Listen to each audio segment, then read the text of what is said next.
Like, share, subscribe, hit the super chat on the way in. My apologies, everyone. My apologies. 20 minutes late. Of course, Mr. Z, you're 20 minutes late. Um, so we're gonna do this is gonna be part two, responding to Miss Samantha Cooker. I know BGS did a stream on it yesterday, so I can't even compare to that. But we're gonna give our own take. First, once again, like, share, subscribe, hit the super chat. Oh yeah, Cash App. Always link in the description, by the way. Um, what made what Miss Samantha Cooker was speaking about important? First, we were right. Secondly, even Miss Samantha Cooker was slipping and saying things that we have been saying here, right? Um, the Black Manosphere is correct. Do not expect women like Chrissy to admit that, but Miss Samantha Cooker was saying a whole lot and kind of giving up the ghost, right? Being a little bit too honest, right? Um, Black men, it was always going to happen like this, right? Now, this is, in Mr. Z's estimation, just the beginning. I still think we keep on going the wrong way before we go the right way. Um, but Miss Samantha Cooker is she was being a bit honest, and if you look through the comments, all the women were still copping please. If you check through her comments, by the way, the link is in the description. The women were still copping please. In my area, I see so many, it's beautiful. I see so many interracial couples, Black women with white men, right? But of course, but of course, right? Women still copping please. Divestment didn't start off about interracial relationships. Divestment was divesting. It was Black women trying to do their best rendition of being a racist, anti-Black person, and ending up with a non-Black man is part of the game. Stop. It's about, investing in oneself and divesting and stop being so selfless and stop being so giving and all the other crap that they were saying in there. Yes, you are right. Divestment was Black women trying to be Ayn Rand. Most of you don't even know who Ayn Rand is. Black women trying to be Ayn Rand, and they ran right into the wall of anti-Blackness outside of the Black community. Black women thought that if they threw Black men under the bus the way white racists and anti-Black Latinos and Asians, etc., do, that what, you would be welcome into their party? you would be welcome into the club? Look, we all don't like Black men. We all criticize white men, but secretly want them. We secretly want to be, nestled under their scrotum. And Latina women and Asian women and obviously white women and Black women would just have a party under white men's scrotum while quote unquote criticizing the patriarchy. If y'all don't get the entire hell out of here. And Black women did all of that, and white women and Asian women and white and mestizo Latina women said, I see what you did there and we should let you into the club, but, right? But, oops. Exactly, Lion. Lion said, it's about choosing me, right? And Miss Samantha Cooker, if you come across this, yes, we're going to poke some fun because it was inevitable. Black women still refuse to factor in the anti-Blackness in the system. Like, do y'all believe in meritocracy or don't you?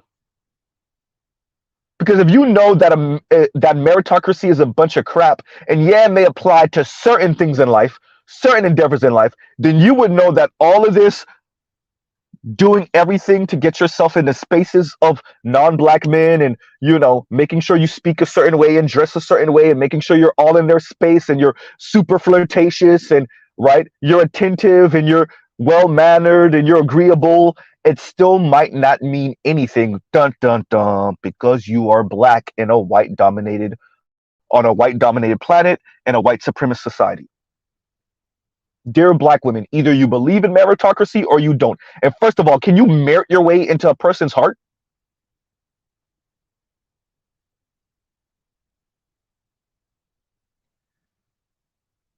And that's number one. Number two, even Chrissy's telling y'all, for you to pull these white men, for the most part, you got to drop all that black stuff. Let's say that with white American history as context. In other words, for you to end up with a white man, for the most part, you're probably going to have to be anti-black yourself. Well, damn. And black women are pretty damn anti-black themselves, and that hasn't been helping them much. Oops. Yikes. Right? That's why Chrissy keep on defecating on the social justice warrior tip. Right? By the way, I kept on telling you, shout out to the brother Obsidian, shout out to the brother Angry Man. Yeah, all these black women y'all think are left-leaning, no, they're not. Y'all keep on thinking all these black, yeah, Kim Foster is, and even when it comes to speaking about black men, she turned real conservative real quick. But Chrissy's not. Paris is not. Yanni is not. Uh-oh. Right? Crystalline Karazin is not. Y'all keep on thinking these women are left-leaning and this is a lefty thing. No, they're just anti-black. They swear their allegiances to screwing black men, sticking their middle finger up at black men. Right? So just because y'all say middle finger to all this lefty stuff, I hear y'all, and y'all find yourself right next to the neo-Nazis like Cynthia G anyway. What you thought? Right? They're not left-leaning or right-leaning. They're not logically consistent. The one thing they're consistent about is F black men. Right? That's where they swear their allegiances to.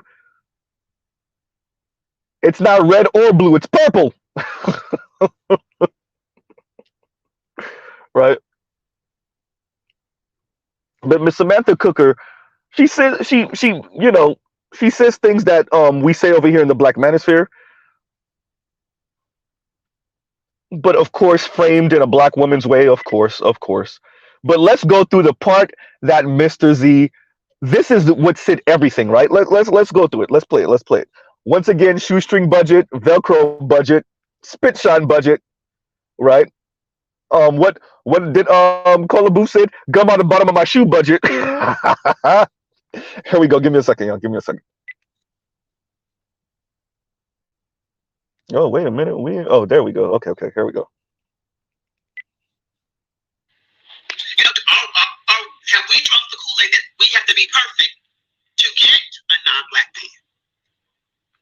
Which is kind of anti-black, because that means you give the scraps to black men and then wonder why they don't bite. But when you get with a non-black man, you're going to come as your best self. And then wonder why not. So when you come with your best self, of course you're going to get better options. Of course you're going to get a better crop of men. And if you give the men with the scraps and you wonder why they don't eat, you know what I'm saying? Let's be the best of them. And anybody will tell you this. You be the best woman, and across all races, the best of the best will be attracted to you. You know what I'm saying? Because a quality man wants a quality woman. He don't want no bumbish woman. He don't want no trash woman. He can't take her home to mom. He can't do nothing with her. He can't take her to the nice restaurant. She don't know how to act. He can't take her on a cruise. He can't do nothing nice for her. She can't raise good children. She can't raise quality children with a gutter mentality, the gutter behavior.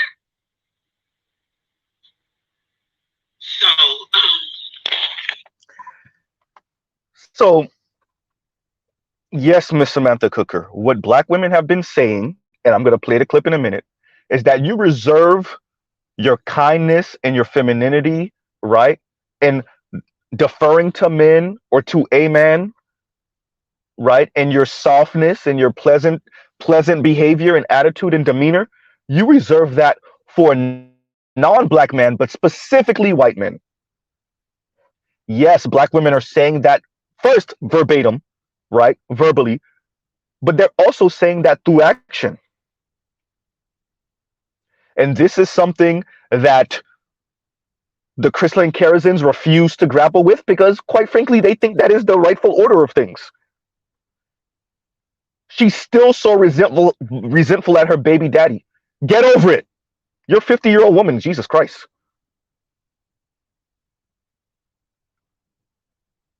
Right?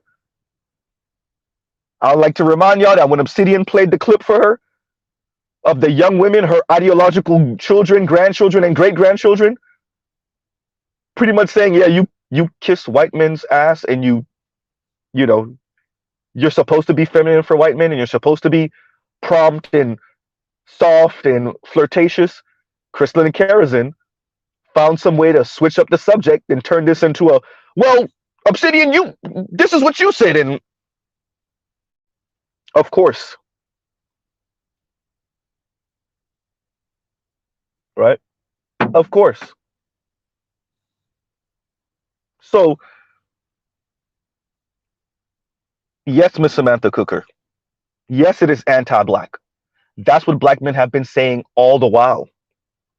Black men grew up watching their mother speak to white strangers, watching their mother put on the interview voice for white people, not just being kind to everyone. No, no, no, no, no. Black men that were once black boys watched their mother give black men, their fathers, their stepfathers, their uncles, watching black women give black men their ass to kiss while being pleasant around white folks in general, but white men specifically. Yes, it is anti-black. Absolutely. Yes, it is anti-black.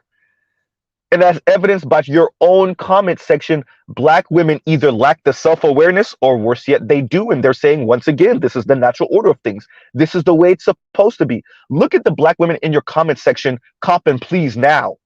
All around me, I see interracial relationships. I see black women being loved on. How many of y'all think that that interracial marriage rate is going to, let's say that they take the census again in 10 years. Y'all trying to tell me that interracial marriage rate is going to skyrocket because all these black women are claiming that they see non-black men loving on black women? Yeah, they doing something. I don't know if it's marriage. Right? We cover this simply to say, look, black men, first of all, we're not crazy. We already knew we weren't. Secondly, even other black women see it. Even other divestors see it.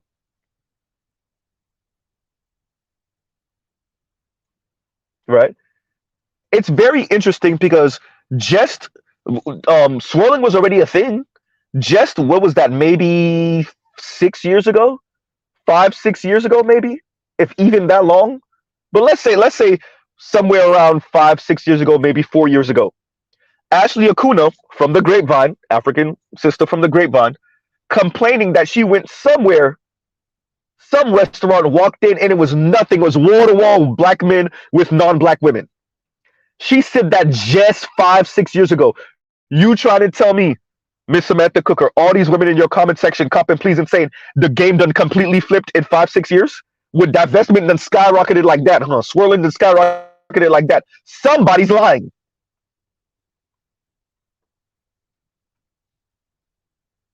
Right? Someone's lying. Because Ashley Acuna is in New York.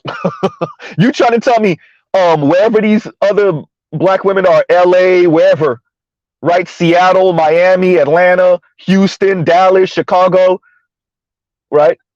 Wherever your subscribers are, Miss Samantha Cooker, they see more black women with non-black men than Ashley Acuna does in New York.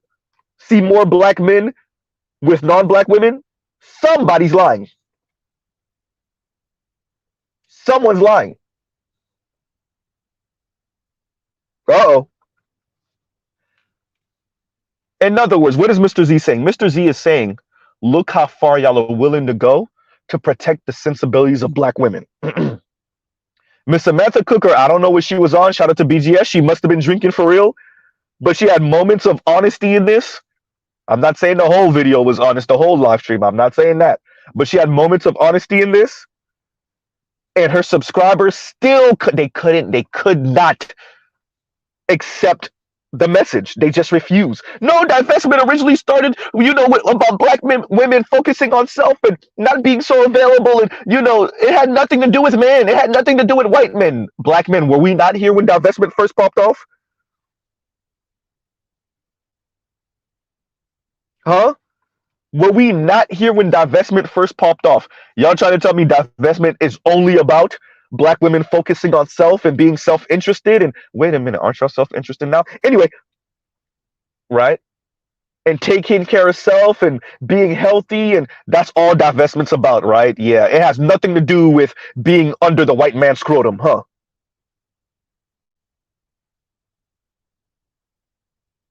Right?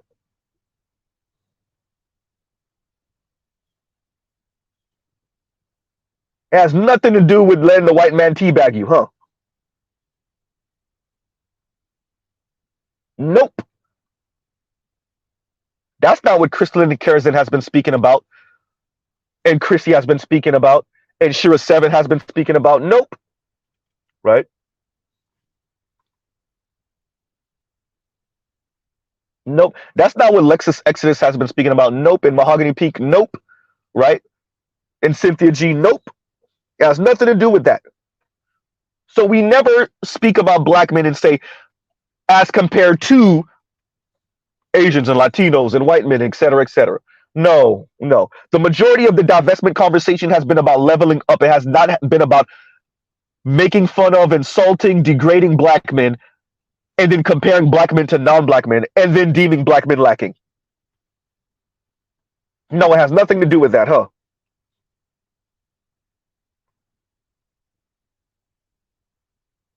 Somebody's been lying. But more recently, Crystalline Kerosene and Chrissy and Cynthia G, right? And Yanni and Paris, ideological children and grandchildren, they have something else to say. They're being just a bit more honest because they didn't get the memo that you're supposed to lie, right? Or pretend like this has nothing to do with kissing white men's ass. But let's see what they have to say. Here we go. Black women, if you want to date outside of your race, you need to be disciplined. When they say we're going to the gym at 5:30 in the morning, you better be up at 5 o'clock getting ready. They are not going to deal with the lack of discipline. And what we make black men put up with, they are not going to go for that. And what we make black men put up with, they are not going to go for that. What we make black men put up with, they are not going to go for that. Uh-oh. Yeah. What happened? Huh? Chrissy, huh?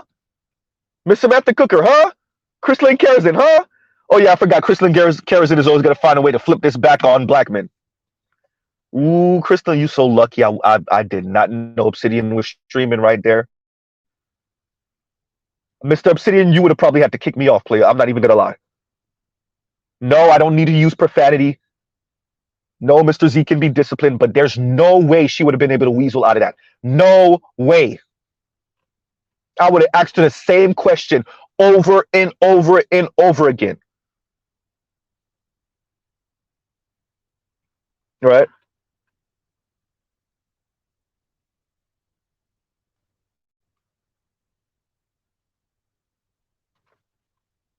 So once again, what we make black men put up with, they're not gonna go for that.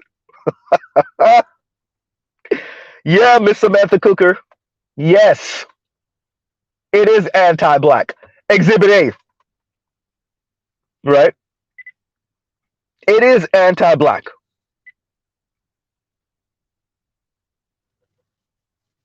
Shout out to Kevin C. Kevin, the reason why I'm able to decipher, and I said this already, is because I actually listened to what black women are saying. I don't suggest everybody do that. The mental strain, but it's not just about the words, it's about the sentiment. Right?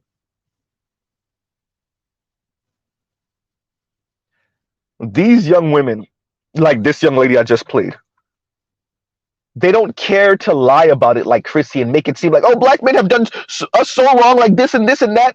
No, they just straight up saying, look, I want the lifestyle. And if I want the lifestyle, I'm just going to act right for the men that provide the lifestyle. And it's white men. So I'm just going to act right for white men.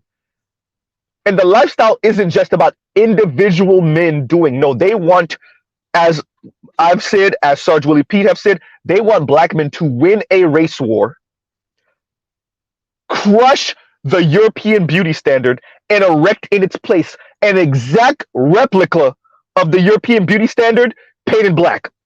Painted black, heavy-set black women with broad nose and 4C kinky hair.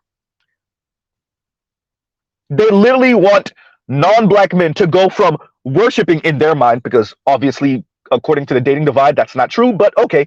They want non-black men to go from worshiping blonde, blue-eyed, slim white women to thicker and heavier, kinky hair, broad nose, darker skin, not just black women, darker skin black woman features.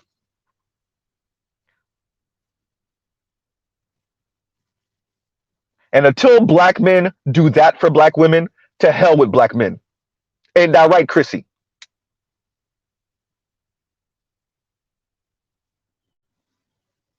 It is anti-black. That's the reason I'm covering this story. Because Miss Samantha Cooker just came out and said it. She just came out and said it. Yes, it is anti-black. That's what Mr. Z has been saying from the beginning.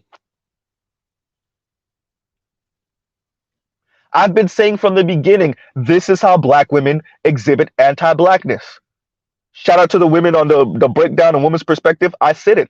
What does it look like for black women to be the hyper-capitalists? Or at least in theory, right? What does it look like for black women to be colorists? What does it look like for black women to be exceedingly self-interested, selfish, neoliberal, right? Commodify men and masculinity, right? Have a neoliberal view of men and masculinity. How did black women internalize white colonialization? Are we saying all of it is just self-deprecating and it's beating up on self and it's hating what you see in the mirror? So they don't, and this is where FD signifier and all these weirdo lefties come in, where they keep on speaking about women in general, black women specifically, like they internalize all of these external messages and external pressures. They don't exhibit any, so they don't go off on their children. They don't insult the men in their vicinity, right? They don't belittle other black people. They just internalize all of these outside pressures. Unlike black men, right? Who internalize all of this anti-black messaging and then take all of that, and then their behavior is very adversarial to black women, to black LGBTQ, to black children, right? We're dangerous to all these other people. What did the article say? Black men are the white supremacists of the black community. We're the white supremacists of the black community. Meanwhile, this young lady is telling you, what we put black men through, other men ain't going for that. Oh, I told you the internet was going to expose us all. Huh? What happened? Very smart brothers. What happened? Right?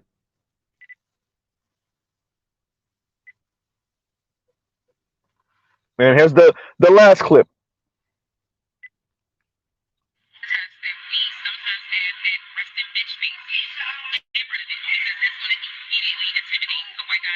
Yeah, no, never mind. She's probably not even interested or don't even want to be bothered.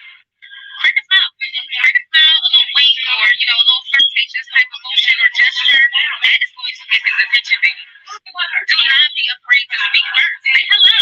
Hello does not hurt anybody. Actually, believe it or not, sometimes a hello can go a long way. You make somebody's day sometimes by just saying hello. You have a white boy. Now, she was speaking about how to attract white men, not men in general, or at least non-black men, not men in general. Now y'all see why Crystalline Kerosene ran when Obsidian played that for her. Right? Now you see why Crystalline Kerosene ran. right? And Andre 416 Reformed, thank you for the super chat. Thank you for the super chat. I'm listening. What's going on? Thank you for the super chat, brother.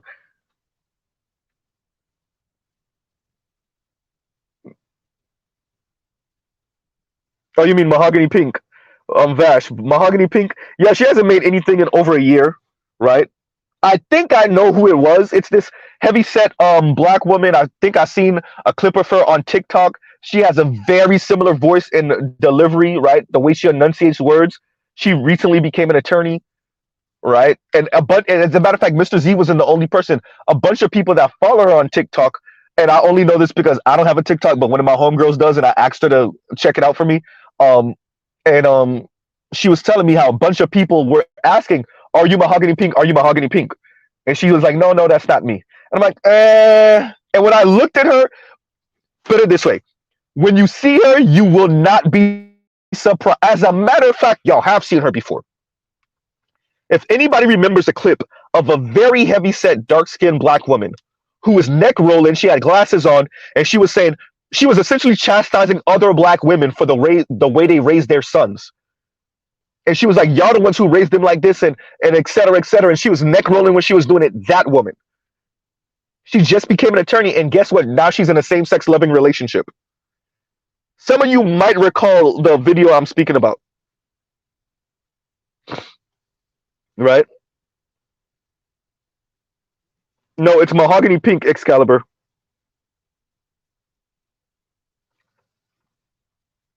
So that's another thing Mr. Z has said, and that Miss Samantha Cooker did not speak about. The steps to this, right? Black women who start off with black men, they want black men to become Superman overnight. So those relationships fizzle. They burn the bridges. They're insufferable to black men. They think it's not them. They think it's black men. Black men got something wrong with them. They go try to do the swirling divesting thing for 5 years, maybe a decade. Shout out to Chrissy, maybe 2 decades. Don't have a wedding ring to show for it. Don't have much of anything except for oh, Mr. Z will pause right there. Anyway, right? Maybe a sore back to show for it. Maybe a wet back to show for it. So then they start doing the same-sex loving thing. And even Chrissy had to address what Princella has been saying recently. Well, maybe not all of us are trying to do that. Why don't y'all just date out? Why don't you celebrity black women just date out? Chrissy, you refuse to acknowledge that Princella did date out? You forgot that part? She said it multiple times. Uh-oh. Y'all are going to have to, just like Miss Samantha Cooker, y'all are going to slow walk y'all way right into, goddamn, the black men were right. We're not going to say they're right. We're just going to add on to what we're saying by saying black women, yeah, we need okay, maybe what we're doing is, okay, maybe it's just a little anti-black. Oh, there we go.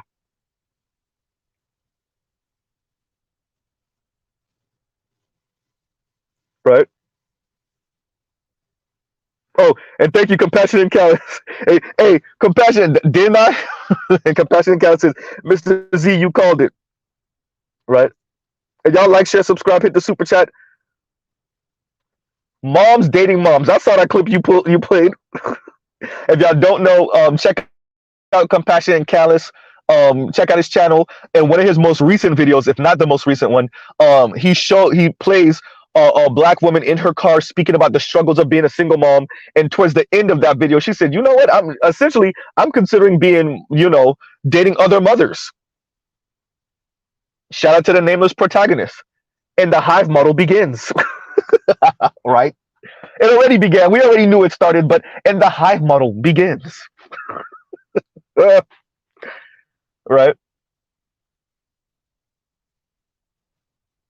It wasn't difficult to forecast that this was going to be where black women ended up. Obviously. Better you said moms dating moms. What did I walk in on? Us being a little bit more honest about the environment. That's all, right? Us being a little bit more honest about the environment. Well, Miss Samantha Cooker, black woman divester, right? Being a little bit more honest about the environment. Uh, that's all, right? And as a matter of fact, y'all give Mr. Z 1 second. Y'all give Mr. Z 1 second. Y'all talk amongst yourselves.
I'm back. I'm back. Hey, compassionate. I just literally played it on my recorder, and I'm gonna play it for everybody because first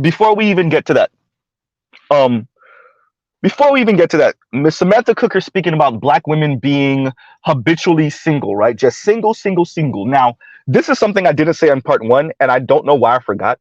Um, didn't we cover that when Yanni was speaking about white society essentially mocking and playing in black women's faces? There was a picture or a painting or some type of artistry work, right? Of a bunch of different couples. It had I think man and man together. It had a black man with a white woman. I think it had another type of couple. It had like 3 or 4 different couples, but the black woman was hugging on herself.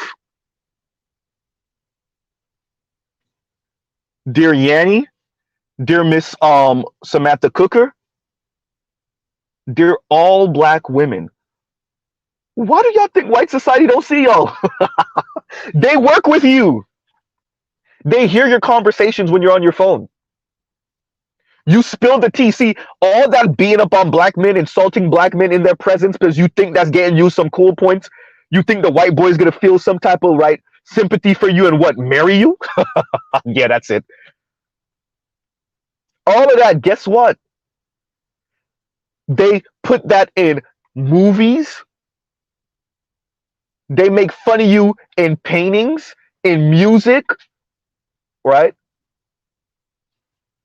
The white boys keep on talking about, and shout out to Better You for peeping. Ultimate Energy, right? Big Ultimate Energy. You know they really mocking black women. They're mocking women from the hood. They're mocking everyday women, but they're really mocking black women. For those of you that don't know what Ultimate Energy is, right? Ultimate Energy is essentially Black Air Force Energy, but for cars.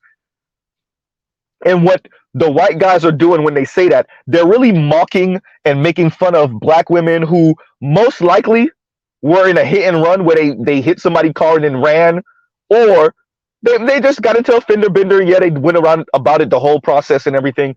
But the black women that are driving around, or their boyfriend or baby daddy, right, is driving around with the bumper half missing or barely hanging on, it's flapping in the wind. The bumper is a different color than the car. The car looks beat up. The passenger door handle is missing, right? They got a crack in the driver's side window on the front driver window, etc., etc. And for all of us that ever, been around non-black people, namely white people, namely white men, okay, I can't say the N-word. They have a whole lot of ways of implying and suggesting things about black people where they never say black. They never say the N-word. They never say those people, right? They don't have to, right? So back to the topic at hand. Yeah, Yanni, and yes, Miss Samantha Cooker.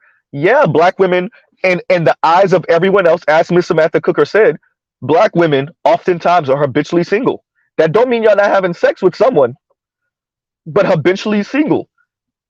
And just like Miss Lonnie Love was saying, back when she was single before the white dude, y'all pretend like y'all so happy being single. Miss Samantha Cooker, you know better. That's why you made this live. And Yanni knows better. But Yanni will be decenter men. Y'all pride won't even let y'all admit when y'all are lonely. Because you think that if you keep on telling yourself and telling everyone else that you're not lonely, that we believe you. We don't believe you. You don't even believe you. Miss Samantha Cooker, that's why you made that video. Because you don't believe them either. And Miss Samantha Cooker goes on to speak about, going on a cruise with her sister and being, watching all these happy families. And essentially, she had a moment where she was like, God damn, I'm lonely. Right?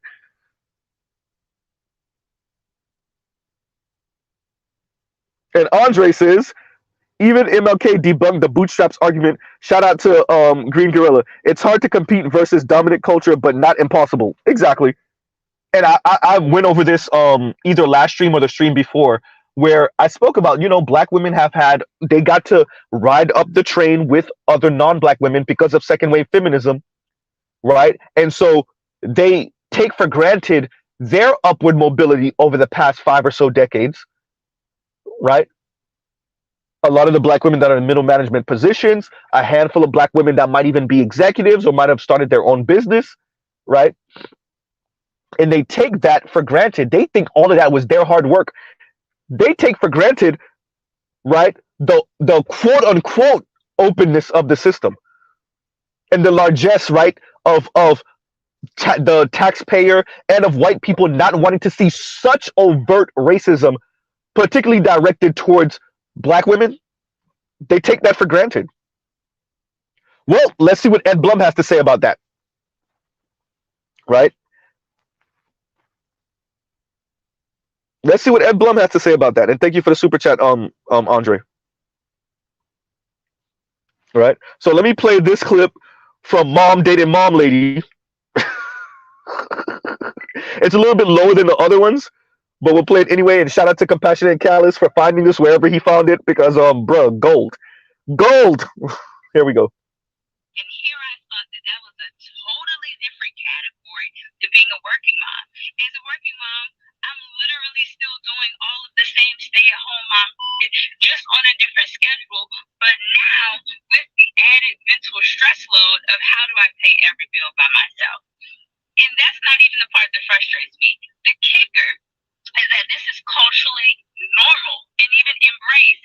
That if you're a single mom, you're just going to struggle and that's it. Like, I could be on the brink of a mental breakdown, literally underwater, telling people, like, I do not know how to make this better. And someone will ask you, what's wrong? Are you okay? No, I'm not. And the response is, well, it's hard out here for everybody. And I get it. We all have our challenges. We're all going through our own struggles. But why is it culturally normal for this to be the only other option? Like, at this point, I'm about to start dating other moms to see who wants to co-mother together. Because the fact that we're all just isolated, but going through the same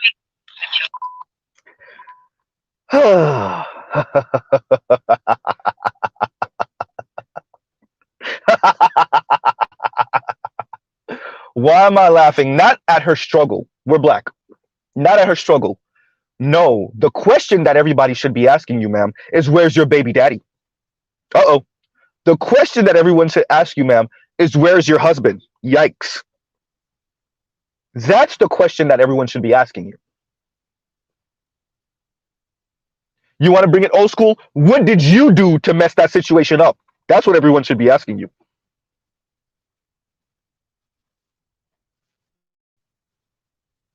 Did you leave him or did he leave you? And then watch you stutter to find a way to say that you left him and justify it.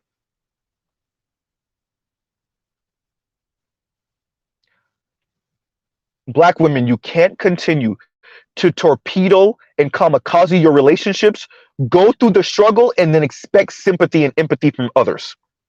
That's done. Those days are dead. Right? Miss Samantha Cooker, this is why they're so goddamn single. Right? And Kev C says, Ed Blum and his conservative goons take black women to court to shut down their economic opportunities. Brad is making sure it's getting cold. Wait, excuse me, sorry, y'all. Brad is making sure it's getting cold out here for black women. I know he going after them with their NGOs and little small everywhere they thought they could hide. And we said it. First of all, black women, y'all don't even know how to defend these things correctly.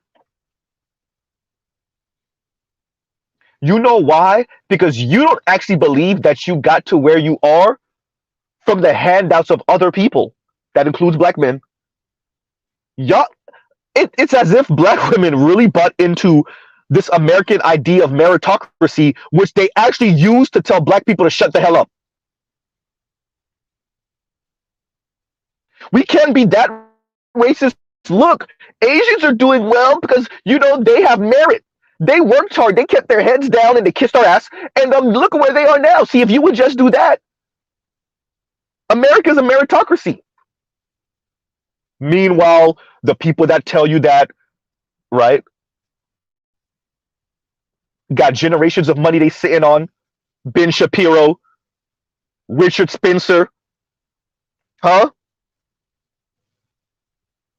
Sam Harris, sitting on money. But they tell you that America's a meritocracy. And black women apparently butt into that to a certain extent.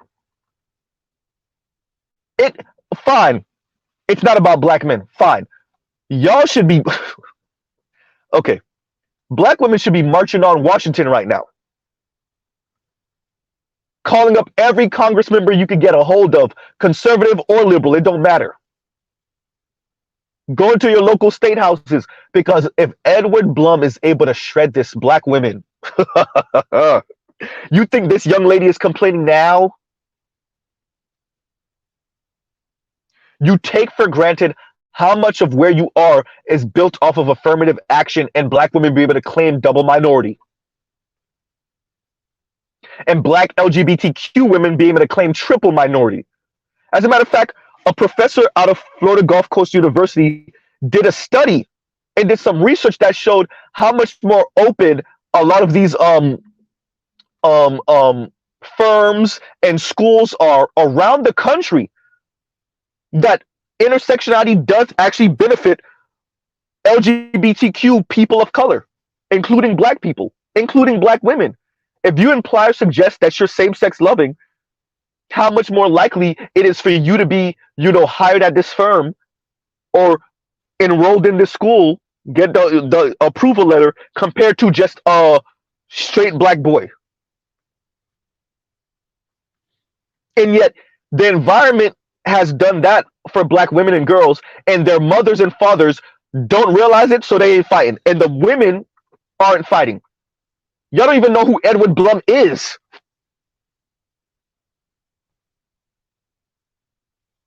This dude has been on a jihad this way for what, over a decade? Have y'all even watched the interview with this dude? You could smell it in him. Intellectual snob racist. He knows exactly what he's doing, and he knows exactly what the fallout's going to be. Dear black women, black men are used to fighting in the dark. Are you?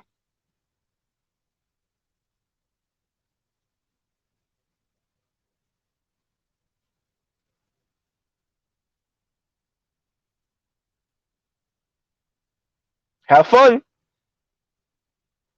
right?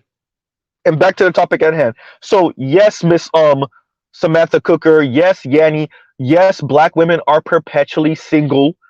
Because you even have women like Yanni, decenter men. You're not gonna be in no goddamn relationship with no man if you decenter men. I'm gonna just call it out there.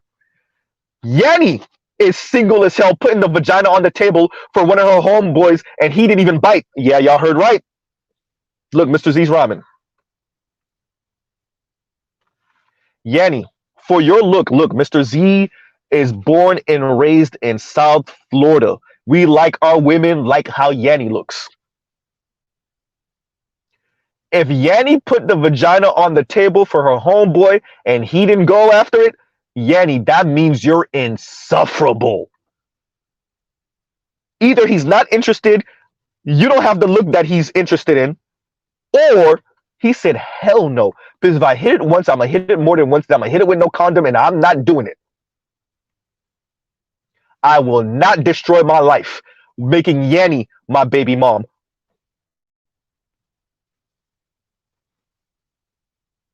I will not destroy my life doing a shotgun wedding and making Yanni my wife. Hell no.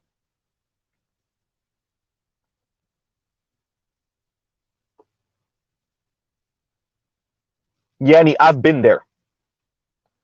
I'm not joking. I'm not making it up. I've been in that exact same situation, obviously on the man's side, and I'm telling you why he didn't do it. Thank you, Red Falls. Edward Blum equal, no, not even Jimmy. James Crow Jr. James Crow Jr. Esquire. That's Red Falls, right? Edward Blum is James Crow Jr. Esquire. That's who he is. Right?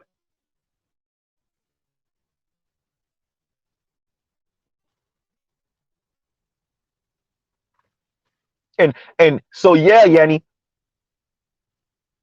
if your story is true, if you're not making it up, women really think they're daisies and sunshine and rainbows. Y'all really think what you think men don't deny vagina too? You know how much, dear women, whenever you see a man, a grown ass man, and he turns into a 12-year-old when you start flirting with him, you know the way white men do when y'all start flirting with them. Oops. And you swear you give it off the biggest signs in the world, and he seems so whimsical, like he don't see it because he's pretending like he don't see it. He's not interested. See, we don't turn down women the way women turn down men. Y'all let it be known y'all not interested in your friend that you put in the friend zone. Not really. That's why he's in the friend zone, because you ain't making that obvious. But right, the men that y'all don't have in the friend zone, y'all make it y'all make sure he know.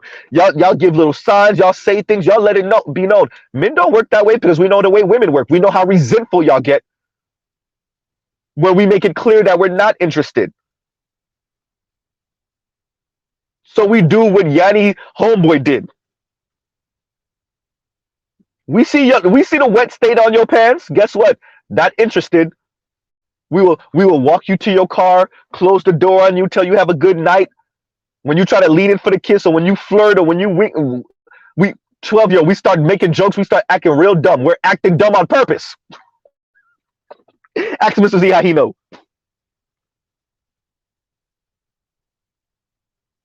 Right?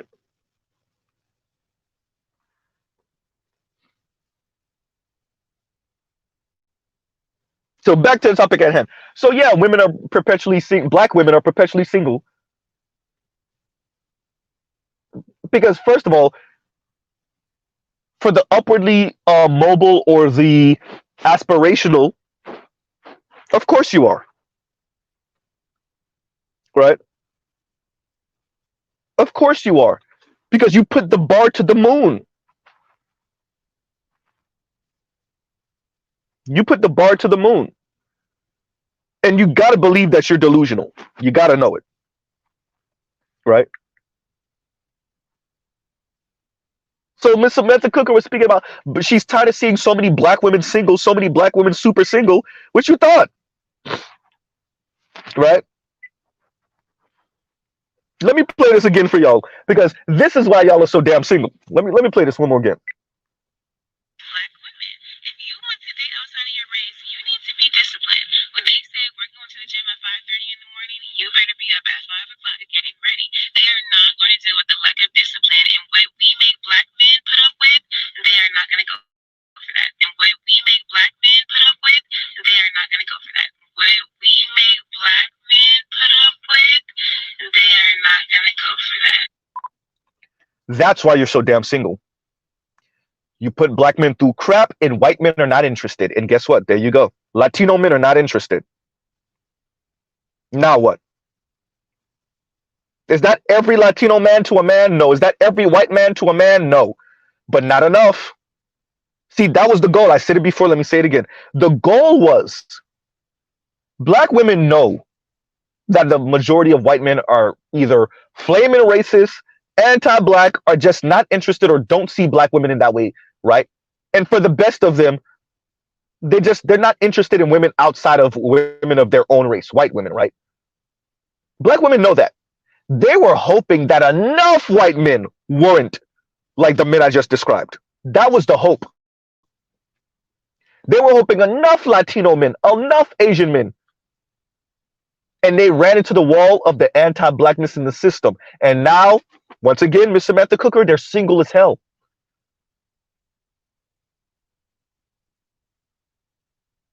That's why more black women are same-sex loving than any other demographic in this country. And they have the unmitigated gall to speak about black men being secretly DL, secretly gay, on the down low.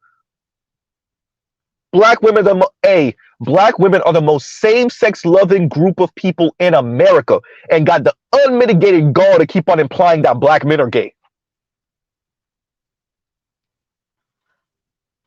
Y'all running into the wall of your anti-blackness and the society's anti-blackness and the Frankenstein monster it creates, and then you end up with women, black women, other similarly minded black women, and then got the unmitigated gall to speak about black men being secretly gay. Okay, yeah, that's it. Right? And Kev C, thank you for the super sticker. Thank you for the super sticker. Black men being secretly gay, right? Yeah, that's it.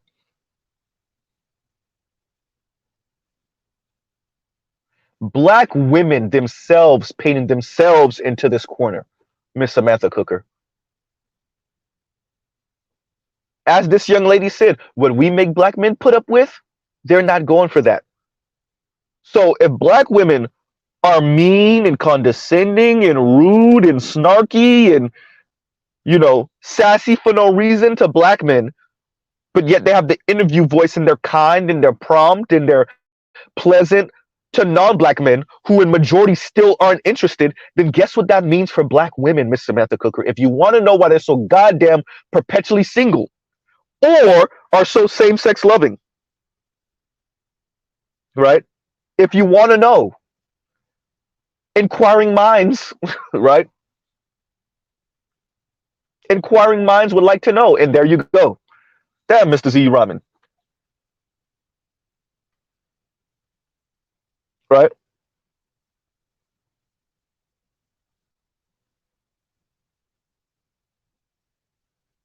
It's not a difficult equation. Right?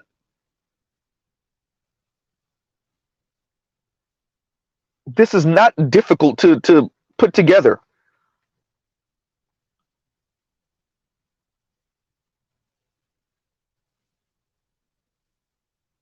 Of course it's anti-black, Miss Cooker. It's always been anti-black. The whole divestment movement is, and then they act like this online conversation started off with black women feeling salty about Tommy Sotomayor. That's why they start the clock at Tommy Sotomayor, y'all. Not Oprah, right? Not waiting to excel, right? No, they don't start the conversation there. They don't start the conversation with the color purple. They don't start the conversation with the black macho. No, they don't start the conversation there. They don't start the conversation with the Combahee River Collective. Nope. They don't start the conversation with Black Panther sisters talking about they talk black and sleep white, and why can't we get dates? And when we try to get dates with these Black Panther brothers, they out here gallivanting with white men as with white women, as if black women weren't being the bust down for white men at the same era. They don't start the conversation with Loving versus Virginia. They don't start the conversation there. They start the conversation with Tommy Sotomayor. Well, damn.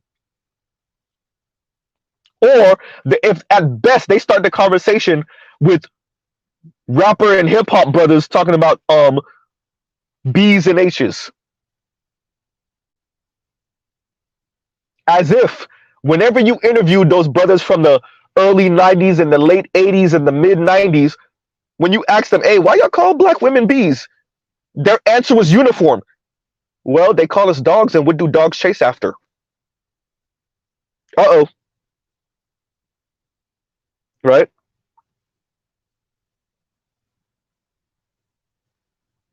Exactly. Women of Brewster's Place. Thank you, Indigo Flow. And Indigo Flow says, not color purple, not the women of Brewster's Place, not the Combahee River Collective. No, they don't start the conversation there.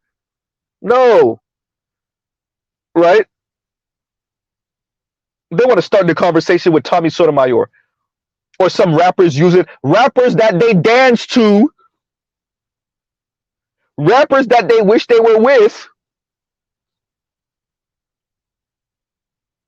I would like to direct you to Jeezy. Wait. Let's pause. Pause for the cause right here. We're gonna take a little 3, 4, 5 minute side conversation. Did or did not Mr. Z tell y'all Jeannie Mai was gonna fight for that relationship? Huh? What happened? All you divested swirlers that were dancing and hoping for the misfortune of Jeezy. What happened? I'm not saying they still won't get divorced. I'm not saying they won't get divorced a decade from now. But what happened? Huh?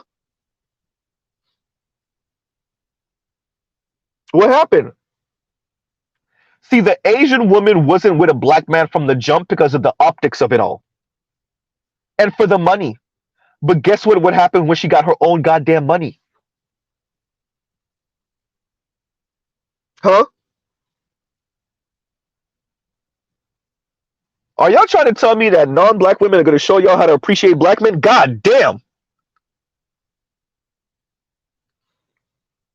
Y'all got a non-black woman fighting for her marriage with a black man? Meanwhile, Chrissy over here making videos, making fun of the relationship between the black woman, between the black man and the non-black woman. Here's a question for you, Jeezy. Getting all my names mixed up. Here's a question for you, Chrissy. Did Travis Kelce fight for the relationship? Uh-oh. With Miss Nicole? With Miss Kayla Nicole? Yikes. Huh? I'm just saying.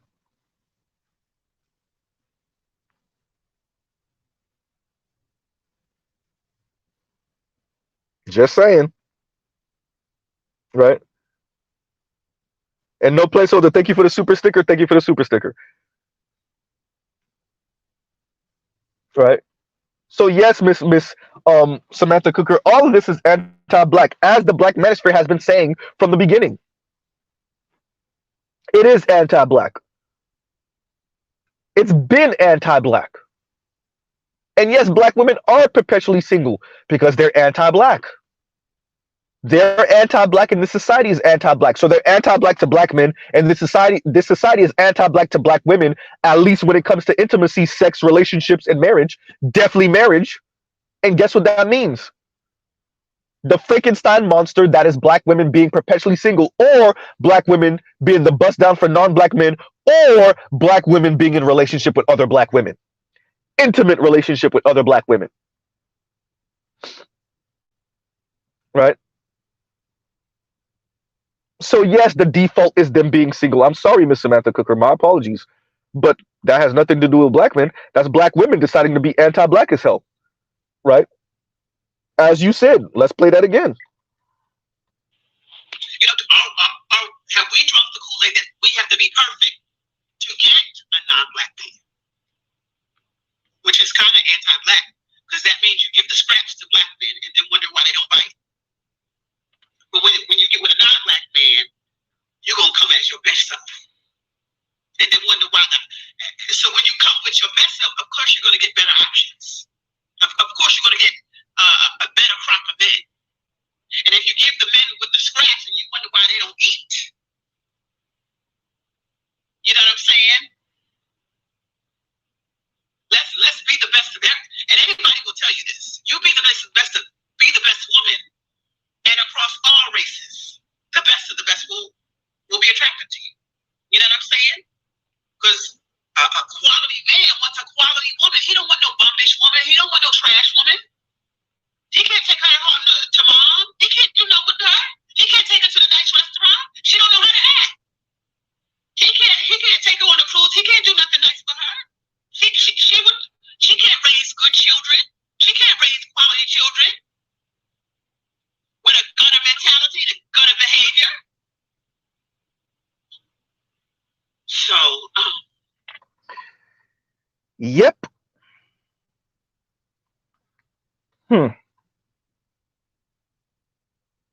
As I said before, what does anti-blackness look like when black women internalize it?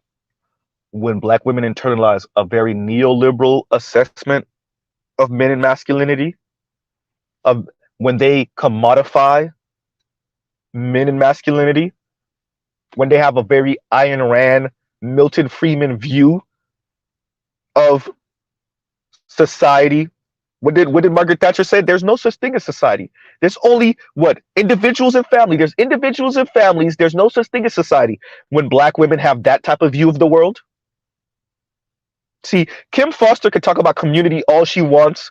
Nappy Headed Hoba and Juicy could talk about community all they want. Most black women don't buy it. They don't believe it. Y'all are running into the wall of very self-interested black women who do lip service about community. But the second they feel slighted for half a nanosecond, it's to hell with everyone in the black community. Ain't that right, divestors? I told you divestors would start with black men ain't ish, and eventually it would be you know what, screw the entire black community, burn it to the ground. Because they're racist.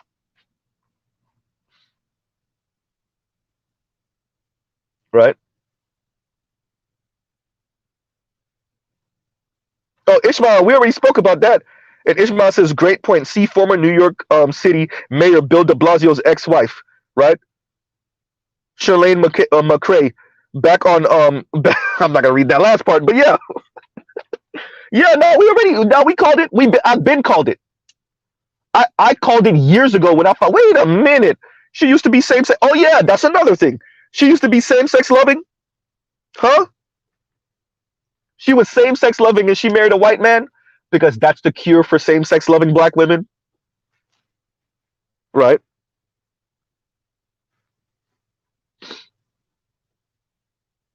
That's the cure. You want to see if a black woman is truly same-sex loving? Introduce her to a white man and let's see. Let's see. And she might still be. Let's see how long that lasts, though.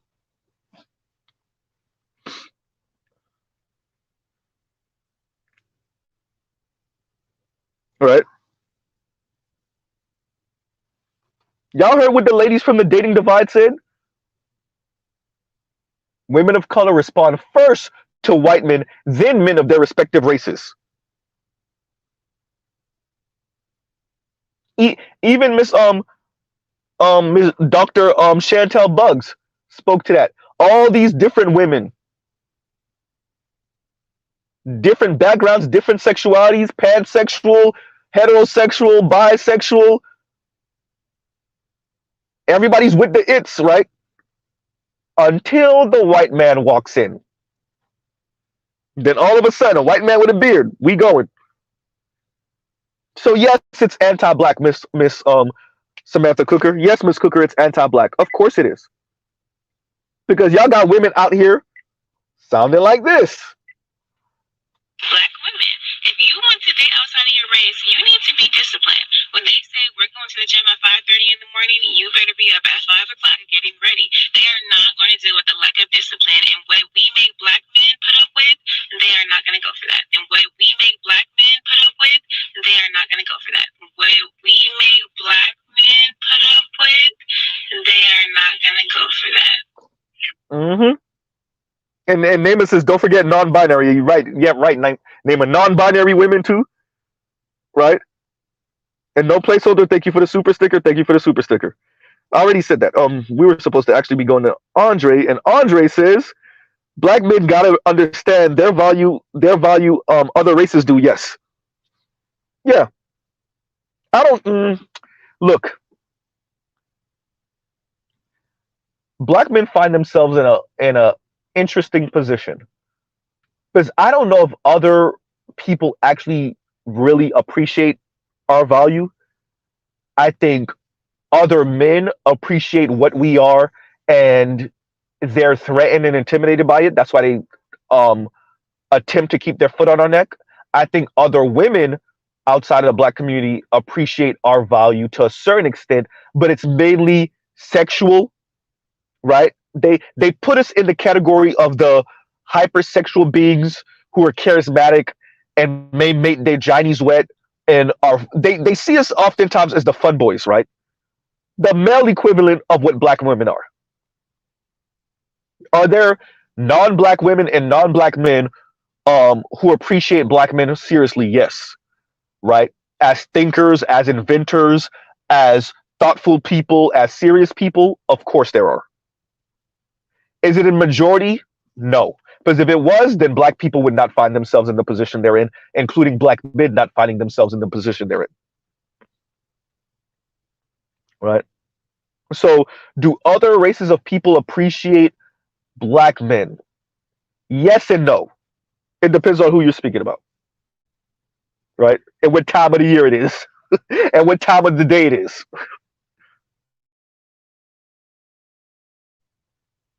Right? That's what I would say to that. And once again, thank you for the super chat, Andre. And Passport OG says, I'm a triple minority. Would you like to identify as a straight black man and get some black male privilege? Nah, I'm good. I mean, for real though, as a matter of fact, I said it before, and I will not be able to find it because they deleted it. But yeah, the Grapevine, one of their guests essentially said that the problem with black men is that black men want to be men. I'm paraphrasing, of course. But the problem with black men is black men refuse to make themselves softer. And as a matter of fact, it was it one of those trans black men or trans black women? It was somebody, I want to say, that transitioned. And the gist of their comment was the problem with black men is black men are holding on to this machismo and masculinity, and black men don't want to make themselves softer and more pliable for this society. And they like I'm adding a little extra to it, but essentially that's what they said.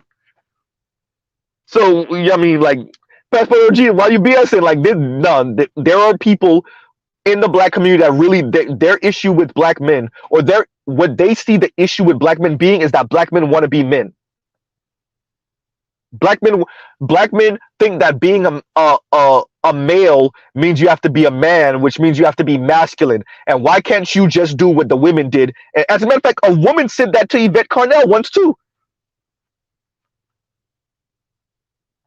Right? Black men just need to be with black women. And black women found, and they really didn't, as evidenced by Ed Blum, black women found their little space in this society to fit in, and black men just refuse to be, more pliable, softer, right?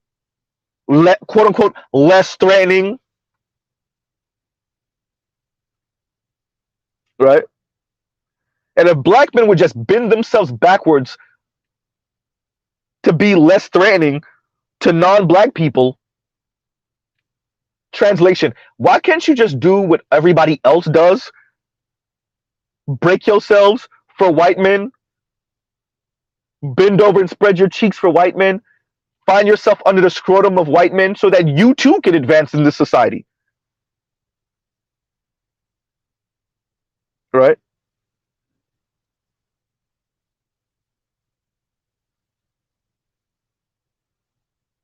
I mean, why else would these ladies be saying the type of things they say? Right? What did the young lady say? Here she go. We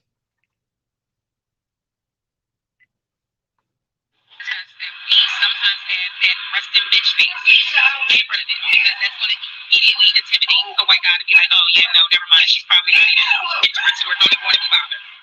Crack a smile. Crack a smile, a little wink, or a little flirtatious type of motion or gesture. That is going to get his attention, baby. Do not be afraid to speak first. Say hello. Hello does not hurt anybody. Actually, believe it or not, sometimes the hello can go a long way. You make somebody's day sometimes by just saying hello. You have a white boy. If she's speaking about not having the resting bee face for non-black men, for white men, then she's saying, yeah, we have that face for black men. And all of us have seen it, right? You try to do the Luther Vandross, right? Excuse me, miss. You try to hit it with the excuse me, miss. And she looked back with the stankest face in the world, with the most attitude in the world. She ain't going nowhere. She don't got nowhere to be. But now she started walking fast and acting like she got somewhere to be. Had that been a white man, would she have done that? Probably not. Had that been a Latino, would she have done that? 50-50. This young lady is saying be more flirtatious. Wink. Be more flirtatious. Wink. Get rid of the resting bee face. Right? Get rid of the resting bee face. Y'all heard, right?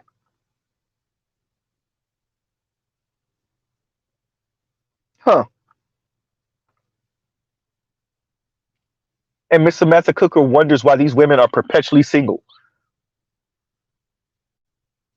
Right?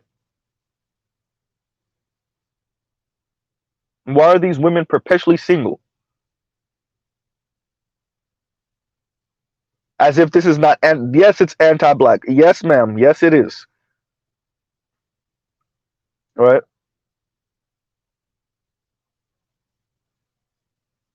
And so black women are going to be perpetually single. As I said before, your anti-blackness as a black woman mixed with the anti-blackness of the society, and that leaves you with eating vagina, being single, or being the plaything for whichever man. White, black, Latino. I'm not even going to mention the Asians. It's not a thing. Right? And that's why you have Chrissy over here saying what she's either what, polygynous or polyamorous, of course. While also lamenting being in her luxury apartment by her goddamn self. Same thing Yanni's on. Except Yanni want to do this whole decenter men movement. Y'all are full of crap. Right?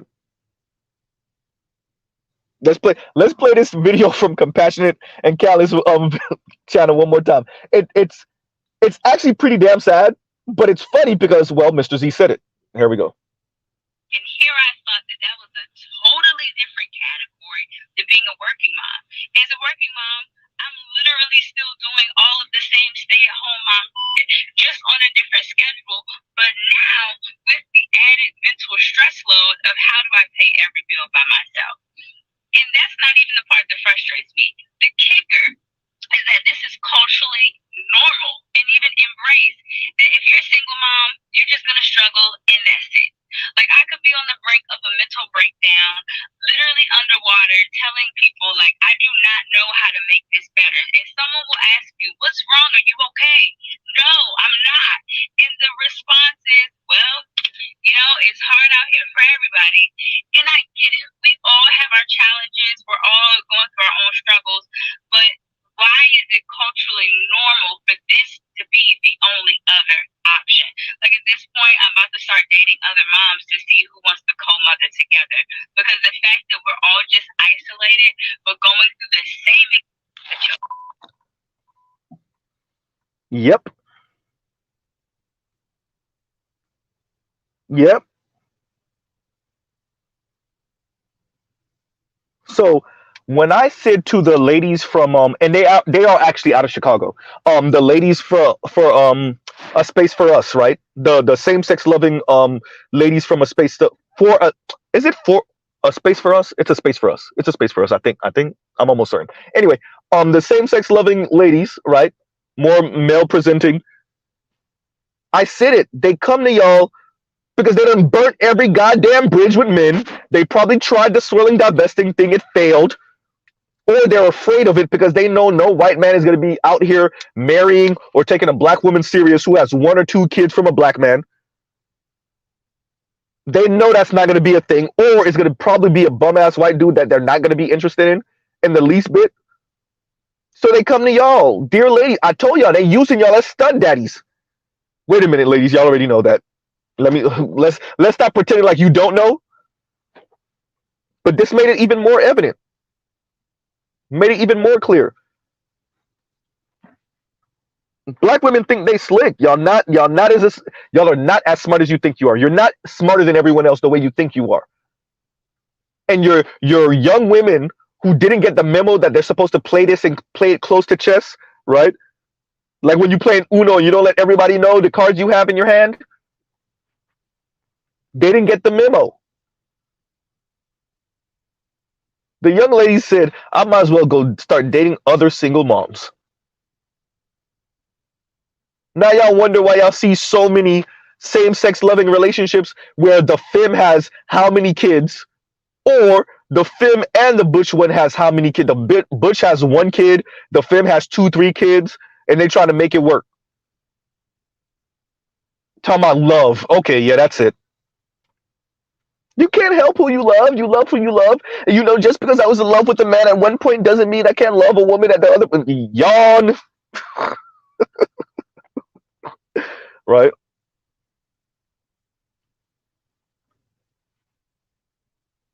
Then you wonder when it's time to have some triple X fun. Homegirl don't want to do her part. She not there for that. She there for the security. Whichever security y'all can muster together, that's what she's there for. Right? And Demetrius says, and thank you for the super chat, by the way, Samantha Cooker is the main one who was making Stop Birthing the Enemy content, and Yanni is the one who interviewed her. And I think you said her sound like she and her brothers, aka internalized self-hatred. Yeah. And I remember Samantha Cooker from a couple of videos. I actually wanted to review. There's another video she put out. I don't know how long ago. That might have been 7-8 months ago, a while ago, 6-7-8 months ago, maybe even longer than that. And I was considering reviewing it. I don't remember. I think it just got lost in the sauce. You know, Mr. Z reviewing different things. But we're reviewing this today because mainly for the anti-black comment that Samantha Cooker made. This is what part 2 is about, really. It is anti-black. And what we're saying is black women give black men their ass to kiss. If you know, it is the, what was it Nikki Giovanni and no. And James Baldwin, y'all know what I'm talking about, when they were on stage, and I think it was Nikki Giovanni who was like, you know, you smile for the white man, you pleasant for him, why can't you do that for us? When you come home, why can't you do that for us? Am I talking about the right play? Can somebody correct me if I'm wrong? So what we're seeing here is that it's really black men that need to be telling black women that. You smile for the white. Okay, yeah. Okay, Ishmael said, yeah, it was her. Okay, yeah, thank you. Yeah. Nikki Giovanni and James Baldwin, right? So really, it should have been James Baldwin saying to Nikki Giovanni, yeah. Actually, you're the one who smile for the white man and do other things. Jump off the damn ceiling fan.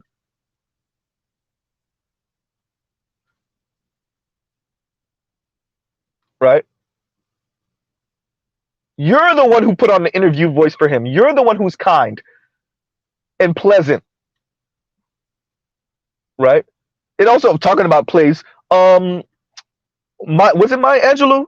Maya Angelou, where she was speaking to the brother, and I can't remember who that brother. It was he played in a bunch of stuff too. Where she walked in, like she was walking into the house, and she started going off on him, and he didn't say anything, and she just keeps on going and keeps on going and keeps on going until he walks out. Right.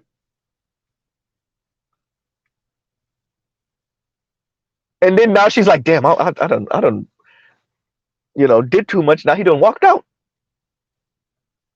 I essentially forced him out. And Compassionate Cal says, let's do a review about that Nikki and James Baldwin interview. Hey, you know what? On the list. It's on the list. Right? And Indigo Flow says, yes, that was from a program called Soul. I gotta look it up because I don't think I've ever saw the whole thing. Or maybe I did, but when I was like a super young, like a kid. Yeah.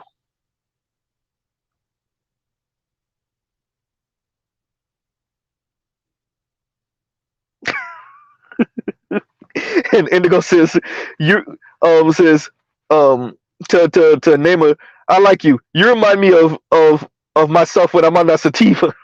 All the knowledge in my head just starts flowing out. Yeah, Namer knows a lot. Really does. Right. But yeah, Miss Samantha Cooker, speaking about, the same thing Cynthia G is on and the selective breeding talk. Right.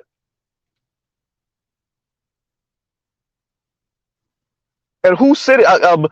Was it Obsidian? I don't think it was Obsidian. Who was saying like that's why they think that her channel got flagged? Yo, you can't be talking selective breeding talk.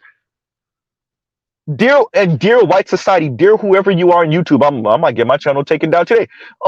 Yeah, what you thought? You would go after Tommy Sotomayor is on how many channels? Tommy Sotomayor, Tommy got to be on channel number, I don't know, 35, 40, 50. And yet Cynthia G gets to speak about aborting black male babies, selective breeding. You talk black women over here talking about murdering black men.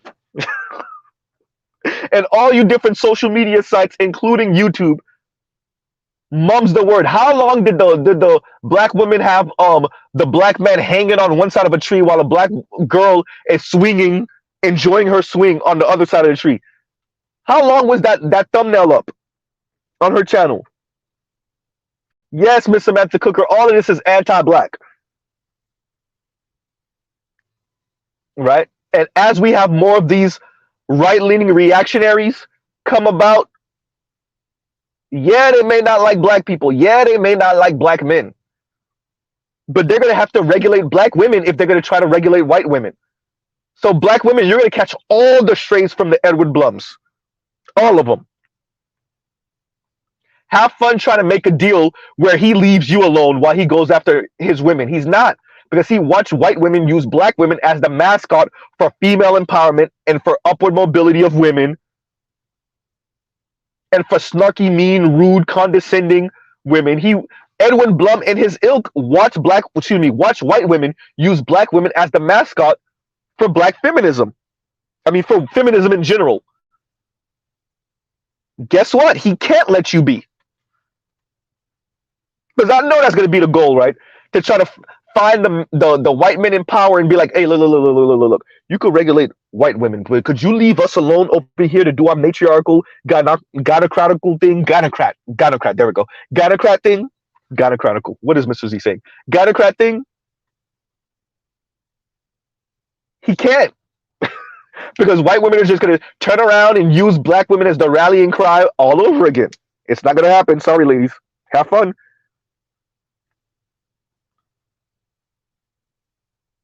Right? And here you go. And Kyle says, Becky always sends Keisha on dummy missions. And that's all. Right? Better You says, and thank you for the super chat. Better You says, put it on for the 99 and 2000. 2000s. Hey, one of the best intros to any music ever. Everybody knows what's about to happen when you hear that. Put it on for the 99 and 2000. Shout out to Cash Money. Shout out to Juvenile. Right?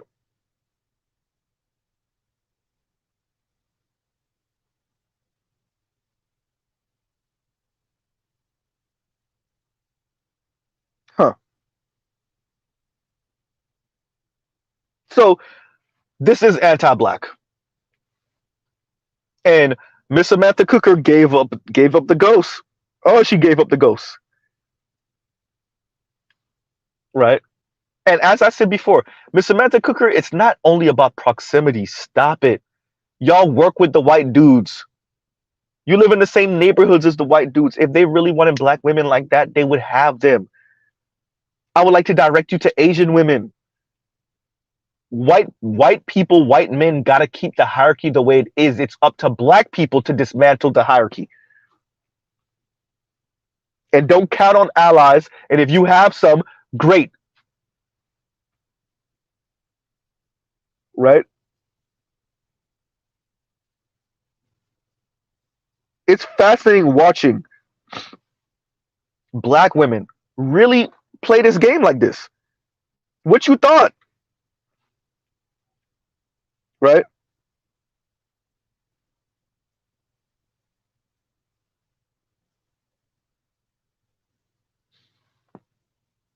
What you thought? Yes, it's anti-black, and black women are running right. And wait a minute, I think there's this guy on YouTube named himself after a car who said y'all already hit the ceiling. Y'all gonna hit the market cap. But not only that, said the society's way too damn anti-black. Your anti-blackness don't mean nothing to them, except when it's directed back to black men, of course. So Chrissy's gonna keep on trying to play stiff upper lip and play stoic, like she don't see what's going on. But Miss Samantha Cooker just straight out came and said it.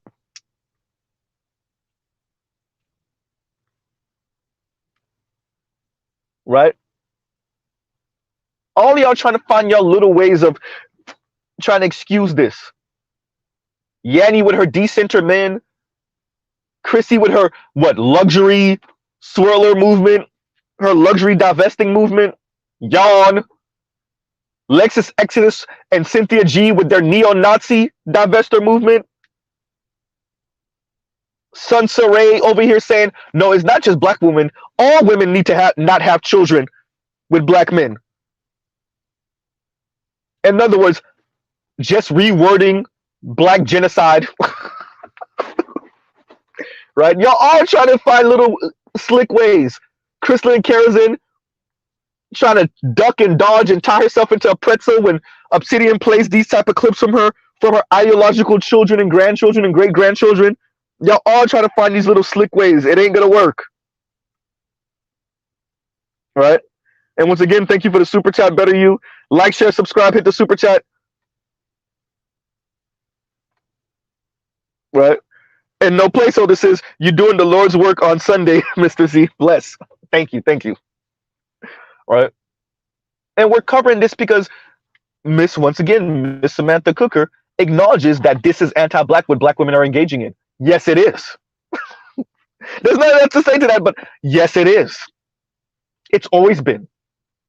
And unfortunately for black women, just because they're anti-black doesn't mean the rest of society that's anti-black sees them as any better. Sorry. Dear black women, just because you are anti-black does not mean that anti-black white racist white men, Latino men, Asian men, indigenous men, right, etc., that doesn't mean that all of a sudden they consider you for intimate relationship and potentially marriage. Sorry.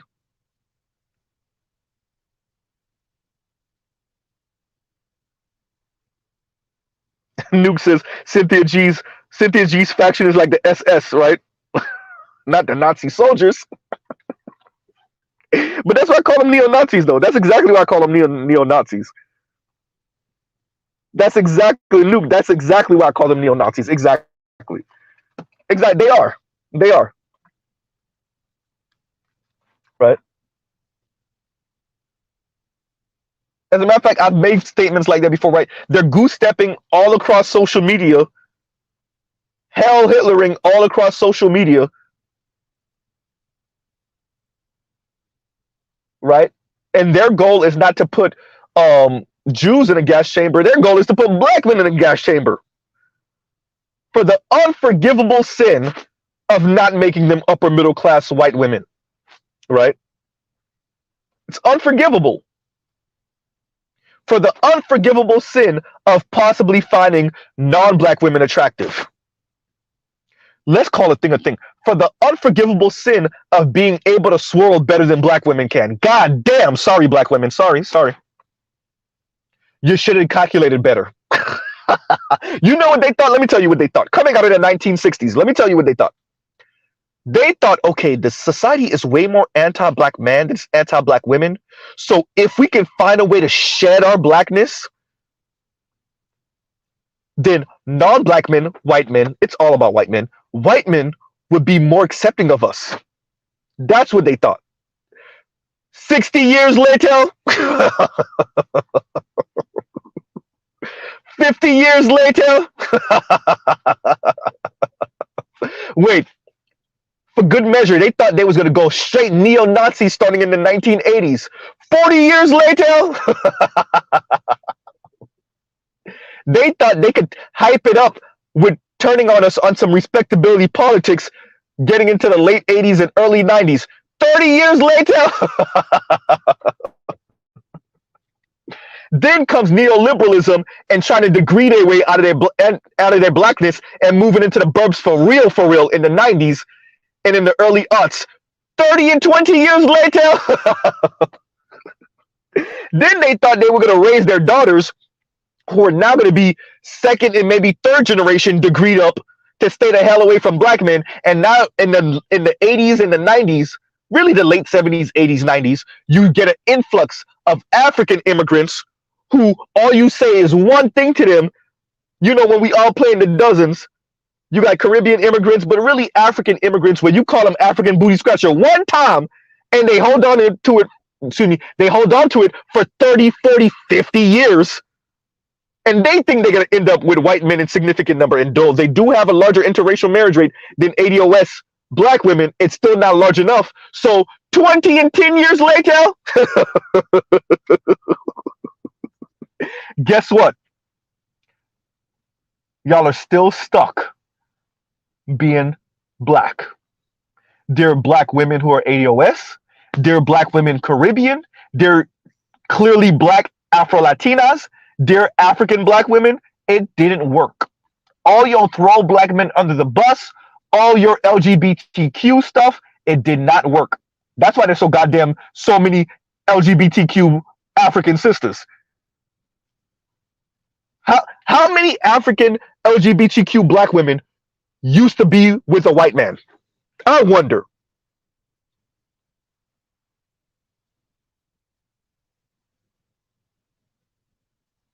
If I start snooping in to the Nigerian community and start finding out how many of these septum ring wearing Nigerian black women used to be the bust down for some white man, how many of you used to be the bust down for some white man?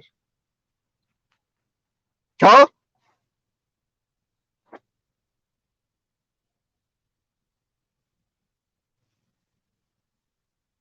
Everybody playing the clip from Jesse Wu. I told BG, by the way, BGS played a clip from Jesse Wu from, I think it might have been that. No, it wasn't that same clip. It might have been that same clip. No, because Jesse Wu have said that multiple times. I'm going to tell y'all the clip I'm talking about in a minute. BGS played that clip. Gotta be 2018, maybe? Around 2018. BGS has a video somewhere on his channel from forever ago, 2018, where he played a white woman saying when she likes black men, she likes thug ass black men. And the clip he played after that was a black woman saying when she likes black men, she likes thug ass black men. That clip was Jesse Wu. But Jesse Wu also admits that a Latino dude played her because he was married and had her living nice and was paying for stuff for her. but the Latino man was out here and he was married. Uh-oh.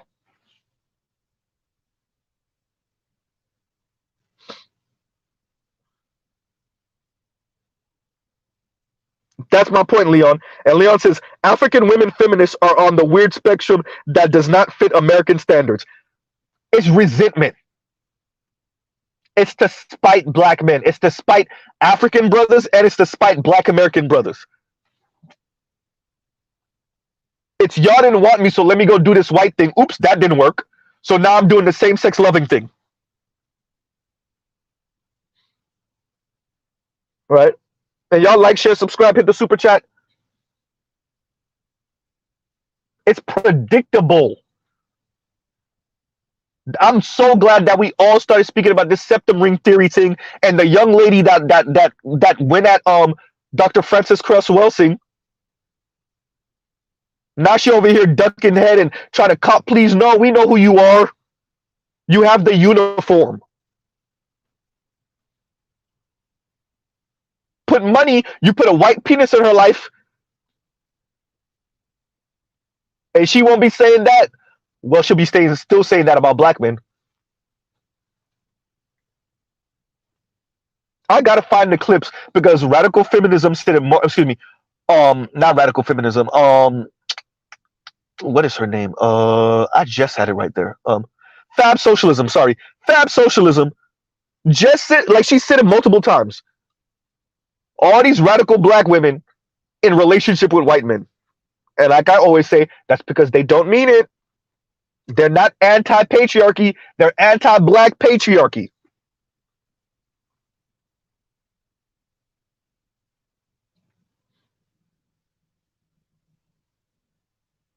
And the relationship that they have with that white man, they don't want to call it what it is. That white man could be working for a firm, earning $250,000 a year, 10 toes down patriarch. They'll call it everything but patriarchy what they got going on in that house. And it's patriarchy. It's white patriarchy. While they rail against black men and black patriarchy. That doesn't even really exist.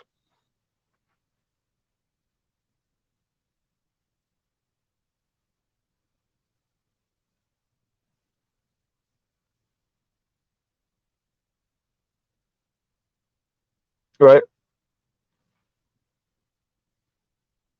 So all of these things are what causes for a combustible mix of black women's anti-blackness and the worship of white men.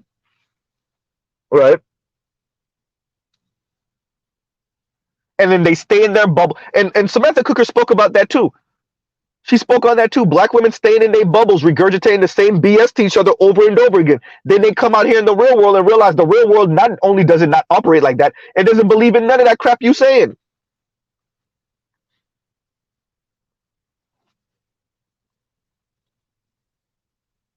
The white men don't buy that crap you saying. White women don't buy that crap you saying. Latinas don't buy that crap you saying. Shit. Even some other black women don't buy the crap you saying.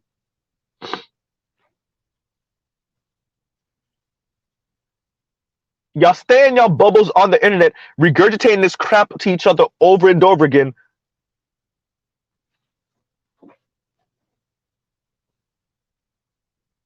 Right?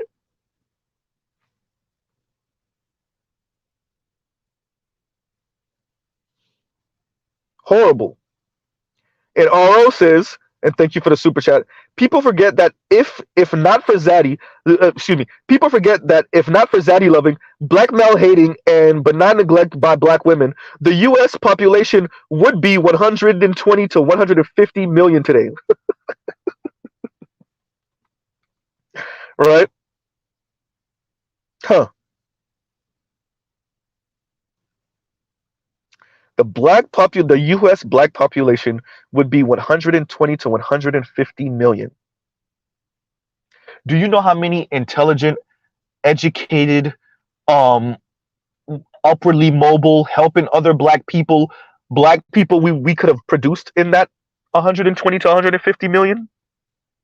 And we would still be the second largest population in America, not the Latinos, which, by the way, is not a race. It's a hodgepodge of people. with a similar-ish enough background.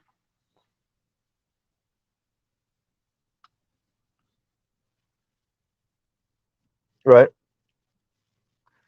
And Irvin Reed says, talk about overpopulation. Irvin Reed, we got enough. Trust me, we have enough resources. We produce enough both in America and globally. Uh, um, More black people would not be a strain to the resources. Not at all.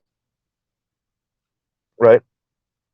Especially with the fact that the global population is declining. Well, it's still increasing, but the actual rate is declining. Right. The actual rate is declining.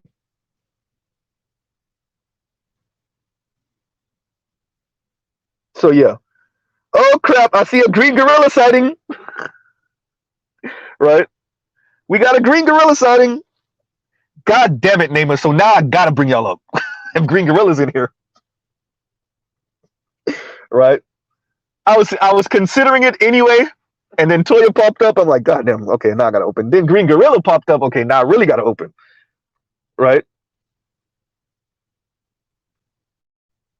And green gorilla, thank you for the super sticker. Thank you for the super sticker. Right. And green gorilla, the video that I'm reviewing is in the description. You probably saw it already anyway, but BGS reviewed it yesterday. I reviewed it before, and then BGS reviewed it yesterday, and I'm doing a part 2 because it's fascinating hearing black women talk about black women being anti-black, because a lot of black women are anti-black, right? So there's that also.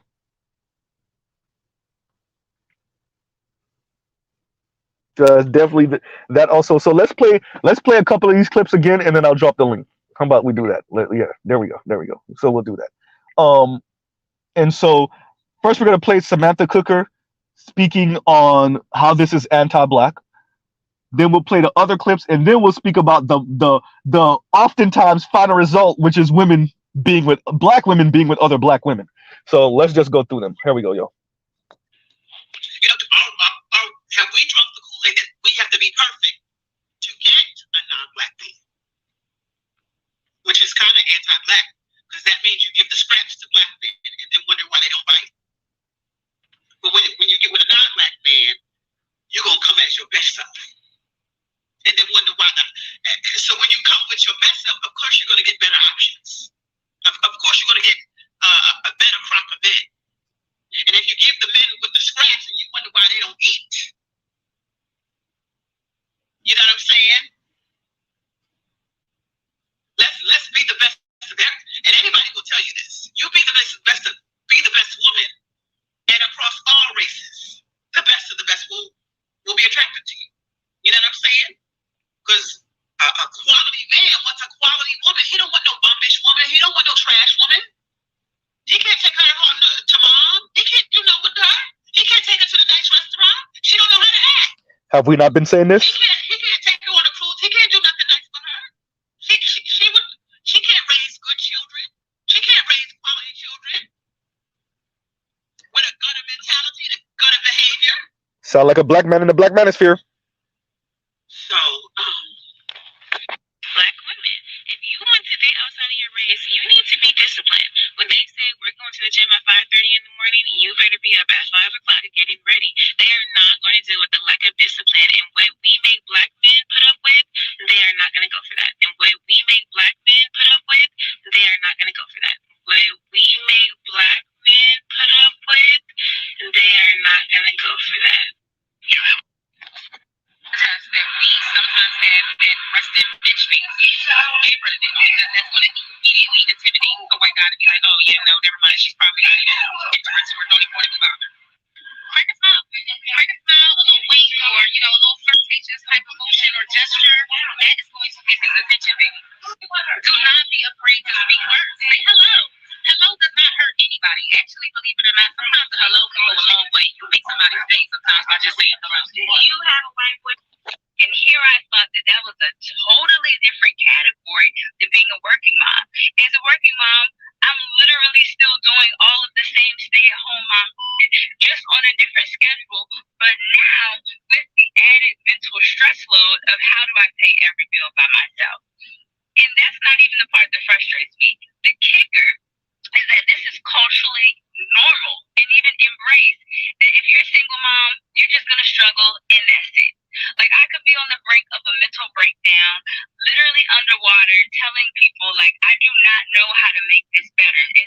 they'll ask you, what's wrong? Are you okay?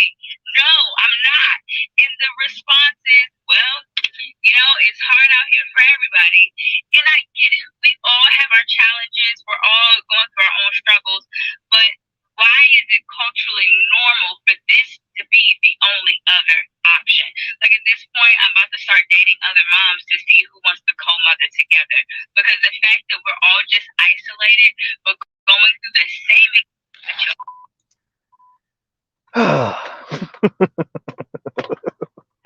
Hey, who remembers Mad TV Lower Expectations? The young lady said Lower Expectations, same-sex loving style.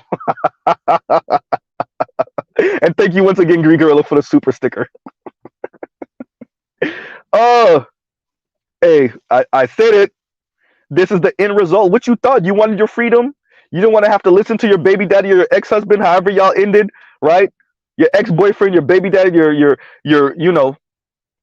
yeah, that's the cost. The cost is that you single, being a single mother, considering and contemplating, right, being in an intimate relationship with another woman, and it's probably going to be a black woman. Of course. What you thought? Freedom has a cost, ladies. Sticking your middle finger at black men has a cost. So either you're perpetually single, right? Either you're perpetually single, like Miss Samantha Cooker was speaking about, or you're the bust down for some man, white man, black man, Latino man, Asian man, or you consider being in serious, intimate relationship with other women. What you thought? Right? What you thought? This is the real world. So, right? This is the real. I don't know what to say. And Anubis, thank you for the super sticker. Oh, actually has a coffee mug. Thank you very much, sir. Thank you very much. Right? The 99. This is gonna be up for a little while. What's going on, better you? Nothing much, brother. How you been, man? Good. I think this is a really interesting discussion because it's one in which you've been saying it. It's tapping into anti-blackness, but I would go one step further. It's tapping into anti-black misandry, and I would argue that there's a case that could be made that it hurts all aspects of the black community, even the LGBTQIA plus, because from at least my anecdotal experience and some of the lesbians I've interacted with, a lot of the women that they come across, almost at some point they've come across a lesbian that's not really a lesbian. Like some of them call them pillow queens down here. Basically, like they'll let that person like eat them or do certain things to them, but when it comes time to reciprocate, it's kind of like, oh, I got a headache. The same shit they hit us with. And I've met a couple of that like that. They're like that passive bisexual shit. Yeah, and in terms of those relationships, in terms of finding somebody who's like-minded and actually of that particular persuasion, it muddies up the pool for them. And on top of that, like they're getting faced with some of these same misandrous expectations and relationship standards, ironically. So it's kind of, I'm reading through Dr. Tia San's book, and it's one of those ones where, as a black man, like, yeah, I've lived most of it, but it's one of those ones kind of eye-opening, like damn, it does hit other people in other places, even the women. Yeah. Well, I contend that anti-black misandry eventually just becomes anti-black, and I look at women like Chrissy, who starts off anti-black misandrous, but eventually says, yeah, I don't like, what'd she say? Yeah, I don't like most of you Negroes, like, and she didn't say Negroes, but yeah, of course, it starts off with the campaign of black men are lacking in this way, black men are messed up in that way, and eventually it gets to what it really was, is just straight up anti-blackness. But you can sneak that in the door for most black women if you start off just speaking anti-black male.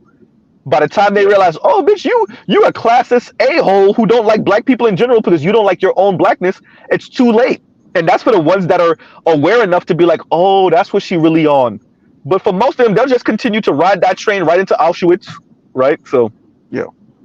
Yo. It is what the fuck it is. Yeah. Oh, by the way, By the way, we got Duck. Next. We got Duck in Elder Privilege. So whenever Green Gorilla speaks, everybody pause. Right. No, you ain't. And, by the way. No, yeah. Oh, by the way, Green Gorilla, stop. Wait, Namer. No, Green Gorilla. Yes, we do have to do that. No. Okay. Yes, we do. Go ahead, Namer. Go ahead. All right. First of all, stop talking to that Green Gorilla like he's got his AARP card. All right, that's disrespectful. See, that is disrespectful to you. There you go, bro. There you go, man. There you go. And by the way, to better you. Better you. That was funny. I respond to your. We gotta help Green Gorilla across the street. Go ahead. All right. Well, Mr. Z's is gonna be in a wheelchair for this, but anyway, I got two things to say first before I say what I say. First of all, better you. To your for the 99 to the 2000, I say right back in your motherfucking ass. 9.5 plus 4 pennies. Add that shit up. Thank you, Mr. Snoop Dogg. And Z coming through a straight. I know you came from. I'm sure your girl is responsible for you having the itis this morning. That's why I forgot you were late to getting the link. And you should be referring to me as Mr. No Good, like Dion to Shannon, because it's not my fault. Everybody's now second guessing hitting the doggy style. And but on the real, for real, seriously, a lot of the shit we hearing about, it's nothing new. But there's a lot of selective outrage in some of the shit they say, and a lot of them fake the funk and whatnot. And like Better you said about he's met some lesbians who were like this, that, and the third. Man, I remember that I told you that one story. That's one story I had about when I've interacted with lesbians here. Most of them were white. But there was this one mixed race couple I met, a lesbian. And when I said hello to them, I shook hands with them. The white one, she was okay, but the black one was giving me like the stink eye. You know what I'm saying? And here's the funny thing. The black one was East African. Even though I told her, she said she was Ugandan. Oh, that's nice to meet you. Then when I told her I was Eritrean, she still kept looking at me sideways, like as if I was Somalian and some shit like that. Because like she was like acting like she don't know what the fuck I'm from, what the fuck that is, where I am. But she just kept looking like a stink eye. I'm like, what the fuck is you from? I'm just being polite to y'all. In other words, Africans can also be anti-black. Exactly. That's all I heard. That's all I heard you say. That's what I heard. When you well, that's the Bahamian side of you just being selective with your hearing, not the Haitian side. But I had to take things like that. But Eritreans don't fuck with Somalis?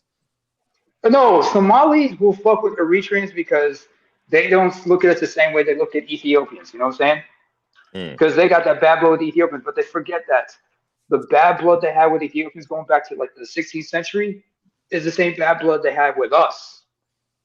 If you don't know what I'm talking about, Compassion Callous, look up something called the Abyssinian Adal War. Or the Grand Wars, it's called. That went between 1529 to 1543. That's the original. That's where most people trace the rivalry between Ethiopia and Somalia. Gotcha. I'm gonna check it out. There's something about tribalism. Are you concerning African? Black people? No. Yes, I am. Yeah. But there's something the why they look at like Eritreans a little bit better. Eritreans are like light skinned. Eritreans and Ethiopians collectively, but that depends on what. Yeah, typically the Highlander ones, the ones from the Highlands were mostly lighter in complexion compared to the ones in the lowlands. We're literally talking about Highlander and Lowlander on a white-dominated planet right now. This shit is fascinating to me. That's what I was going with. Real quick, neighbor. The fact that we're still talking tribalism, either as Black diasporans or on the continent, and yet white people run this shit. I don't fucking get it. I'm like, wait a minute. Why are we fighting a war from 500 years ago? Because it's more than just that for us. You never get over it, right?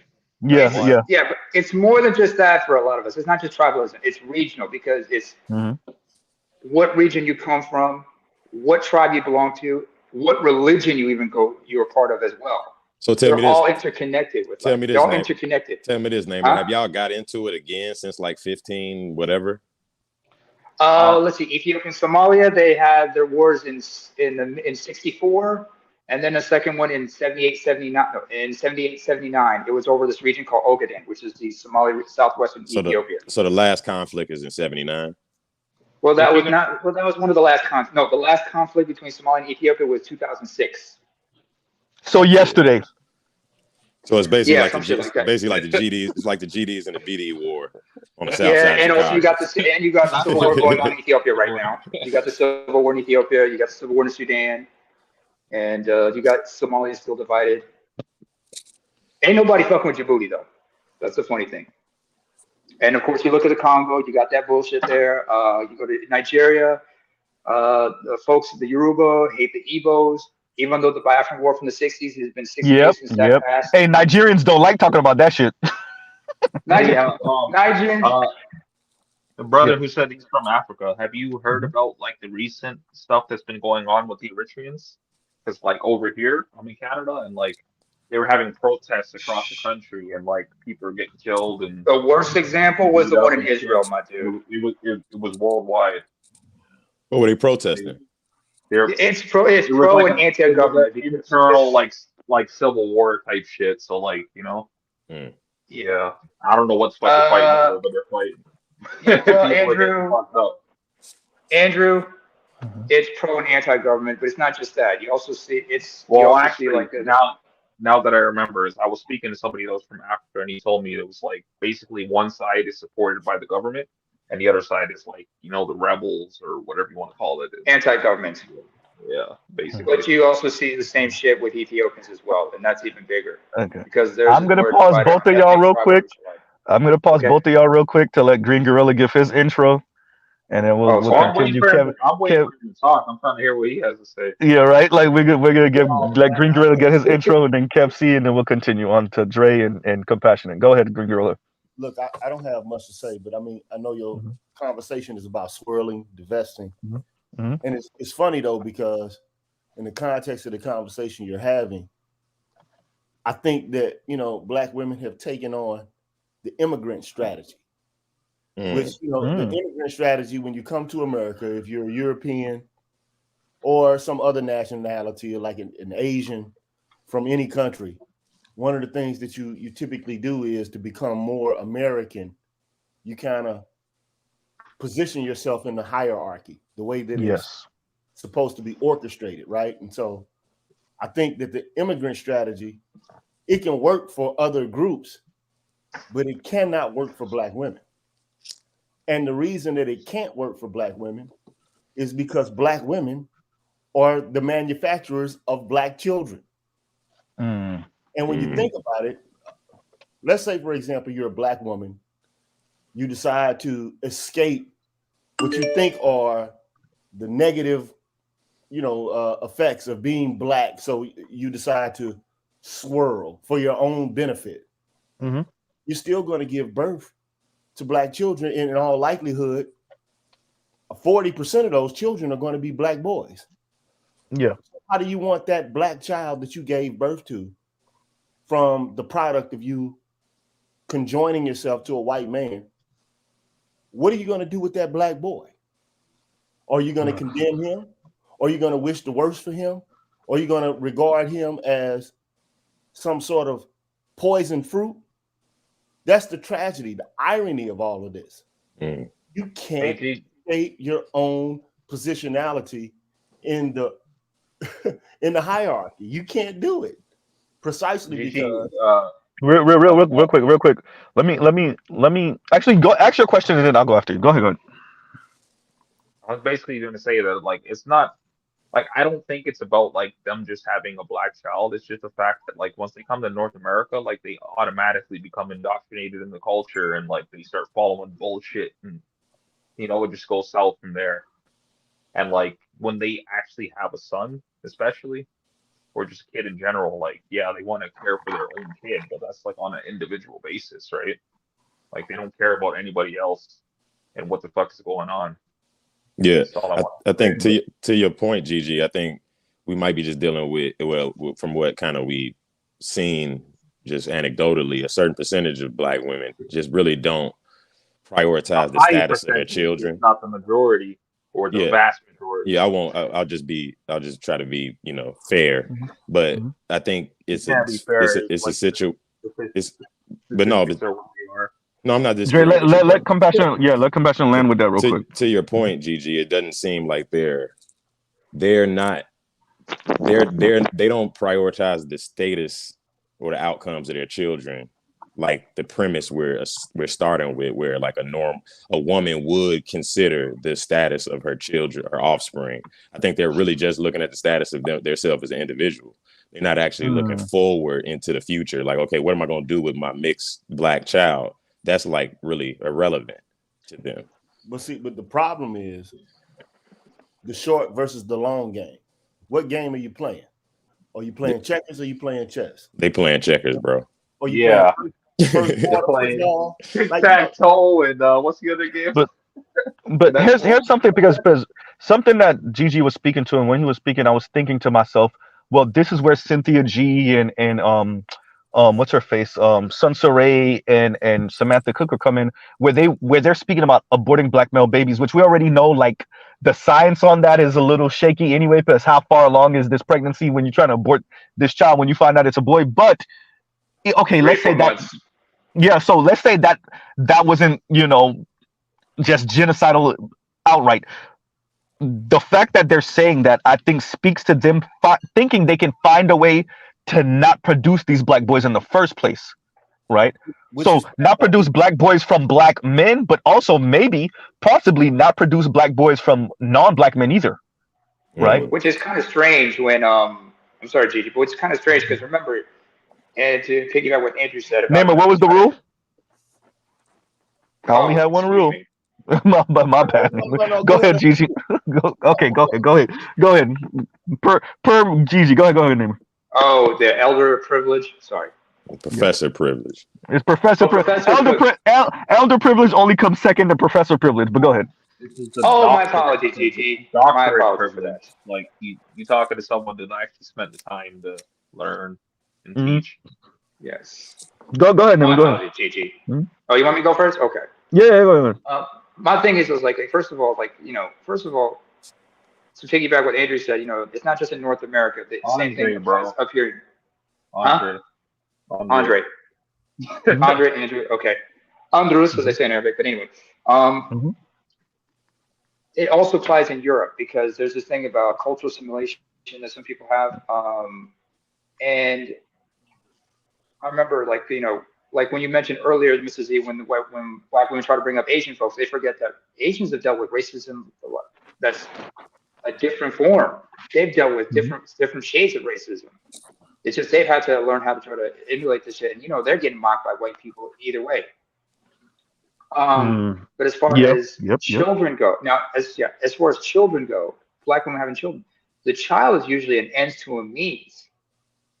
And with that being said, it's beyond the control of whether or not they're going to produce a Black boy because it's the father's sperm that determines the sex of the baby, like we all know. But it's like, if they end up having a son, is that boy light skinned? Does he have light colored eyes or whatnot? Because let me give you an example. Trevor Noah. You know how his mother used to work for his father as a maid, and when they parted ways, she said, "All I want from you is a child."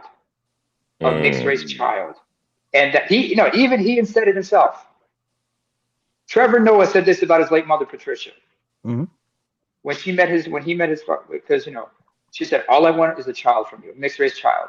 And that might that might speak to the cultural difference because obviously his mother is African.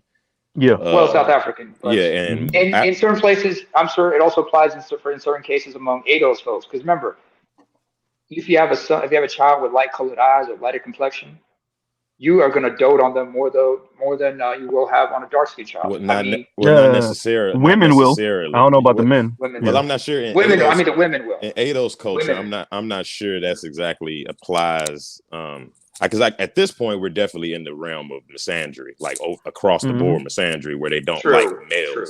So it's like now I think African women, in my experience, they have their status culture of their status conscious of their offspring. They're conscious of and the one drop rule, right? And the one drop rule is effective. It's still in effect no matter where you go. Yeah. So being a light skinned boy, like a Michael Ealy looking Black boy, Jesse really, Williams looking black boy. Yeah, I'm not sure if Yeah. that in the ADOS culture. I think I'm not. We're in the place now where I'm considering that It don't even mean anything anymore because you're a boy at the end. Yeah, exactly. yeah. So to Gigi's point, I think Fair point. we starting with our women, with ADOS women, we start from like certain premises, and then we work from there. And then we kind of we get confused and might call them crazy, but I think we're starting from the improper premise that they don't like Namer just said. It's a means to an end, or ends to a mean. The child. It's not necessarily the status of their family or building a family or anything. It's some Mandalorian shit. They just trying to get good on their own, and whatever happens after that ain't really relevant. You think there's an effort to get secondhand privilege through some offspring? You get a biracial kid. I think that maybe, I definitely think that used to be a thing. Yeah, I don't know if it's a thing now. Vicariously, perhaps. I think the reproduction period, like if a black woman, a swirler, is that like she's using the child as like a cementing tool to cement the marriage or the tie herself to the man. She's not really thinking about her offspring and what they're going to be able to do. She just said, okay, the kid now ties me to and maybe like you said, maybe be some secondary status from it, but it's more relevant that I'm married to a white male grown man from what I can see. So I think you're all right in acknowledging that this is a short-term strategy for self-promotion in the context of a culture that negates blackness, but that is primarily anti-black misandry. Okay. Yeah. I already know that. Okay. But at the end of the day, what I'm trying to articulate, and I'll land the plane here, I'll remove myself from the conversation, but ultimately, what I'm trying to say is the one-drop rule has always been in effect in American culture and society. It always has been. You can't remove yourself from blackness by attaching yourself to whiteness because you can't get rid of your blackness. Your phenotype, your physical characteristics always put you in that category. And I did a show about this, man. I don't know how many years ago, but I covered black skin, white mask, and what Frantz Fanon thought about black women trying to, if they can't paint the world white, they have to try to attach themselves to whiteness in virtue of attaching themselves to white men, which would put them on some sort of higher status. But ultimately, what the white man does he doesn't take them around their white friends. When you are connected to whiteness as a black woman, you find that you're not given the same kind of accord or status as that white woman. You just don't have it. You can't get to the mythical white woman status by fucking a white man. You can't do it. Now you think you might be able to do it, and it might give you some sort of, like financial accoutrements or whatever. At the end of the day, what good is finance without the respect that's attached to being a person in general, man? It's not much that comes out of that. Like, I mean, I just watched a video. I watched a movie today about Vivian Thomas. I don't know if you ever heard of this guy, right? I'm gonna Google him since you brought him up. Vivian Thomas was one of the persons who helped pioneer heart surgery in the United States. Okay. I appreciate you for. I think I've seen there's a movie based on it, right? Yeah, let him finish, guys. Let him land. Something that God made is the name of the movie. The person who plays Vivian Thomas is Mos Def. Okay. And I think about how this man helped to pioneer surgery. Officially educated in medical school, but he, as a lab technician, he worked for a white surgeon. But this black man did things to accelerate the capacity to perform what was thought to be untenable. You can't operate on the heart. That's something you can't do. This black man helped this white man pioneer heart surgery, but he wasn't acknowledged to the same degree as this white man at the time Now, eventually, he did get acknowledged for his his contributions, but it wasn't about the money. Although to some degree it is about the money. It's always about the money because I mean you want to be honored for what it is that you do. But ultimately, you work your ass off. You do something to contribute, but whatever your contribution is taken away from you because of your phenotype. And that in and of itself is the predicament that these divestors have to face. And they can't get rid of it. You can't bypass yourself. You can't excise the niggerness from your own existence. Yep. And this is the fatal flaw of their whole thinking. Like, I can escape from this. You can't escape it. Now, if I had to talk to a divestor, I would say, hey, look, any woman on any part of the earth that would curse her own fruit related to the kind of position that so-called they have related to the hierarchy, the racial hierarchy in any country where if you curse your own fruit, you curse yourself. And it's up to women to be political. Now, men can be political, but if their mothers aren't political, they condemn their children to a life of suffering. They condemn their children to a life of inferiority. It really is up to women to acknowledge and to understand. You got to make sure that your children function, flourish, and thrive to the best of their ability, whether they're male or female. But to say that, okay, well, we're going to abort the black boys and promote the black girls. You basically capitulated to the system itself. And there's no hope for you. You're beyond redemption, in my viewpoint. You're also promoting genocide. Let me ask this question then, Gigi, because this is kind of the theme that I hear from that side of the game. It's but I shouldn't be fighting anyway. That's not my role as a woman. That's your role as a man. So me capitulating as a woman is what I'm supposed to do because you are a conquered male. You're a conquered male, black men. So I capitulate to the men that won. And if white men won and I want to abort black male babies because I want to show him how non-threatening I am, then so be it, because you lost. Well, that's the sound that I hear. That is a misunderstanding of what war is about. It's never just been about physical obliteration of other people. Yeah. It's not just about that. It's about the spirit or the zeitgeist, the mind state of the populace. And women contribute to it. Like, okay, my perfect example of it is the Daughters of the Confederacy. Or part of the Ku Klux Klan. Daughters of the Confederacy knew that their men lost the Civil War. They knew that. Yeah. Is that a book, Doctor?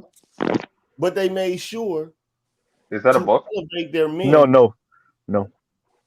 They made sure to elevate their men, even when they lost, and to rebuild a culture predicated upon honoring the men who lost. Black men actually won.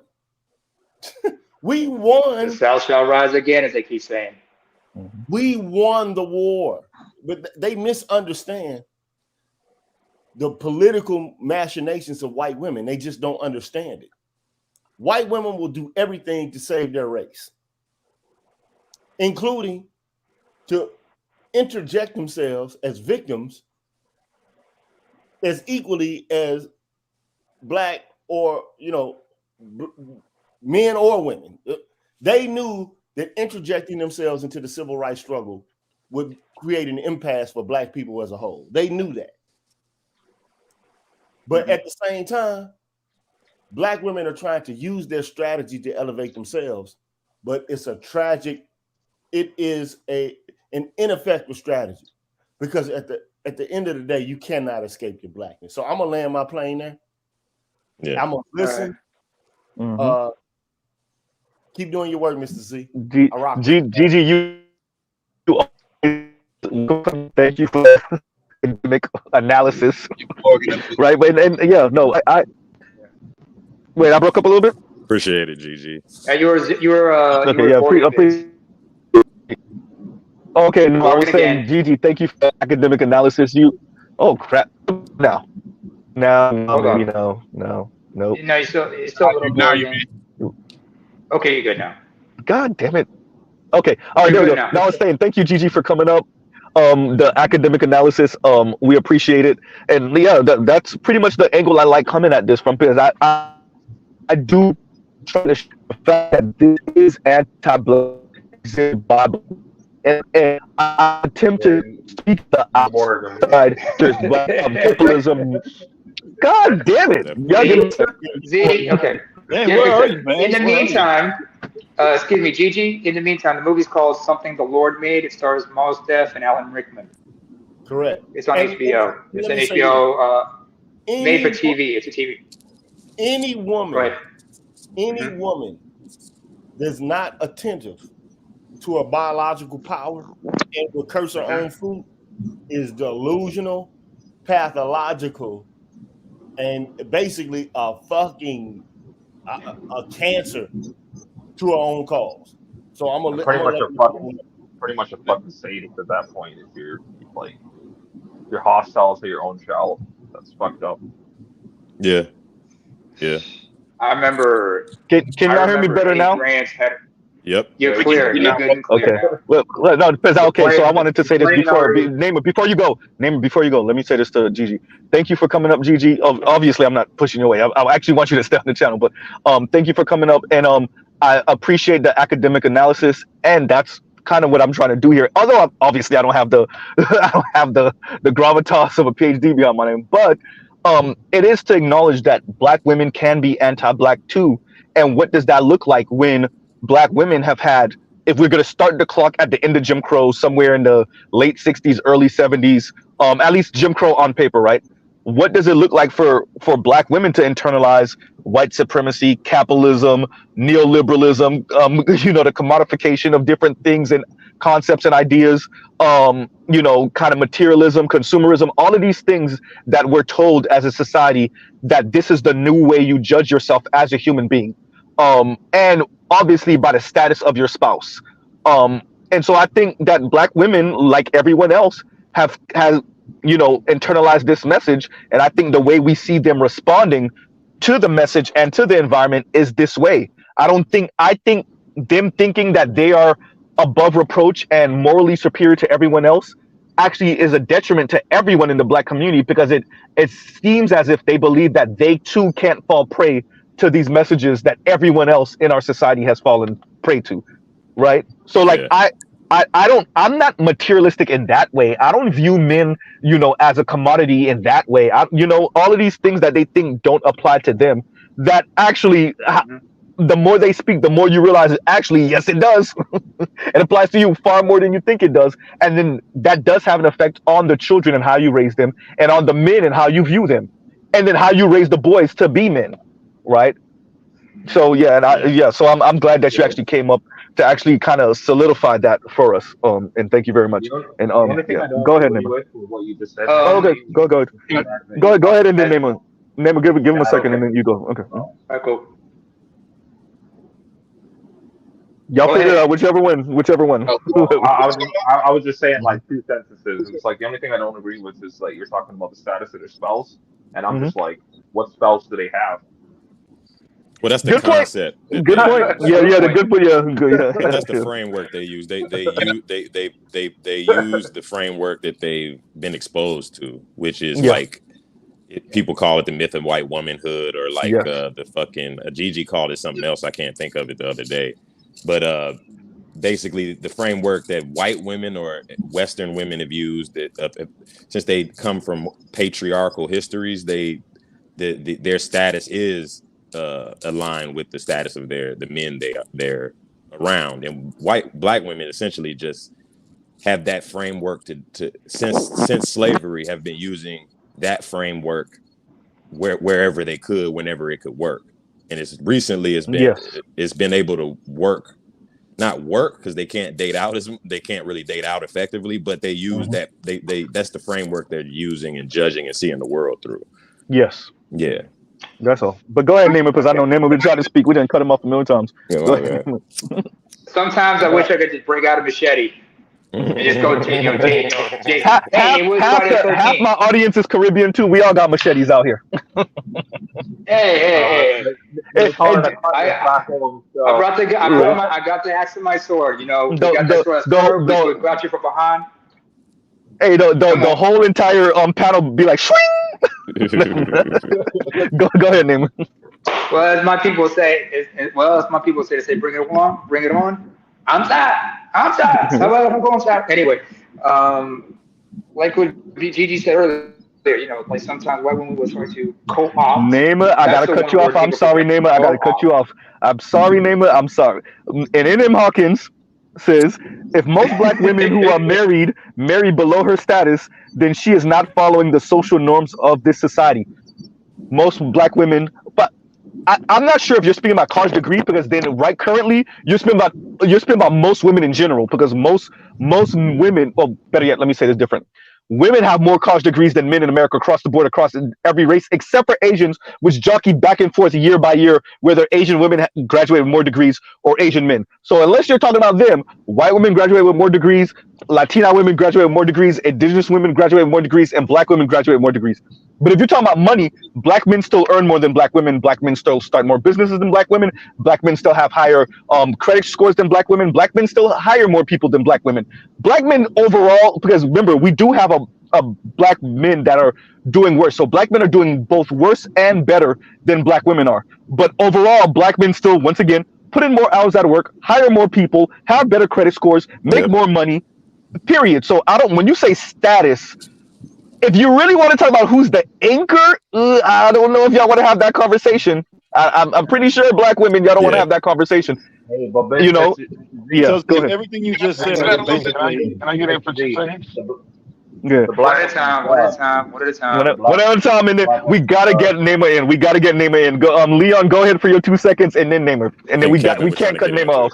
Yeah, and Kev too. Right, so Leon, and then Kev. So Kev, don't be talking that long, and then Namer, go ahead. Let me cut I just came in to tell this. My roots come from Mississippi. My roots come from Mississippi and Alabama. A lot of my family have mulatto people in it. The thing is, the idea of having lighter skinned kids was an important thing to black women of my grandma's generation and even my mom's generation. The thing is, it's cool when you have a small percent of light skinned mixed babies. But when you have an abundance like Mississippi and Alabama, what tends to happen is they get put right back into the nigga status. You're not a house nigga no more. You're not even a porch nigga. You are a yard nigga. You're not gonna run amok with having light. Because it's not special. What you're saying, it's only special and exclusive when it's a small percentage. Yeah. But Leon, I think what can small percentage. I think what can explain that is not that the women of that, you know, of that era and that geographic region cared about how their offspring would fare outside of the black community. They understood or thought. They did. I think they thought. I think black people or black women think being light skinned in the black community is better than being dark skinned. So they look at it. They look at it that as a benefit, but I don't think they count on it actually being able to affect. I guess it's better than being dark skinned. So it's like if you got to go out into the world as a black person, you want to be a light skinned person, but they're not like when we were talking about that earlier, I was saying like they're not mating thinking about their offspring status. Yes, they are necessarily. Yes, they are. Okay. And in Mississippi, it's pure history. I don't have to make a case. What they did in Mississippi, I don't have to make the case, my guy. It's not an argument. Bro. You're disagreeing. I'm not disagreeing. Okay, wait. This is what we do. Wait. Leon, before you finish, this is what we're gonna do. Because I like seeing compassion and callous in this debate. It is a debate, Leon. It is. So what we're gonna do is we're gonna let Kevin see there, then Namer, and then we're gonna come back to y'all. Because I actually want to see what y'all gotta say to this. I'm gonna roll out right after this. So I'll make the case. When it comes to black women and light skinned kids, they fared way better. Your phone don't like the case, it ain't letting you talk. With mulattoes. They fared better in Mississippi if they were mulattoes. But the thing is, when you continue to have those kids, they don't fare better because they just have an abundance of those kids, so they just become black. So my aunties were raised by a black man, even though my aunties, the oldest ones are mulatto, pure borderline white with kinky hair and shit. This shows all through Mississippi, Alabama, Louisiana. There was a hierarchy, but how it moves on, if that continues, you just get identified as a light-skinned black person eventually, but you're not a house nigga no more. You just a nigga. Relative. Well, if you say Mississippi and Louisiana, then you're really talking about once upon a time French colonial borderline Creoles in it. The French actually they operated with a racial even still in Mississippi, it's in women's mind.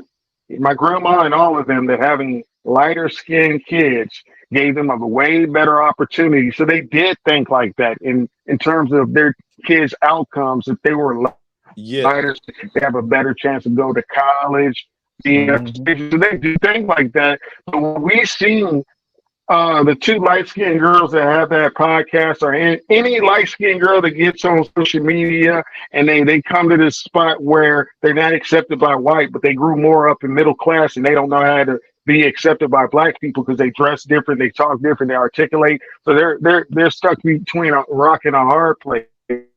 End up, going to college and sell their ass over to white boys the whole time and try to get with niggas as a last resort. Like, the outcome for them is, no, you're not a house nigga no more. You're a field nigga.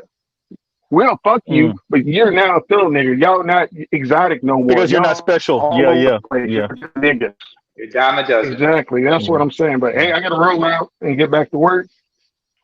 But that's what I mean. It's cool when there's a smaller percentage and black people see their status, but it's not gonna. He got locked out. He was Borging already. He was Borging already. I think that's what it is. So I get what he's saying. Hey, a Ferrari Testarossa is only dope because it's rare. What's a Ferrari Testarossa if we can all afford it? And we could all get one. But like to Gigi's point, like Gigi just mentioned something about the one drop rule that always existed in America. Black people always understood, like America never really operated as a color caste system, where being light skinned is from white people's or the white power structure's point of view actually helped, like actually made you something different than a nigga. Like, so it wasn't like what the Latinos did or what the French did. Exactly. What America was very one drop. Oh, you a nigga. But now within that, you might get treated slightly better, but it wasn't de jure better. It was de facto. You might get treated just a smidge better. But now, I get what you're saying.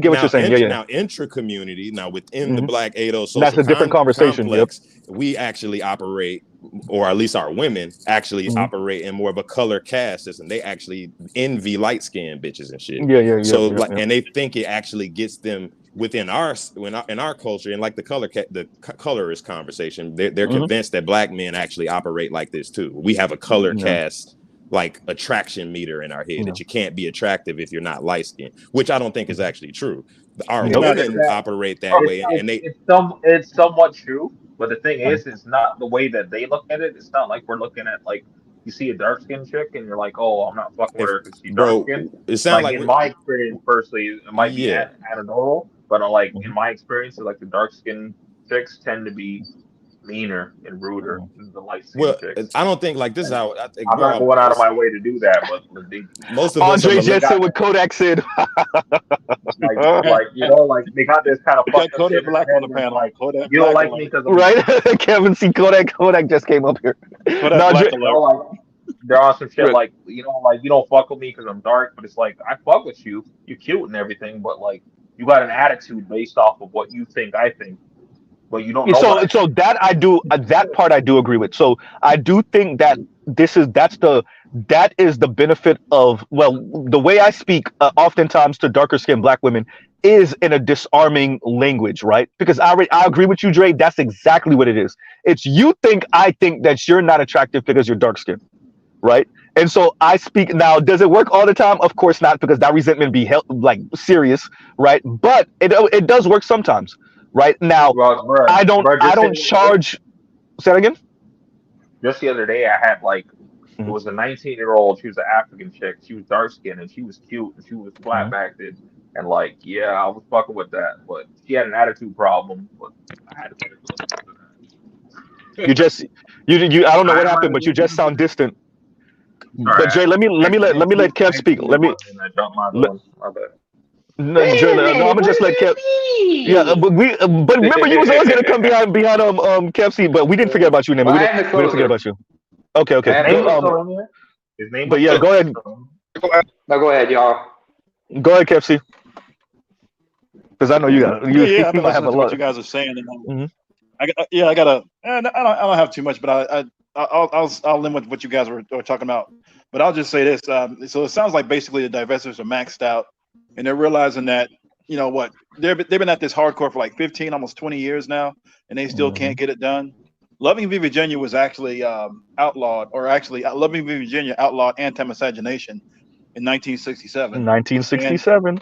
And it was a white man who did it, you know. And by the way, the woman, even though she's identifies as Native American, they list her as black. She's black, freaking delusional. Well, yeah, essentially they list her as black, and then her family at this point identifies as black, or at least her offspring identifies black. So essentially she's black.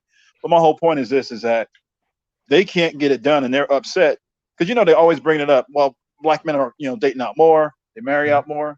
And you know what? Black men don't need a whole bunch of books or a whole bunch of conferences, or we got to take a bunch of special trips or get together and do a whole bunch of videos online. It's basically you just have to be a black man with your life together. That's really it in all aspects. Spiritually, mentally, financially, career wise. Have yourself and keep yourself in relatively good shape, and you just be a good person. And you know what? You'll be able to go across the board. And it's funny because that's the exact same thing that's Croker was saying. Croker.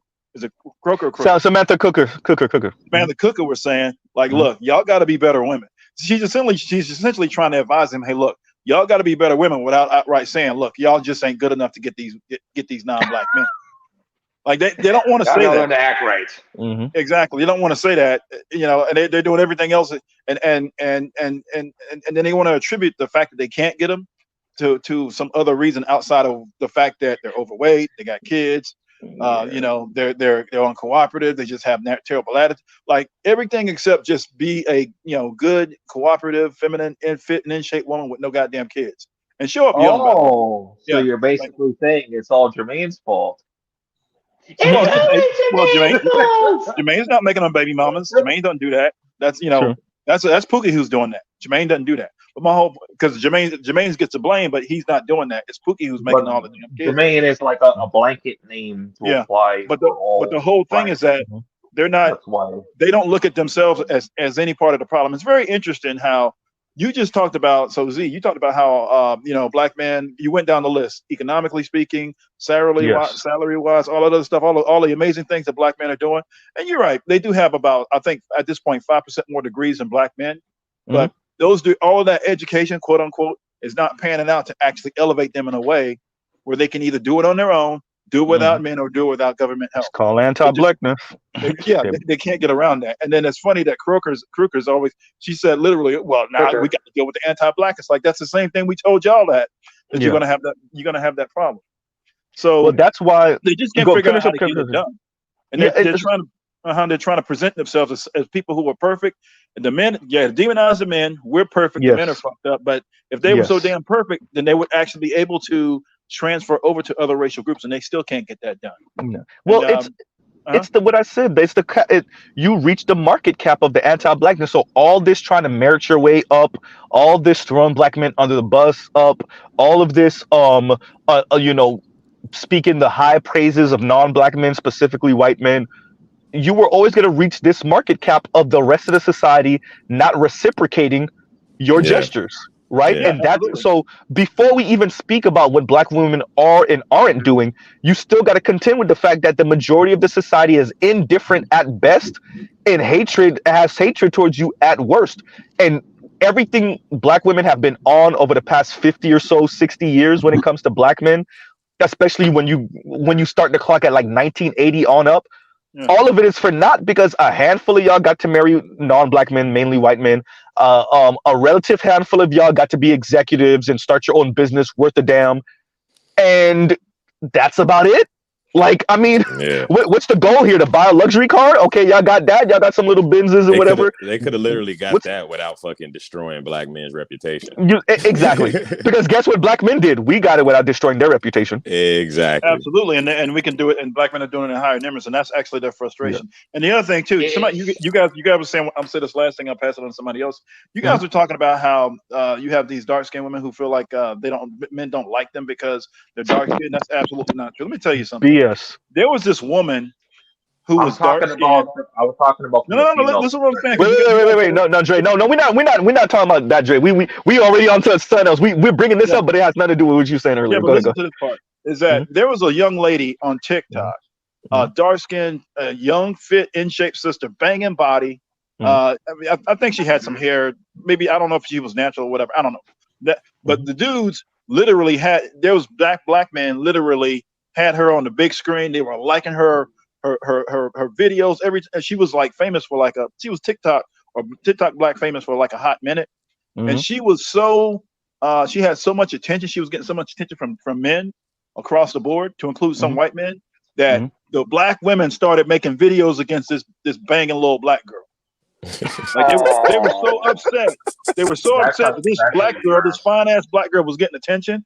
Because what it does, it shows, look, if you're young, if you're fit and in shape and you're relatively nice, and you don't come off as overbearing or in a negative way, that black men or men of all races is going to be attracted to. Your skin tone. But they were so so mad at this girl because they were like, well, she's not really all that fine. I'm like, so I looked her up and I'm like, yes, the fuck she is. Because she's out of my age range. I ain't trying to get her. I wouldn't try to touch her. But my whole thing is that, yes, she is that fucking fine. Because I was like, oh, goddamn, she is. Their whole narratives are over 18.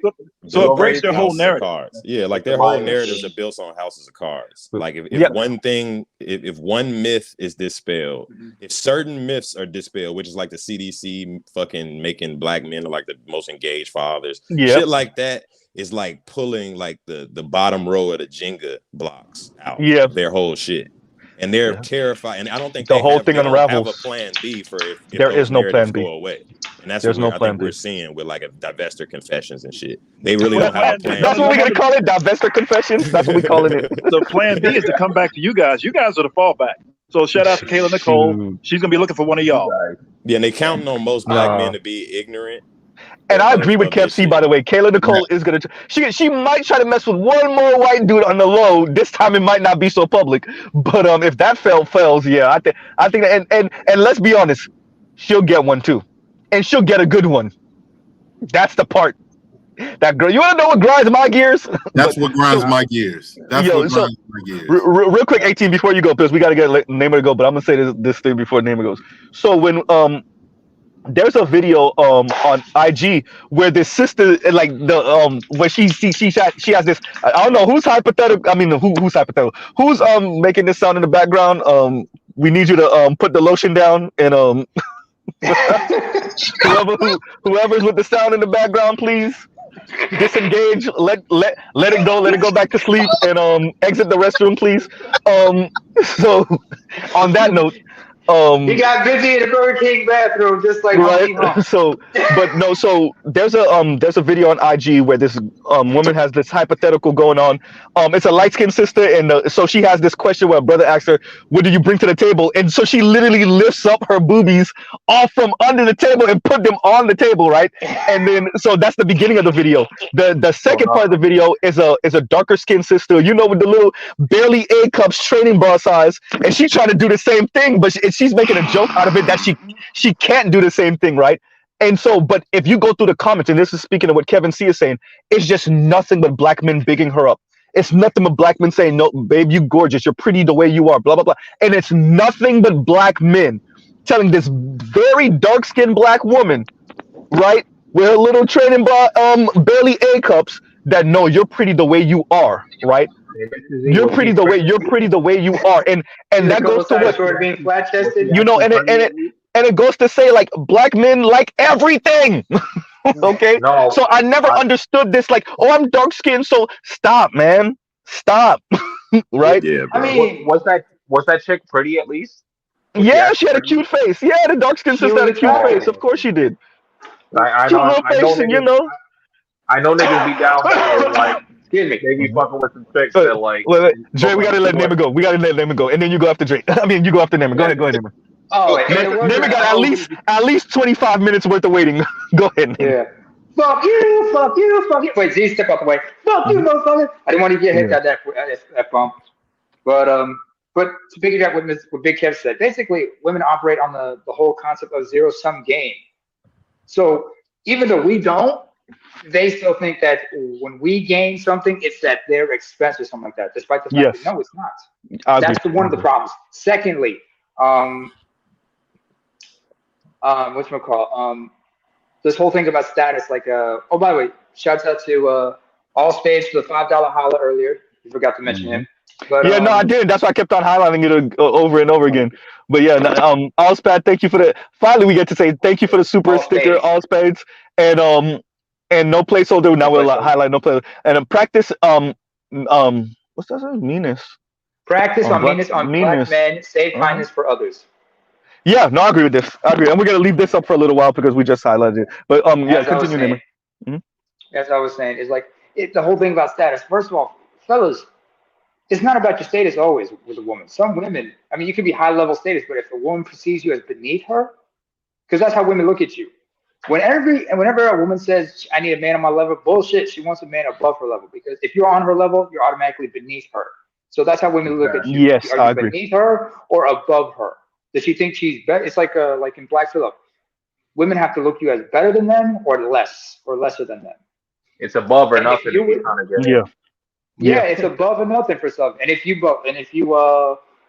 beneath her, it's no surprise that either she's gonna starfish you or she's gonna say, "Why don't you just hit it from the back?" You know I have to go there. I love. Hey, name it. What we're gonna do? Maybe sometime later on this week. I'll let you know. Email me. I'll let you know. We're gonna have to go into that. I'm gonna try to bring BGS in for that conversation too, because you should let this brother talk a while ago. Starfish or nothing like. You should have let this brother talk a long time ago. Starfish or nothing is like sometimes if she looks good enough, the starfish is okay. But here's the problem, fam. Here's the problem, fam. About no, but Neymar, aren't you talking about her enthusiasm? He's not talking about you. He's talking about what she's into, right? Go ahead, Neymar. Yeah. So the thing is about like if she thinks you're beneath her, if you're beneath her, she's gonna like look at you like with disgust or with contempt. Sometimes it could be openly. Other times it could be disrespectful. I remember, the late KS himself said it.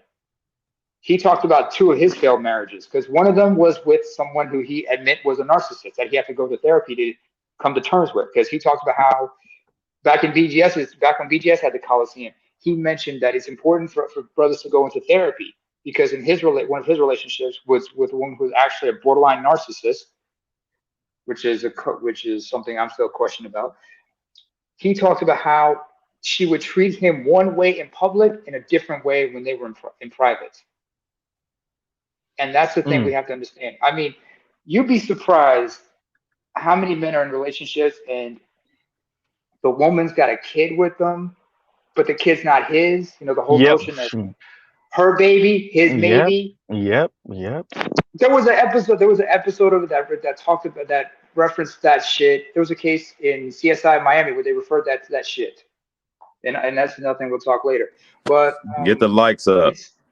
Get the likes up. Like, share, subscribe, hit the super chat. Y'all know the deal. Yeah, Dusty Ninjas. Always like, if you can support to it, like every time about bro, Dr. Thunder then turned Dusty Ninjas. Jesus Christ. Yo, and the dark skin chick I love it. You mentioned earlier. And the dark skinned chick that you said who got clowned on by black women because she was fit and everything, she's holding a mirror to their failures. She's holding up the mirror to those black women, and they don't want that. They'd rather shatter the mirror and risk 7 years of bad luck than to come with the real. That's why they prefer the beautiful lie than the ugly truth. Let me actually address this real quick. And N.M. Hawkins says their marriages last longer. So she's speaking about black women and non-black men's marriages lasting longer. Let's tell her why they last longer. Wait a minute for everybody. There you go. Black women, if you want to date outside of your race, you need to be disciplined. When they say we're going to the gym at 5:30 in the morning, you better be up at 5 o'clock getting ready. They are not going to deal with the lack of discipline. And what we make black men put up with, they are not going to go for that. And what we make black men put up with, they are not going to go for that. What we make black men put up with, bingo, they are not going to go for that. If you want to know why the marriages last longer, thank you. Thank you. So let me get this out. So what we're saying, and what this that's a black woman, right? That's a black woman who's saying what we make black men put up with, they're not. In other words, we're kinder to white men and Latino men. It's really white men and Latino men. Asian men is not a thing. Stop it. We're kinder. We're more compliant. We're more prompt, right? We're more pleasant. So, exactly, right? So if black women are acting like this with their husbands, and like Crystal and Kerosene trying to hold on to her marriage for dear life before they finally had to get divorced, but she knew it was going to be embarrassing, and Negroes like me were going to throw it in her face. If black women are doing all of that to maintain their marriage with their non-black men, of course their marriage lasts longer. Look what happens when they do get married. Oftentimes, what do we hear? He was calling me a type of N-word, and we did this, and he was abusive like that. And then why did you stay for 20 years, ma'am? Exactly. And they were involved in, of course, the marriages last longer. And look at, and I'll end with this. Look at de Blasio right now. They're separated. They're not divorced. And the only reason we know that is because they made it public. And the only reason they made it public is because they're public figures. You see what I'm saying?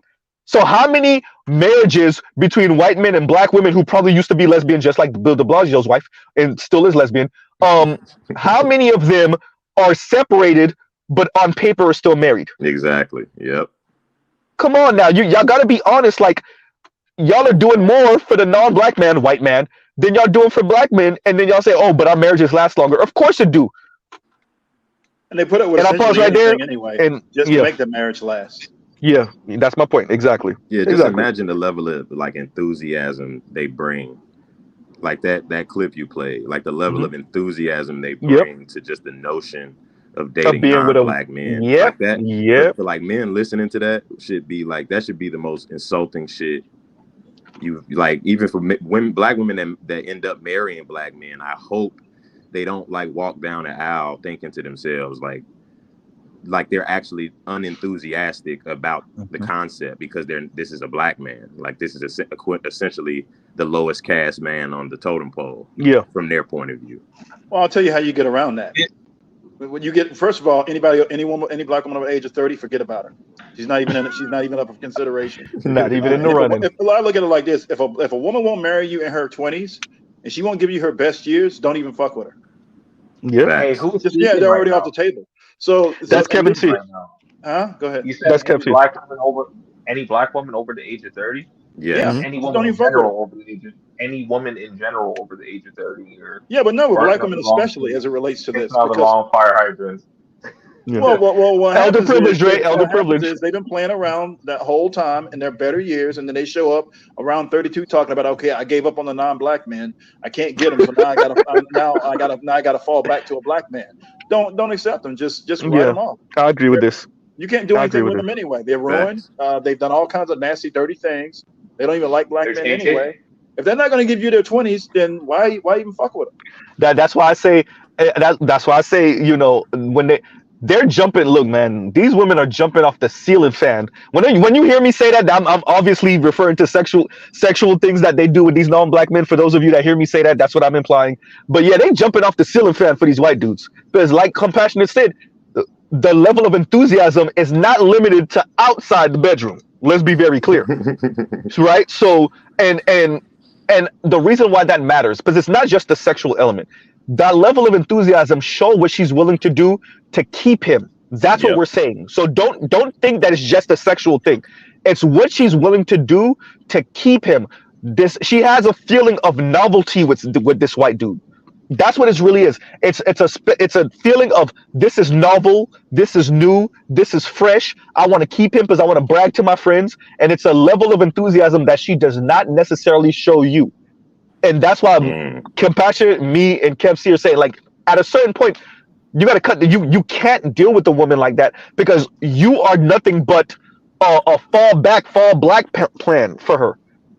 Yeah, that's what I'm saying. I will not be surprised if Kayla Nicole, if we see her in 5 years and she's with a black dude. I will not be surprised. Now, I'm not saying she won't end up with the white man eventually, but I will not be surprised that we will see her in 2 to 5 years and we hear that she's married to a black man, right? Or here's something to consider.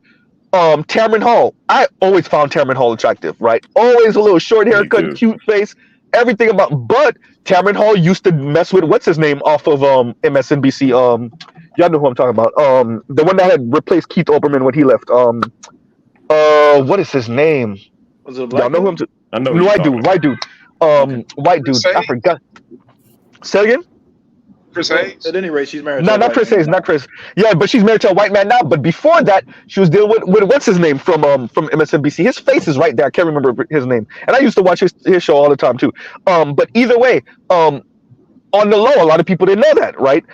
She ended up marrying a white man, but look at how fast it went. She ended up marrying. You found out she was pregnant and getting married like practically at the same time. But they were just having fun. She got pregnant, and let's be honest, she was like, "Hey, bro, you married me. I am not shotgun wedding." She put the shotgun wedding pressure on him. Let's call a thing, right? She let him hit it raw. Yeah, she let him hit it raw. He got her pregnant, and she put that pressure on him. And then all you hear is that they're married and she got a kid on the way. So the reason why I bring that up is I don't want black men to have to deal with a black woman. I said white woman, Freudian slip there. That's what they want to be. Deal with a black woman who is just like Tamron Hall in that situation, but the white man said, "No, you're having an abortion."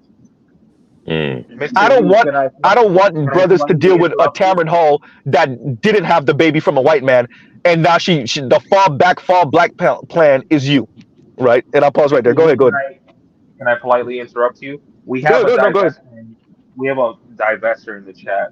This NM. NM Hawkins is one of my regulars. I talk to her all the time. Yeah. I addressed her all the time, and I actually addressed what she was saying earlier with the reason why these relationships and definitely marriages with white men last longer. First of all, they're rare as hell. You're like, it's practically damn near sample negative. Go ahead. I asked her if she's personally married, and she hasn't given me a response, so I'm assuming she isn't.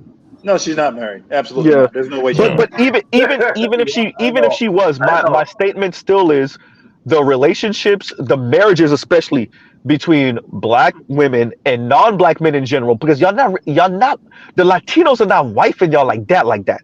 It really is white men, right? So the marriages between black women and white men, much of the reason why they last is because of, put it this way, Gary Owens had to send the letter of divorce to his wife and run. Yeah, she was never going to divorce that man. Gary Owens, have y'all heard Gary Owens speak about it? Like, he had to run. He had to damn near run. That's number one. Number two, like I said, the second example, Bill de Blasio and his wife. There's so many examples of the kid. Crystalline Karazin was holding on for dear, and even if she's the one who filed, look at it, like she still lets this guy come to the house and chill in the living room and have, like, this is what I'm saying. These are the type of relationships y'all form with white dudes, bro. Like, come on. Key to the house. Zaddy is still getting literally. He still get it. He's chilling at the crib. He's been kicking his feet up and shit. You know, so and this is something that y'all have to be honest about. And even Samantha Cooker said that this is very anti-black, what y'all are engaging in. Like, and this is a divester, right? This is a woman that essentially advocated for the abortion of black male babies, right? So, like, and let me actually play that clip from her. Here we go. Have we drunk the Kool-Aid that we have to be perfect to get a non-black baby? Which is kind of anti-black, because that means you give the scraps to black men and then wonder why they don't bite. I'm just saying. But when you give a non-black man, you're going to come as your best stuff. And then wonder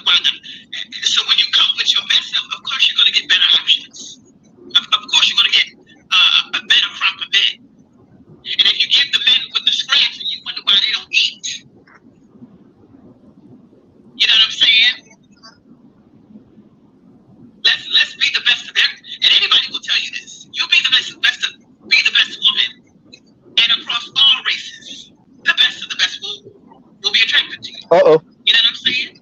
All I gotta say. A quality man wants a quality woman. He don't want no bumbish woman. He don't want no trash woman. I'm just saying. He can't take her home to mom. He can't do nothing with her. He can't take her to the nice restaurant. Uh-oh. He don't know how to act. Uh-oh.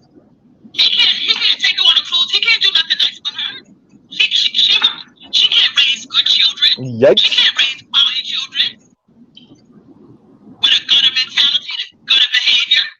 I'm just saying, y'all. I'm just saying. Tangle of fucking pathology. Bruh, if you need any more proof. In other words, you get what you qualify for. That's all. You mean Sexy Red can't make it? She ain't gonna get in there. She ain't get in there. She ain't got a. You saying Sexy Red ain't got a chance? Is that what you're saying? Kev, see, I don't want to imagine that. All right, I already got enough PTSD in my life as it is. Hey, and oh, by the way, let me tell you guys something else. Too. You know who's actually making baby mamas at a high rate? A Hispanic man. Yeah. Hispanic Yeah. Right now, they're quietly turning a lot of black women into baby mamas. Yeah. That's what the statistics actually say. Let's just say I have a relative that Kev C just described. And I'll Hispanic dude, two kids from a Hispanic. Yep, I'm not gonna lie. Yeah. So, and this is not even my generation. This is this is my mom's generation, and so yeah. No, Kev C is right. And on the low, between some Asian men, but that's the sequence. Hispanic men turning black women into baby mamas. And on the low, that's something they don't like to talk about. Between California, Texas, Florida, New York, and Chicago. Really, not all of Illinois, but Chicago. Latino dudes are doing what Kev C said on the low. That y'all not talking about it though. That 15% of extra kids. Those come from non-black men. It's a lot of black men marrying those or dating those black mothers with those mixed kids and creating fucking and having mixed families and shit. That's why black men gotta bow out of the fucking actually it's not. It's a very it's a low number of guys doing black men who are doing that. That marry after the fact? Few. Yeah. It's very few. I've seen it, but it's very few. You know why? You know why? Because they look at you with your dark skin, they look at that woman with the dark skin, they see that mixed race kid, and they know you out here getting cucked. No, you're right, kid. They're not marrying, but they're definitely dating. Black men aren't doing that in high numbers. I know some black men dating black women with fucking mixed kids. Yeah. No, that's true. That's a thing. That does happen. Yeah, Compassion is right about that. But let's let 18th go, and then I know Dre was trying to say something. So 18th, go ahead, but make your intro. Hey, what's going on, everybody? I wanted to say shout out to all of the brothers. Shout out to the brother Kevin C. Shout out to Naima. Shout out to you, Mrs. Z. Shout out to Betty U. Shout out to the brother that was just speaking with the red avatar. What's up, bro? And shout out to everybody, man. Thank you for allowing 18. That's Compassion and Callous. Check out his channel. It's a lot of good stuff on there. Okay, I'm gonna check you out. Check you out. Mm-hmm. Well, I wanted to know. I've been listening a little bit and everything, but the crazy thing is the reason why I'm very worried about this situation with these women, because the more and more they go deeper into the realm of understanding that they don't have a chance, the more aggressive they lash out at black men for it. And I think that we need to really pay close attention because it's like when we've been talking, like the only thing I hate about us as black men, I just hate how ignorant some of us are, and we don't understand, know how much some of these women hate us. Because shout out to Accountable Commentary, the brother Accountable Commentary. He's like you say, don't fall for the reach back. Yeah, a lot of people Hey, by the way, on a low, Accountable Commentary is the brother that you don't want to play the dozens against, because his laugh is infectious and he gonna have everybody laughing at you even if your joke's funnier. When I tell you, like, Accountable Commentary, everybody has that one friend that you're like, God damn, I don't want to go back and forth with this nigga, right? Because their laugh is infectious. Accountable Commentary is definitely that dude. He's definitely that dude. But go ahead, 18. Excuse me, before 18 goes, could somebody please explain to me, as the ignorant immigrant here, what the hell y'all mean by playing the dozens? It's like back and forth, just like Jones on each other, making fun of each other, you know. It's an old 80s. You don't know that? You just go back and forth and shit? Okay. And you know what's crazy? You roasting each other. Okay, you roasting. And you know what's crazy? Brother, you're an immigrant from what country? Because I'm in Canada, and even I know what the fuck that means. But he's an immigrant to the West, so he's from Eritrea and then moved to Norway. Oh, so, you're from the money line. And see, here's the thing. And you know what's crazy? Where you from, Drake? Wait, y'all. Let 18th let we, too many facts over here. Yeah. No go problem. Ahead, I was just gonna say, you know what's crazy? We all got our different slang terms for it, depending on where you grew up. Like in Chicago, we call it heat. We like, oh man, I'm about to eat. Yeah. Or frying. Or gunning. We like, well, I'm about to gun you, boy. Like, so it depends. It depends on. It's an old 80s pastime. That's what you guys call roasting each other, is gunning. Yeah. I see why that city of course, from Chicago. The way that it is. If you're calling it gunning. And the South right now, we just call it flame. We about to flame. I'm about to flame your ass, right? We're about to flame. It's a tradition we made up with to cope with anti-blackness. Yeah, exactly. Okay. And you know what else people do when people like to try to throw little slick jokes in there when they don't want to, because they're afraid that you may get them, so they throw a little slick joke, and we're like, oh, what you trying to heat on a sneak? Yeah, and don't be on the sneak. You trying to get slick with me? And don't be a nigga laughing too hard. Exactly. Hey, that'll get you pulled into the conversation.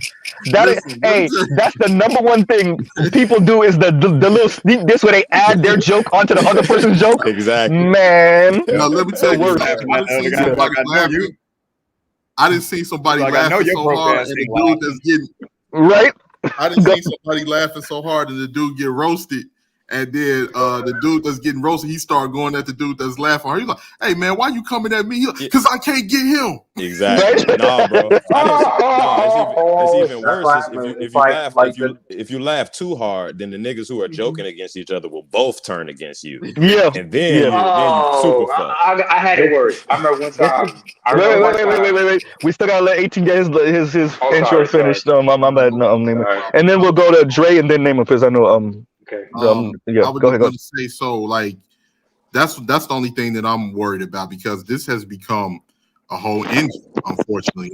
And you look at, and you know what, Mr. Z, you know who's been quiet lately since Cynthia G's got demonetized, right? Chrissy quiet as hell. And Paris. I see that. And Paris, no, Paris been quiet. Paris is enjoying her new marriage. That's why, hey, Paris out here living. I told y'all, Paris out here living her best life. Paris sold y'all on BS, took the money, and dipped off on y'all ass. They're gonna really pivot to the luxury shit. Well, Paris already said that last year. Paris said that either earlier this year, last year. She was like, "Yo, like I'm gonna start putting out more black women," because I already knew they had reached the market cap. There's only so much times you could say black men ain't shit, and that's a lie. You could say that forever, apparently. But it's a law of diminishing returns, right? Exactly. So that's what they're reaching now. That confession you played is proof of it, because even like our listeners are starting to say, "All right, ladies, we're kind of having a circle jerk here." Yeah. What the fuck? Here's the thing with that. Like I noticed, Paris and Chrissy was ahead of the curve. They was the first to really. I think Chrissy was the first, and then she kind of put Paris on game to start monetizing this type of content. I mean, before it was the pink pill, but she didn't make as much traction as they did. They built their audience up first, and then they turned around and switched up their content to utilize when they realized that they got more of a reaction from. And that's not gonna work. That's like Pornhub changing their shit to like kids videos or something. No. What I'm saying is that they didn't start off anti-black. No, I know what you're saying. I'm saying like the pivot to the black girl luxury shit, and they got like 200,000 subscribers that are there for hate porn. That's just not gonna work. Yeah, they got I get what you're saying. 18th Compassion is saying the second pivot, because Compassion we talk about the first pivot was from pro-black stuff or like black-ish stuff for Cynthia G to black men ain't ish. The second pivot, and this is where it's gonna be interesting to see where Cynthia G goes with this, because she can't do black women luxury. She can't go nowhere with her content. But Chrissy and Paris, they were already weaving in black women and luxury lifestyle stuff.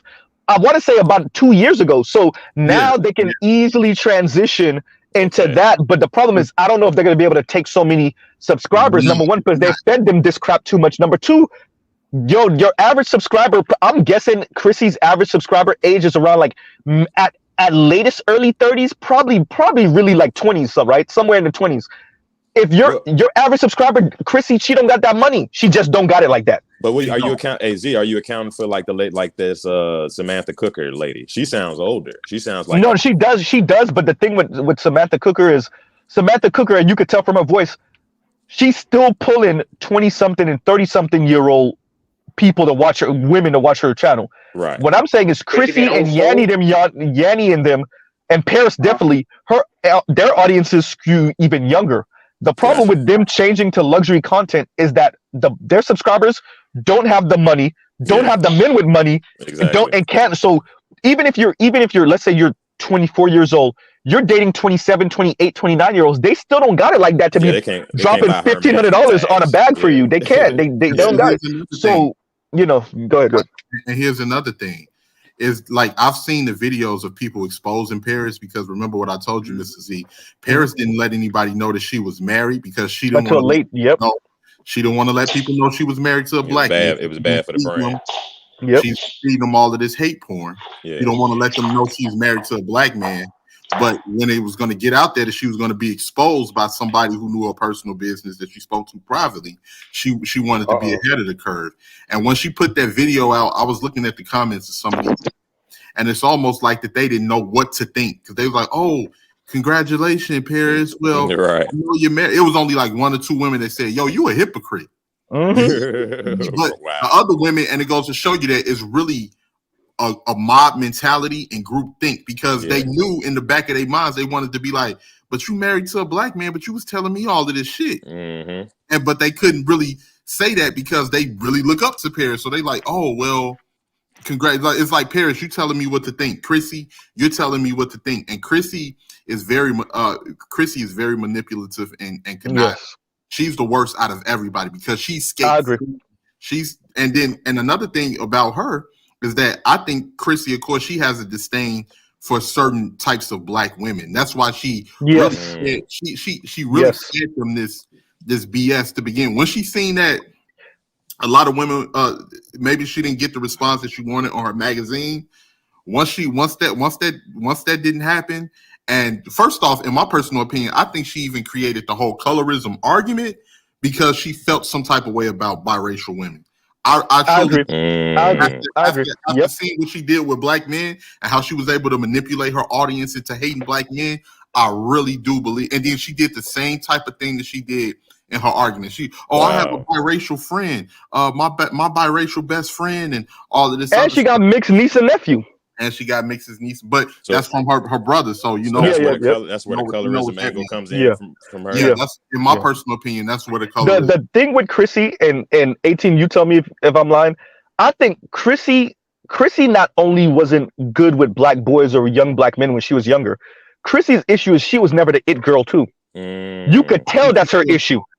I think Chrissy is your standard, everyday, salty, dark-skinned sister that's mad that she wasn't the it girl in high school and she wasn't getting no real attention from the black boys in high school. So the colorism argument is essentially designed more is like a jihad against light-skinned girls. It was, you know what? And black men and the light-skinned girls. Light-skinned girls and the black men that like them. Yeah, see, here's the thing. It started out as a jihad against the biracial women and the light-skinned women, and then she transitioned over to black men. See, you have to really pay attention to because you can't, because you got to couch they ended up couching why colorism exists on black men, and she put it, and when she even said it herself in her videos. This is a person that's been watching her from the beginning. I'm talking about 2017, 2008. I don't know about you brothers, but like dark-skinned women, I'm not particularly a fan of them, but there's some that look damn. So tell me this: you ain't never. So you walk in the club, and when you scan all the asses in the club, you're checking for the skin tone. Fuck no. Exactly. I'm looking at whoever looks good. Exactly. So I don't think that's the point. They got a nice face and they got the body that I like. I'm fucking with that. First thing, I don't go to the club. I like concerts. Finish this up real quick. I just wanted to finish. Yeah, go ahead, bro. So her idea was to get a reaction to cement in the minds of a lot of these young dark-skinned girls that biracial women are their enemy and their competition. Once she was able to cement that into their mind, then she transitioned over, and these black men they're the issue. Because they're the issue because they're self-hating too, and that's why they want to get with biracial. And then she transitioned into that, and then as time went on, then she started transitioning into, oh well, you know, black men just like these everybody except dark-skinned black women. You have to pay attention to the chronological order of her.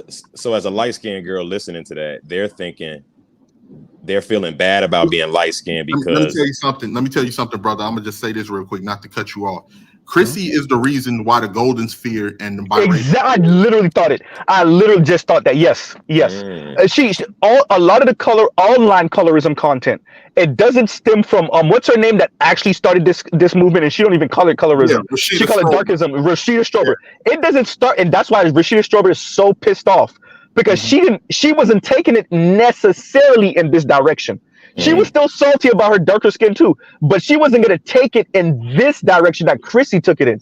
The reason why Chrissy really got traction over Rashida Strober is because Rashida Strober is your standard loud, more aggressive auntie, right? And so the young chicks are kind of turned off by that shit. We already know what aunties sound like, right? So that shit don't mean nothing else. But young women, what made Chrissy, they gravitate more to Chrissy is Chrissy's delivery, her voice, her delivery, right? And that goes to her being, you know, I think she got a degree in marketing and millennial too, but her degree in marketing. See, exactly. Her delivery, the way she articulated herself, the way she blend luxury and money into what that's what made a lot of crucial, Rashida Strober wasn't necessarily advocating for a certain brand of femininity from women. What Rashida Strober was on is on some more matriarchal thing, which is like, black men, if you don't get your ass back over here, dark-skinned black men, you belong to us. And she's actually said that before, right? And I don't actually fault black women. When black women say that shit, I'm like, yeah, you belong to us. I'm with the shits when black women say that. That's not where Chrissy was going with it, right? Yeah. Rashida Strober is on some dark-skinned men. I'm a dark-skinned woman. You belong to me. What the fuck you go? What you doing with these light-skinned women and with these white women, et cetera, et cetera? That Chrissy was like, screw light skin and mixed black women, screw black men. We belong to whoever. We actually take that, like, rewind. We don't belong to anyone. You go for wherever the money and the status is. And that, you know, especially for millennial and Gen Z that were coming of age at the time, black women, that sounds really good because they already been fed that through with this neoliberal spoon for the past how many decades. So Chrissy being a millennial and selling that to women pretty much under the age of, at the time, like, I want to say 30, 35. It just was music to their ears. Early 20s, late teens. Exactly. I wanted to say that when Gigi was up here, he mentioned, he was in his dissertation, he mentioned about how like the logic that divestors use isn't a sound or moral or long-term logic in terms of just what they get for it is financial accoutrement, I think he put it. And he was like, that's not a sufficient, you know, payment. That doesn't make sense to pursue just for financial accoutrement. But to your point just now is like, and I wanted to say when he was up here, like, to your neoliberal assessment, that and he's even repeated, like, they want to be negative, practice negative liberty, and negative liberty, conspicuous consumers. So really their end goal is financial accoutrement and status. Well, it's upper middle class white women lifestyle. It's upper. That's why I keep on saying it. Go ahead. Under the bus by throwing their own under the bus. Yeah. It's because think about it. Like, we have to really, and that's why this is where I say this is not exclusively a black woman thing. Think about being a woman in the West, mainly North America, mainly America. You've been sold this blonde, blue-haired white woman, snob, annoying, entitled Karen chick, and you see all the social power she has, because that's how white and small hat men advertise her, as this woman who has all of this social power. And guess what? Unlike the men, it's proxy power. She don't even gotta really lift a finger herself. Like, what we think we're doing as men in general by shaming these women, because white men are in on it too, because lesser white men have fallen victim to these white women. We see that as shaming her. Women of color see that as, oh my God, that's power. Yep. I want that too. here's my personal opinion, Z. It's a black woman thing because all of these other women are not trying to damn near drag their men into the ground.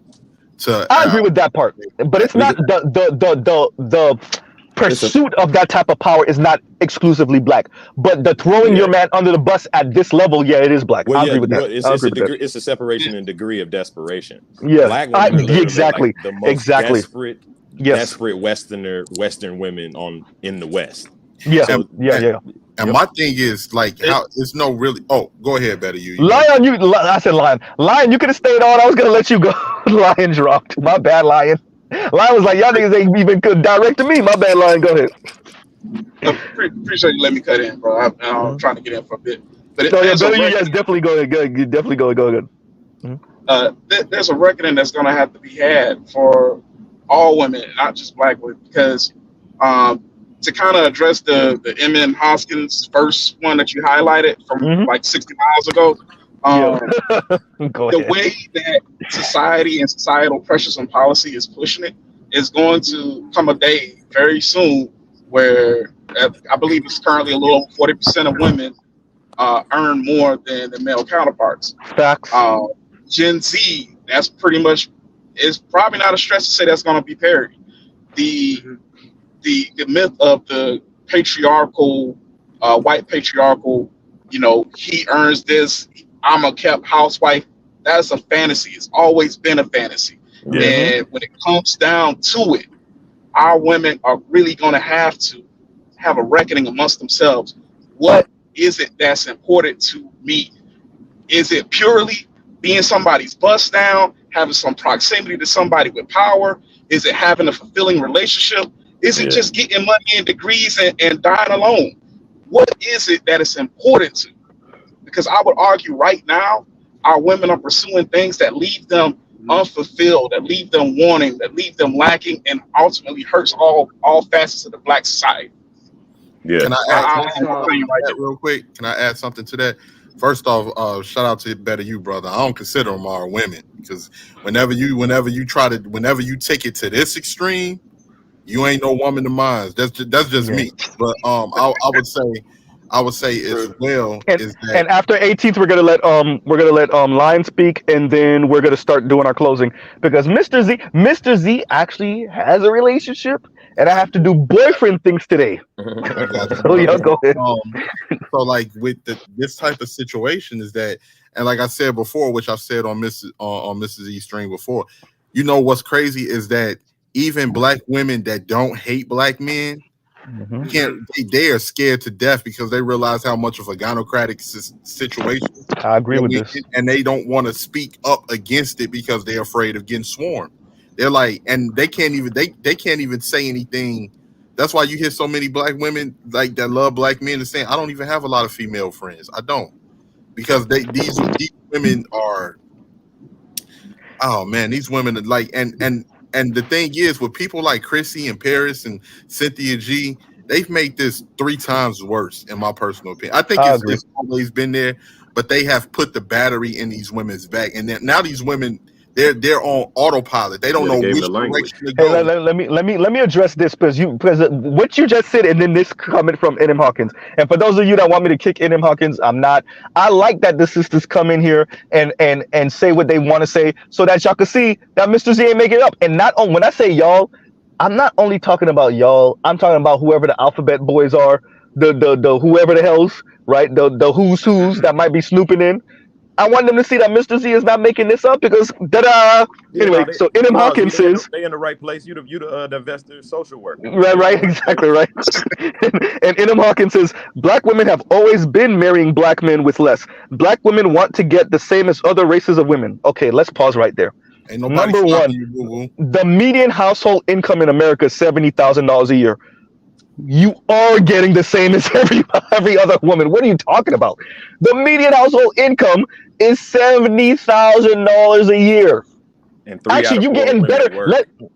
Here we go. Three out of 4 mothers work in America. Actually, N.M. Hawkins, black women are getting better. You know what you're getting that other women don't get? Big black. Anyway, so you know what I'm saying. So you actually are getting better than other women.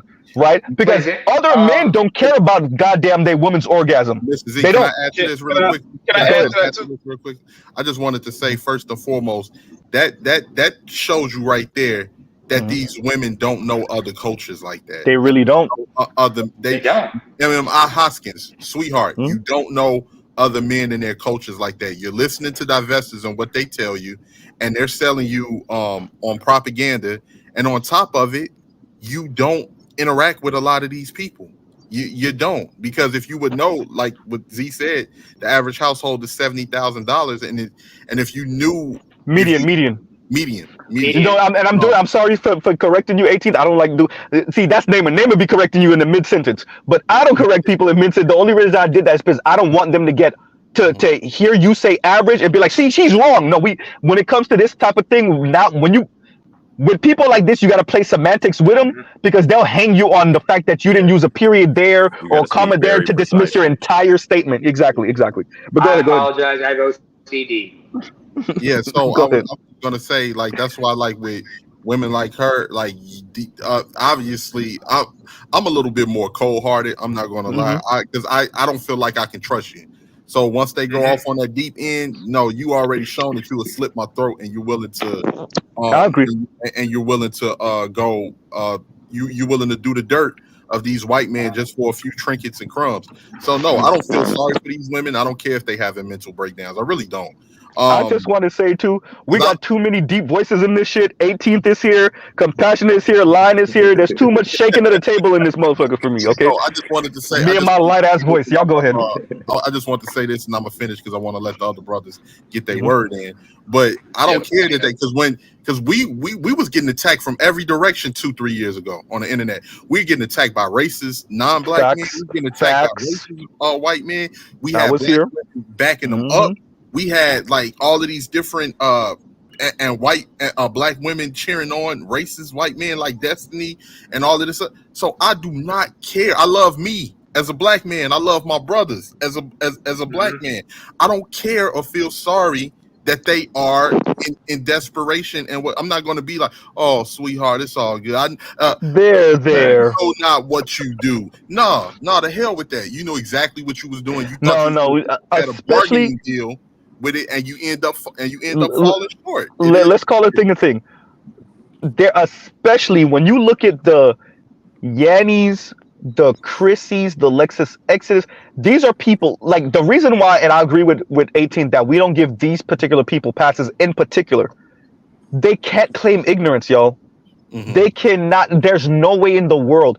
All they could claim is resentment that they weren't chose in high school, old bitter asses. Y'all damn, they're 30, 40 something years old. Anyway, so they can't. All they can claim is, but and I agree with you, Kev, and that's all it is. But when you look at Chrissy and you see the way she moved, you know you're not dealing with a dumb woman.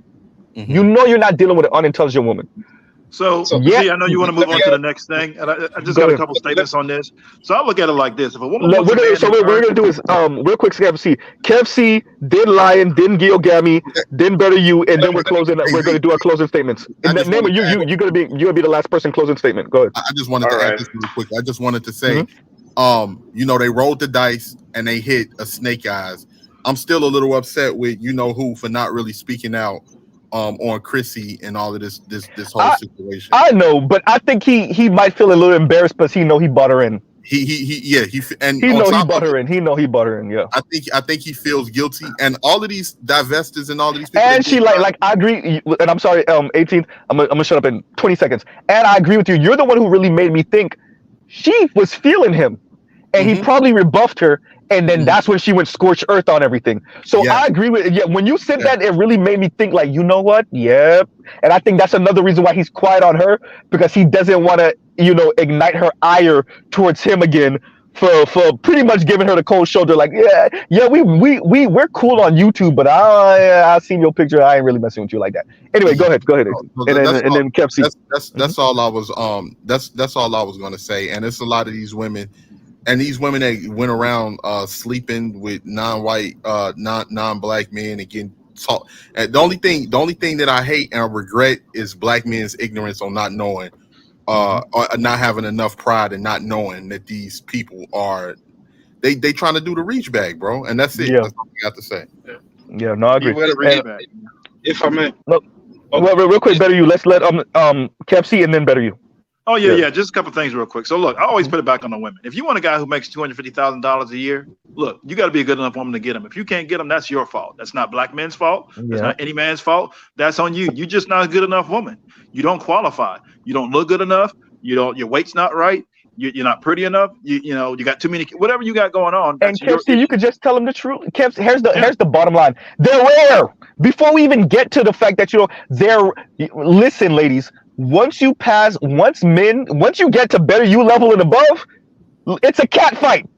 Get your boxing gloves and your boxing shoes ready. It's a whole cat fight. Especially if you try to do like what Kev C said, $250,000 a year plus dudes. Listen, them white women are damn near about to take each other head off for them type of dudes. And you think you're just gonna mosey along and just accidentally catch him? Man, get out of here. Go ahead. This is the last thing. But it goes back to what you were saying with that, because what's her name said it.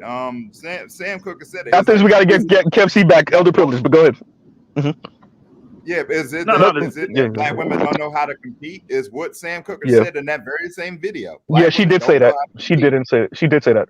Yeah, and especially for guys on that look, like I keep on saying, guys. First of all, y'all don't want to compete for the $50,000-$60,000 a year dude. All right, fine. You think you got it in you to compete for the $150,000 a year dude, the $250,000 a year dude? Because the higher you go, the stiffer the competition for them dudes. So have fun thinking it's just supposed to land in your lap. Okay, yeah, that's it. Yeah, go ahead, Kev C.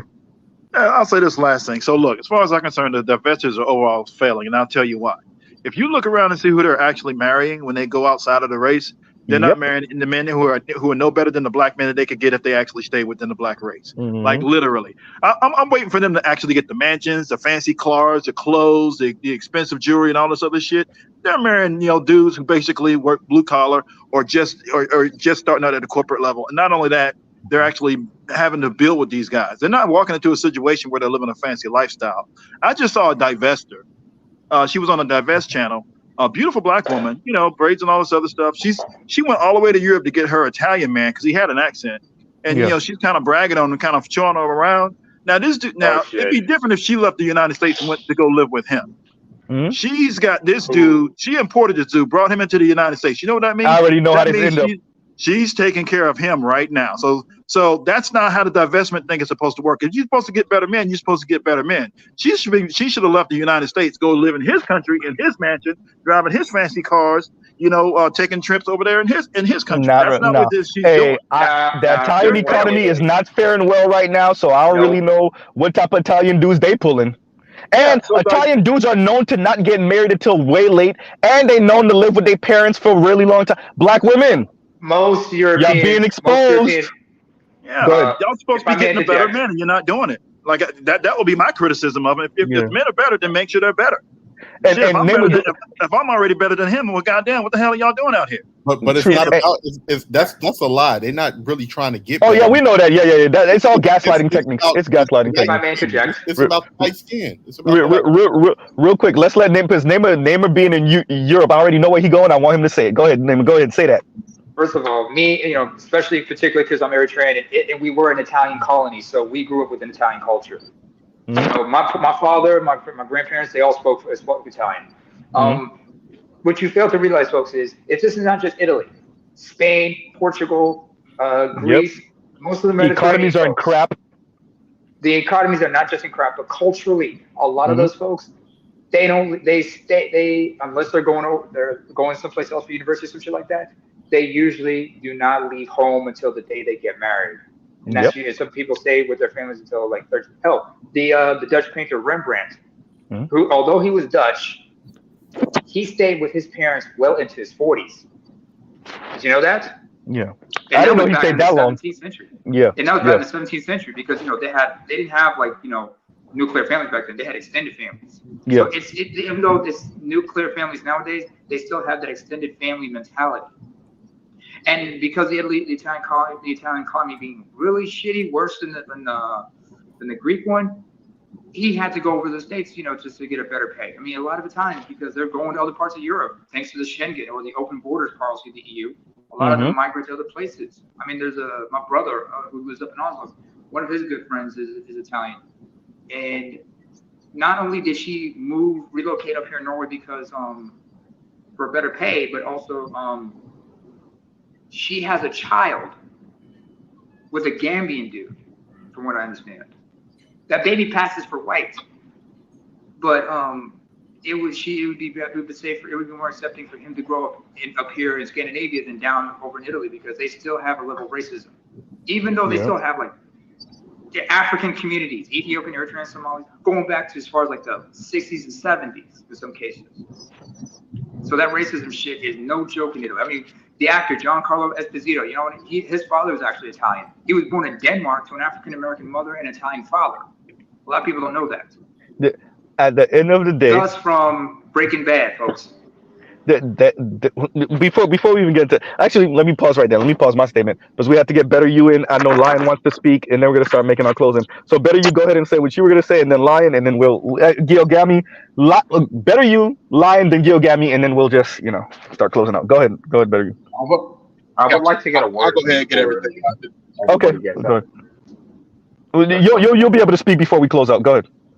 Before everybody leaves. Yes.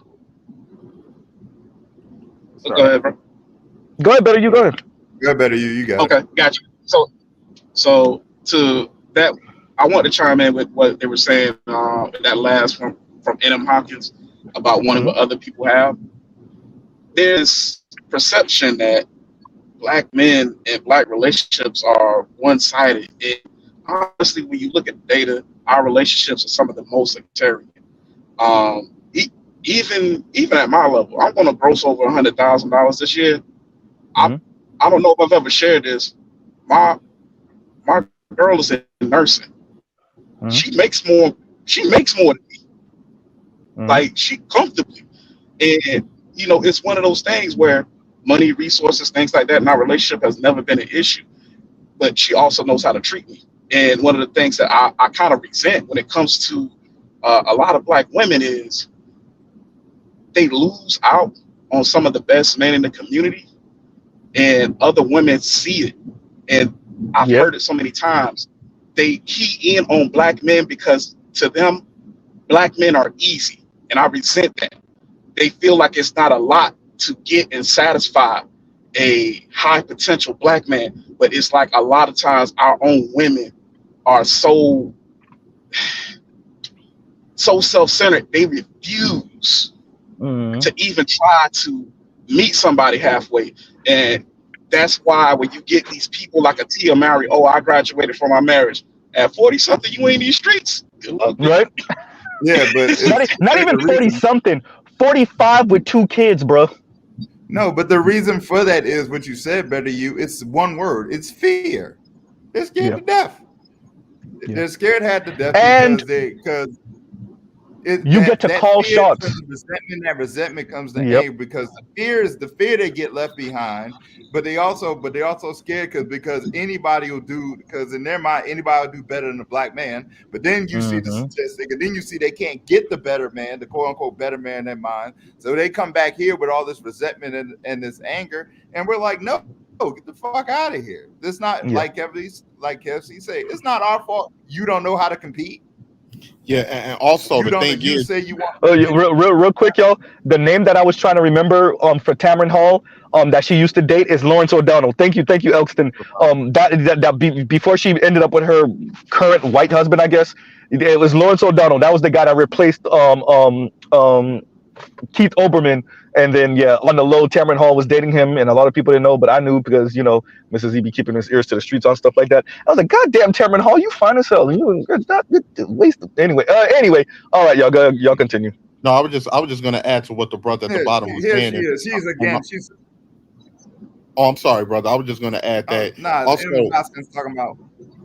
No, go ahead, dog. I'm sorry. No, I was just gonna say. Made a comment, so I disagree.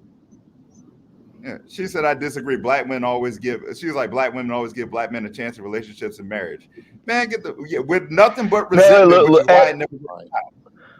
Like I said, you can't say that with like a 70% divorce rate for the black women that do get married. And you can't say that when your daughters are literally saying that you can't treat white men the way you treat your daughters didn't get the memo that they're supposed to have more couth and be more hidden with their language. So they're just outright saying the things that Crystal and Karazin didn't used to say and that Chrissy didn't used to say. Let's see what your daughters are saying again. If you want to date outside of your race, you need to be disciplined. When they say we're going to the gym at 5:30 in the morning, you better be up at 5 o'clock and getting ready. They are not going to deal with the lack of discipline. And what we make black men put up with, they are not going to go for that. And what we make black men put up with, they are not going to go for that. What we make black men put up with, they are not going to go for that.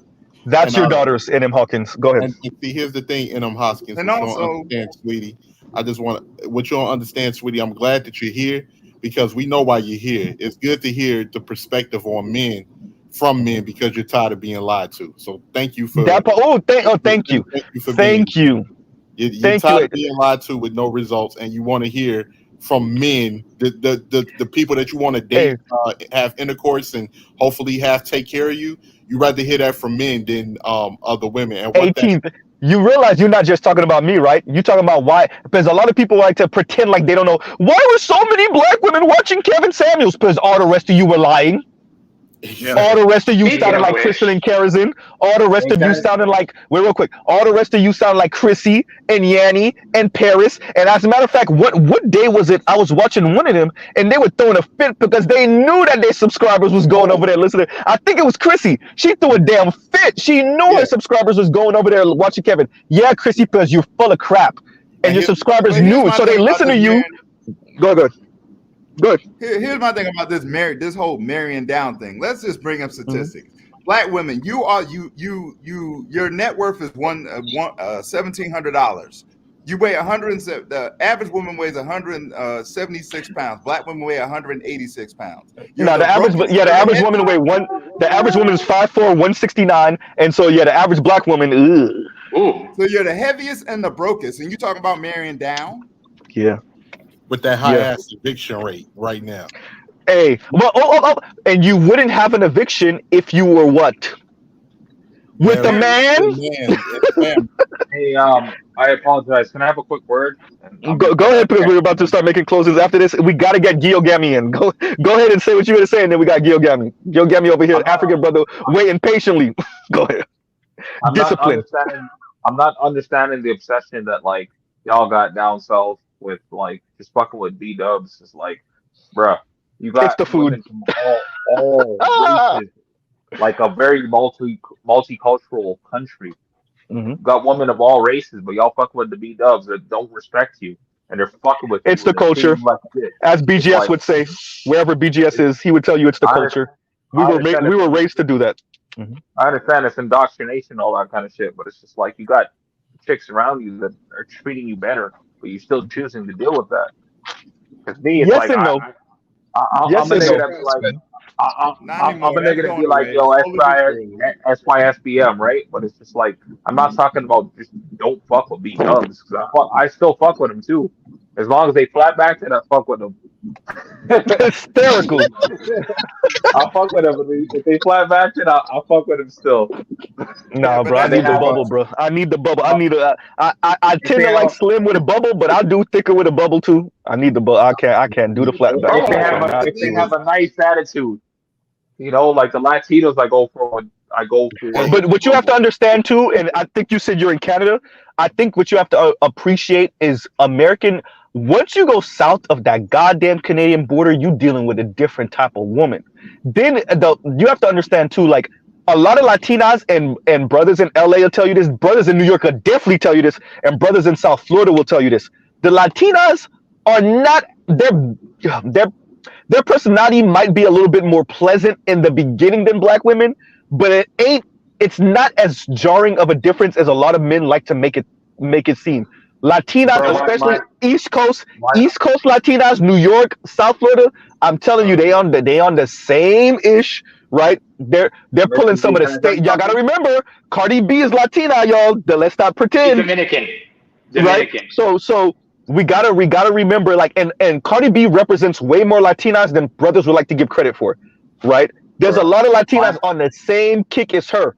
So I agree with you that, you know, maybe their upbringing obviously is a little bit different. We did see Cardi B run to change the music or turn off the radio when her daughter came in and she was dancing to her own song. So we did see that. So that's real. With that said, let's not act like Latinas are not out here ratchet as hell. Some Asians, some minority of Asians are now ratchet as hell. Excuse me. Especially East Asians, Americanized East Asians. We gotta be a little bit more honest about the environment. That doesn't mean that Black women don't have something to work on with their personality, their demeanor, and especially the way they speak and act towards Black men. But let's not pretend like these other women don't be on some BS too. Because Ginny Mai is definitely Asian. I'm just saying. Go ahead, yo. Like I was telling BGS, is like my culture is Jamaican. So like this shit you guys deal with, for me it's on 10. Like, remember, I'm Caribbean descent too, brother, and so I've been around Jamaica. No, I'm Haitian, but I grew up around Jamaicans. I've been around Jamaicans my entire life. So everything you saying, I'm Haitian in South Florida. So all the Jamaicans you talking about, I know them. Yeah, I know them. I know exactly what you're talking about. Like, y'all niggas are crazy. Yeah. Trust me, I know him. All the Dadas and all his peoples, all that type of stuff. All of the Marley grandchildren. Oh man, I don't know them, but I know of them. I know their peoples. Bro, when I tell you, I actually just found out I'm related to the Marleys, but like y'all Haitian niggas is crazy. Yeah, bro.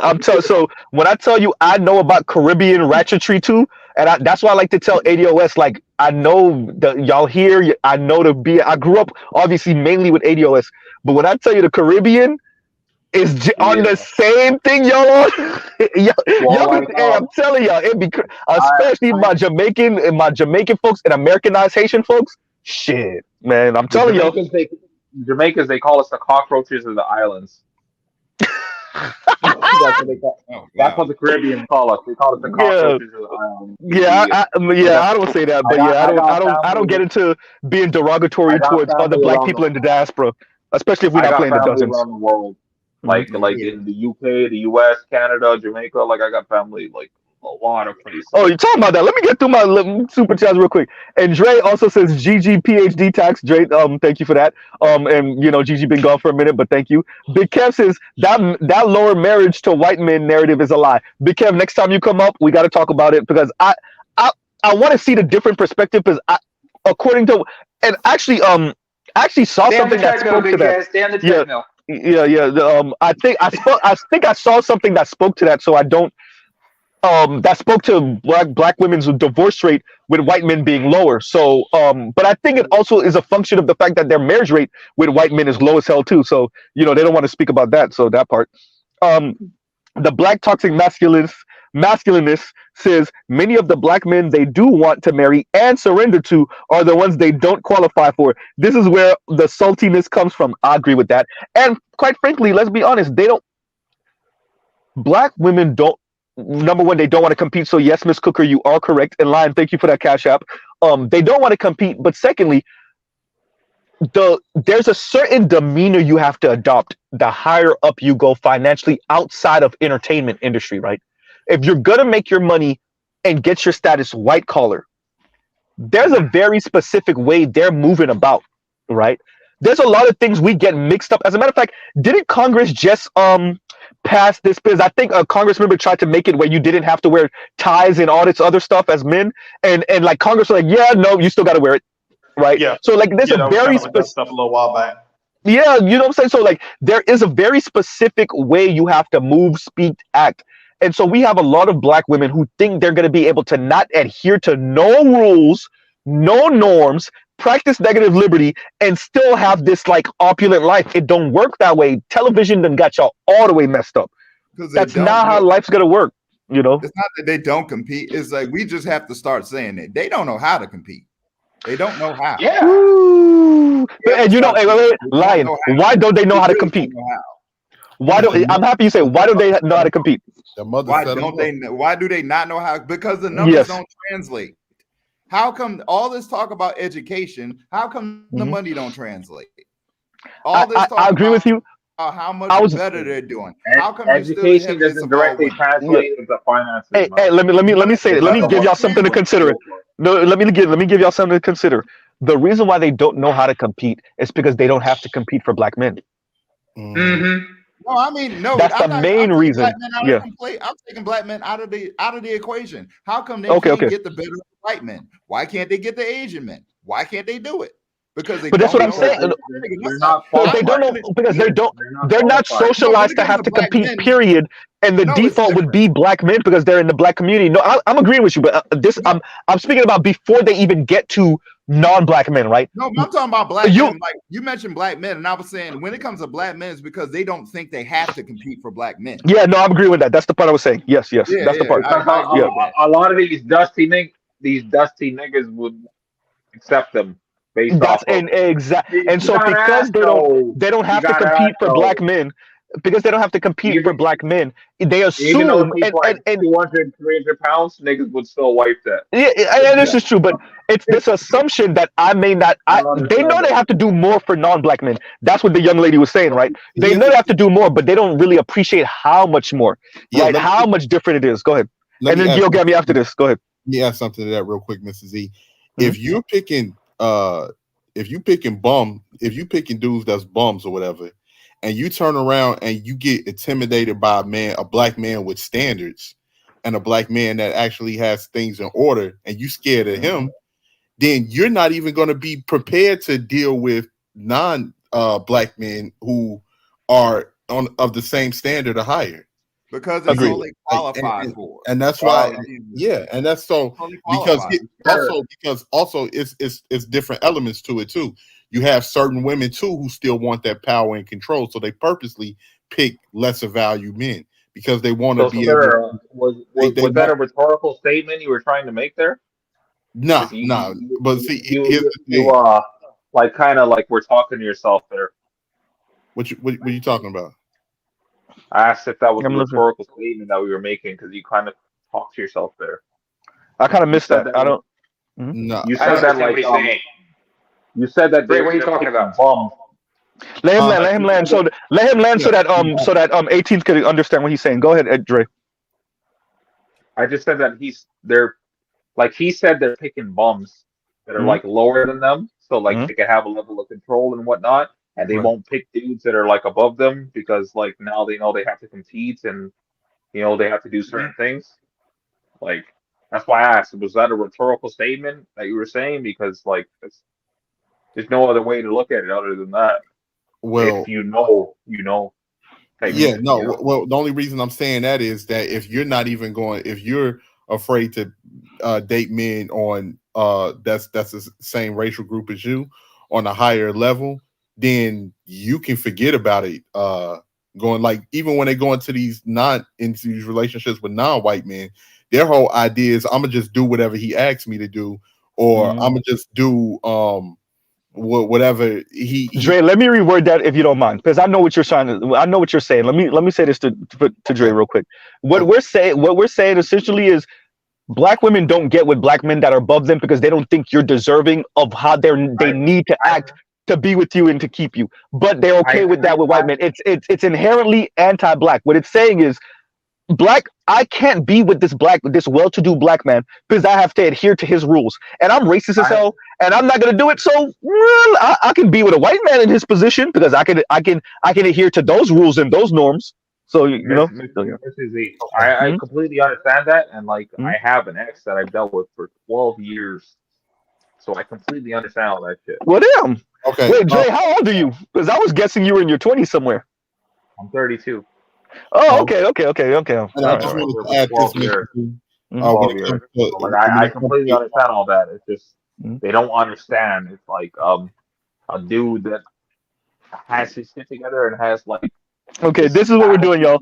We got 15 minutes. Okay, I gotta cut everybody off. Wait. Before you go, 18th, we gotta let Gil Gammy go. Then 18th you go. Then we're gonna snake our way around and make our closings. It's a hard stop for me, and on the East Coast it's gonna be 12:30 in the afternoon.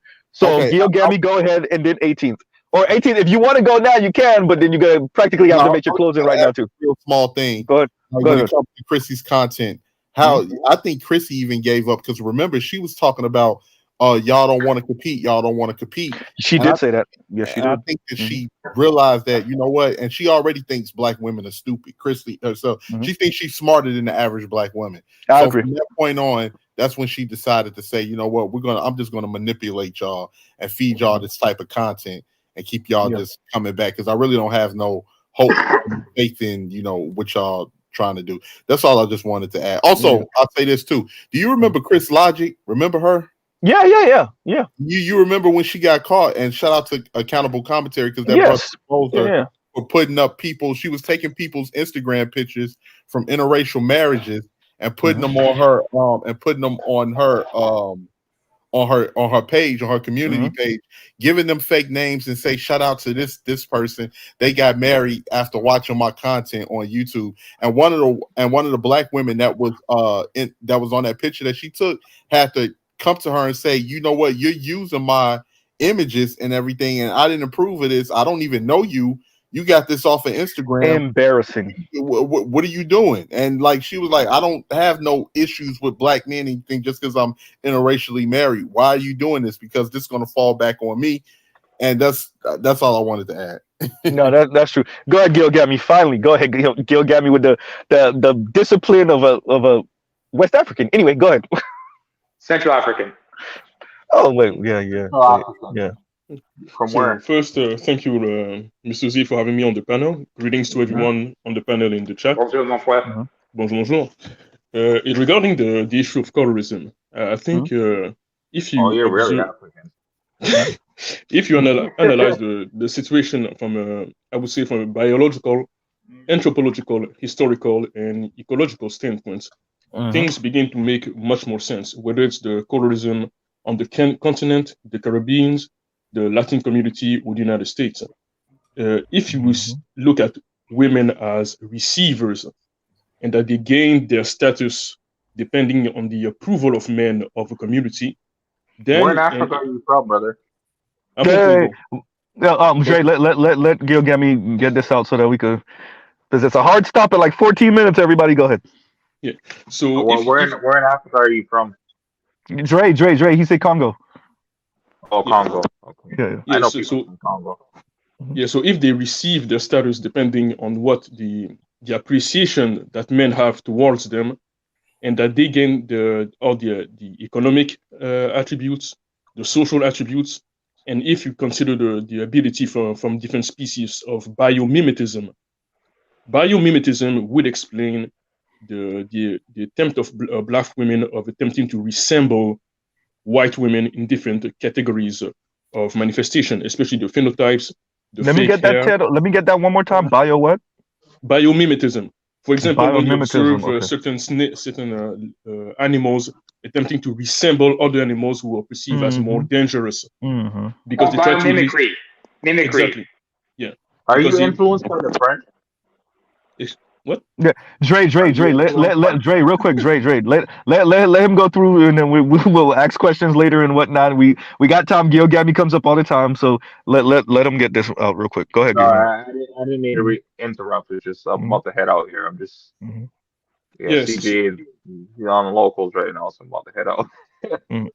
Yes, so especially you will see that even the mothers, especially the mothers, are the ones who are trying to instill those mentality of colorism within their daughters, especially because they're trying to essentially ascend to a status that their black skin under a white supremacist environment cannot grant them the status that they would have when competing with other women.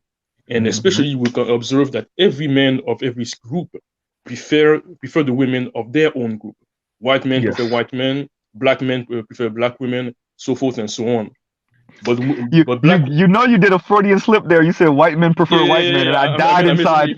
I died inside. Go ahead. Yeah, I made a mistake. Maybe I was referring to thinking about the Greeks. Maybe it wasn't a mistake. I'm just saying. Go ahead. The Romans, anybody? It's all good, bro. Yeah, but the only problem is that the black women are exactly at the opposite spectrum phenotypically with white men. In other words, they'll never be able to reach the status of white womanhood within an environment of white people. The higher echelon they can reach would actually be in an environment controlled by black men. Because if they try to enter an environment controlled by white people, because of men's tendency to prefer their own in-group, because men are actually seeking to preserve their own characteristics through times, while on the other hand, women are attempting to have the characteristics that benefits them in a given environment. So for this, and that's actually the same reasons why, for example, when the Moors conquered Spain and Portugal, you would observe white women attempting to adopt the characteristics that they considered that the Moors would prefer, which were characteristics of black women, whether in hairstyle or appearance and so forth and so on. The problem is that black women will see that their association with black men is a hindrance to their progression socially. And they believe that if maybe they sabotage black men, maybe they would receive less secondary backlash by their association with the group that is most towards which white men are most hostile. In other words, the more distance they would display towards black men, even displaying hostility, especially towards the black son, maybe they would receive better favors towards the enemy, towards the opponent, which would be white men. The problem is that they will never manage to outperform white women in an environment that is supposed to benefit white men, because to preserve whitehood, white men need white women. Yes. And if they actually end up mixing with black women, white men's lineage would disappear. This is biological competition, which is why you would observe that whether in the United States or in South Africa, you would observe the implementation of miscellaneous anti-mixing laws, because the white men are attempting to preserve themselves. No matter how much black women would attempt to compete, they will never manage to reach the status of Miss Anne in the world of Miss Anne. Yep. They can reach the status of Aisatu in the black men's world, but they cannot reach the status of Miss Anne in the world of the white men. It does not make sense, because every man of each group prefer the women of their own group just to preserve their genetics, their phenotypes, and their culture. You know, maybe black women should learn about what happened in Argentina when the whites managed to get rid of the black men. What happened with the black women? They also got eliminated. They didn't try to mix with them. But that's something I think this also, so this is both internal and external. Internal lies to each other, but also external. And there has been a very subtle message from the outside towards black women that, he's really the real threat. And I promise you, if you got rid of him, we wouldn't bother you, because you're a woman and we don't really see you as the threat. And I'm agreeing with you, Gil Gami, where like, if you fall for that, I mean, you deserve what you get. Because if I Thanos snap black men away from America today, there will be a whole lot of grape and pillage in the black community, and not the way y'all think it's going on right now, right? Like, and but it's this very whimsical, ignorant idea of black men being the scourge on the black community. And there are many articles that have been written over the past decade or so that kind of speak to this. Black men are the white supremacists of the black community. There was a black woman that was written by a black man. Then there was a black woman that backed that up and wrote an article saying she agrees. There's so many of these articles speaking this way. And it was just constant throwing black men under the bus, because there were black men and black women who truly believed that the scourge on the black community internally, right, intra-racially, is black men. And if you could just get straight, especially straight black men, right, we have to add the sexual element onto it also.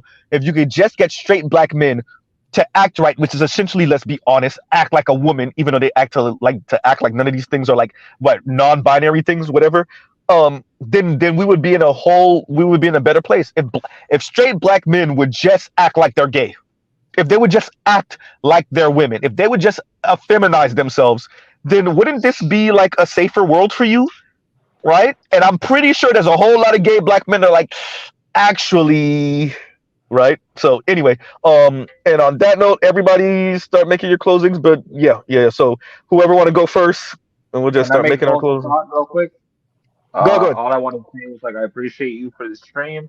I appreciate the brothers that came up on the panel, but there were some questions that I need to ask CGA, so I'm gonna Don't put worry, Mr. Z. I will be doing streams like this. I do streams like this at least once a week, right? So we do open panel. People come on. Yeah. So you'll be good. I'm still here. I caught you on Knock BGS on wood. stream. Hopefully the YouTube police don't take me out, but I'm still here. Yeah, I caught you on BGS stream. It's like, well, that's why I'm here, because I fuck with you, because you become with some knowledge. So thank you, sir. So there's other things that I need to address, but I don't have the time to do it right now because I have some questions I need to address on a different topic. So appreciate all you guys here. Appreciate you for having the platform to provide this experience and conversation. And no, you're welcome, bro. You're welcome. Next, I'm one thing that was from Africa, like work, like last. Okay. Well, I'm gonna start having like the ticket thing, like when you go to like a meat market or something, or like when you go to like when they have the little ticket. I forgot what that thing is called. Where they have the little number on it. Timer, like BGS does. You gotta put the timer up. Right, exactly. I actually do need to put like a little timer thingy. I gotta get with talking about compassion. I gotta get with compassionate. Compassionate gotta redo this whole YouTube thing because I'm over here with the shoestring budget. I'm gonna have to, put something in compassionate wallet. We're gonna have to work on this. Anyway, who's next? Yeah, have a good one, guys. All right, bro. Thank you for coming up, Dre. Like I said, I'm closing. Y'all figure it out. Okay. All right. Let's do KFC. Oh yeah. So look. Bottom line is they're complaining about the black men that they can't get, the top level men who are and the better men who, and that's the issue. Because the bottom line is this: if there's no black men, there's the black community. And when we go, then everybody else goes too. That's just how it's going to work.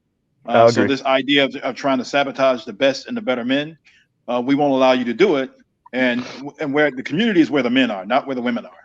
So, that woman where she was coming shout out to the Roger Report. Yeah. That's where the community is, and by the way, a non-black woman can actually be part of the black community as long as she's faithful and supportive to a black man. That's how it's going to work. And the other thing too is, again, their biggest frustration is, it's very funny you said something about if black men would just be effeminate. Okay, so we're the only ones that got to be effeminate. What about the white men? What about the Asian men? What about the Hispanic men? Why is it just black men? Yeah. So you don't get to be patriarchal. He does. What is so threatening about black men that we have to dumb ourselves down and not be actual men? Fuck that. Hey, the answer to that, KFC?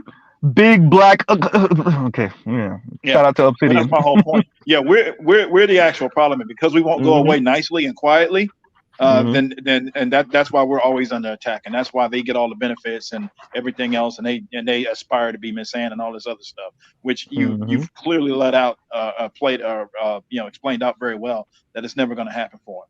But at any rate, never. Yeah, good on you for what it is you do, what you talk about. I consider you the swirl divester whisperer, and I'm glad you're here to translate some of this stuff and pay attention to 18th letter and Rakim, what he was talking about, because these women are actually dangerous. When I first found out about them, I thought they were a joke. No, these women are not a joke. They are a detriment to the community, and that's and you got to know the difference. So good on the women who are supporting us. The rest of y'all, fuck you. Okay. All right. And let me read this from Leon. And Leon says, Puerto Rican, Dominican, Panamanian women are not the same-ish as Mexican women. Mexican women are totally different, culturally different than island women. I agree with that. I agree that there's because they're not a race. What would that be, like intracultural different cultures in the Latino community? If that makes any sense. There are various nationalities within an ethnicity. Right. Yeah, exactly. Yeah. The different, what we call it, like different regional, like different cultures because of different regions type of thing going on. Yeah, different. Because they're all different nationalities, but they're similar.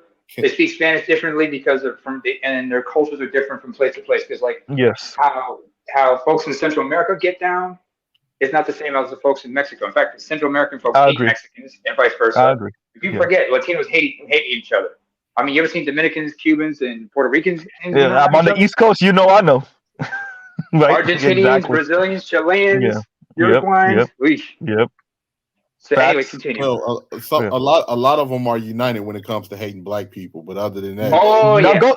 As a matter of fact, 18, go ahead and go because that's your close. We just snaking around. Go ahead and 18. Yeah. I just wanted to say first and foremost, you know what? It's crazy that you've all put have been able to articulate this because being around certain black people, I've always felt that you feel that like underlying tension when it's a bunch of simps, alphabet people, and feminist black women in the room, and you're like one of the only prideful black men. It's one thing I would love to add, Mrs. E. If you snapped if you snapped your fingers like Thanos and got all the masculine black men out of the way, I would love to see where this community would be when you'll have, these racist Virginians. Nope, 18. No, I want all black men, even the gay black men. I don't want to give them nowhere to hide. I want black women to have nothing. If I snap away all the Negroes, everybody from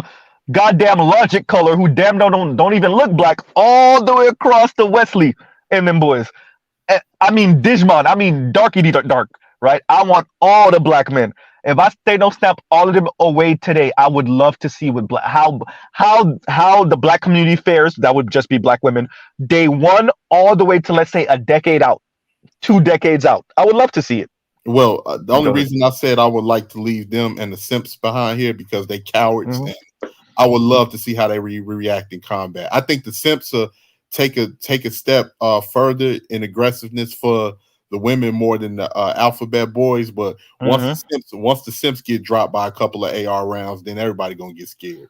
But good night.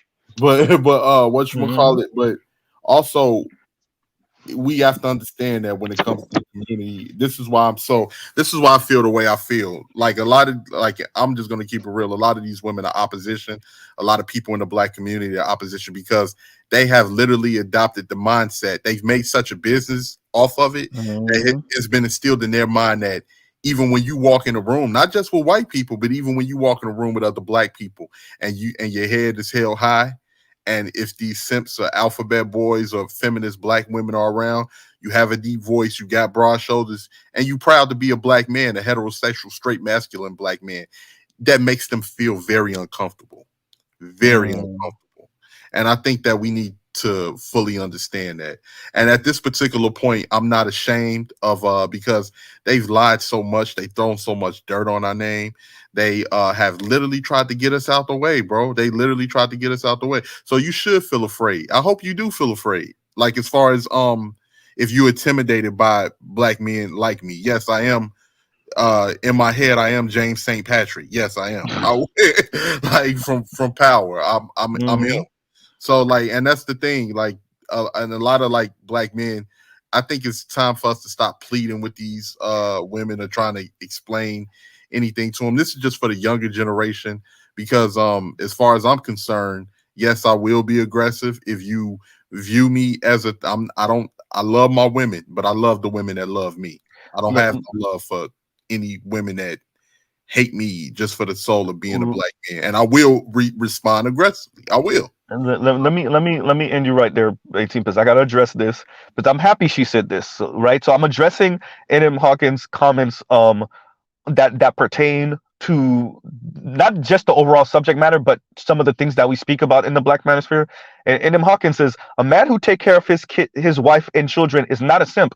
Yeah, he's not. We're not saying that he's a simp. We're saying black men that go out of their way to kiss black women's ass are simp. We're saying that black men that know, you know what, actually men don't move that way, but says, you know what, we should move that way, black women, those are simps. Men that lie to you, look you in the face and know that what you're advocating for is not going to work, but he says, yeah, you're right, those are simps. Essentially, simps are the sellouts of men to women. And you know that. It's very interesting watching women pretend like they don't know what simps are. They know what simps are. A.M. Hawkins, you know what a simp is. Stop playing.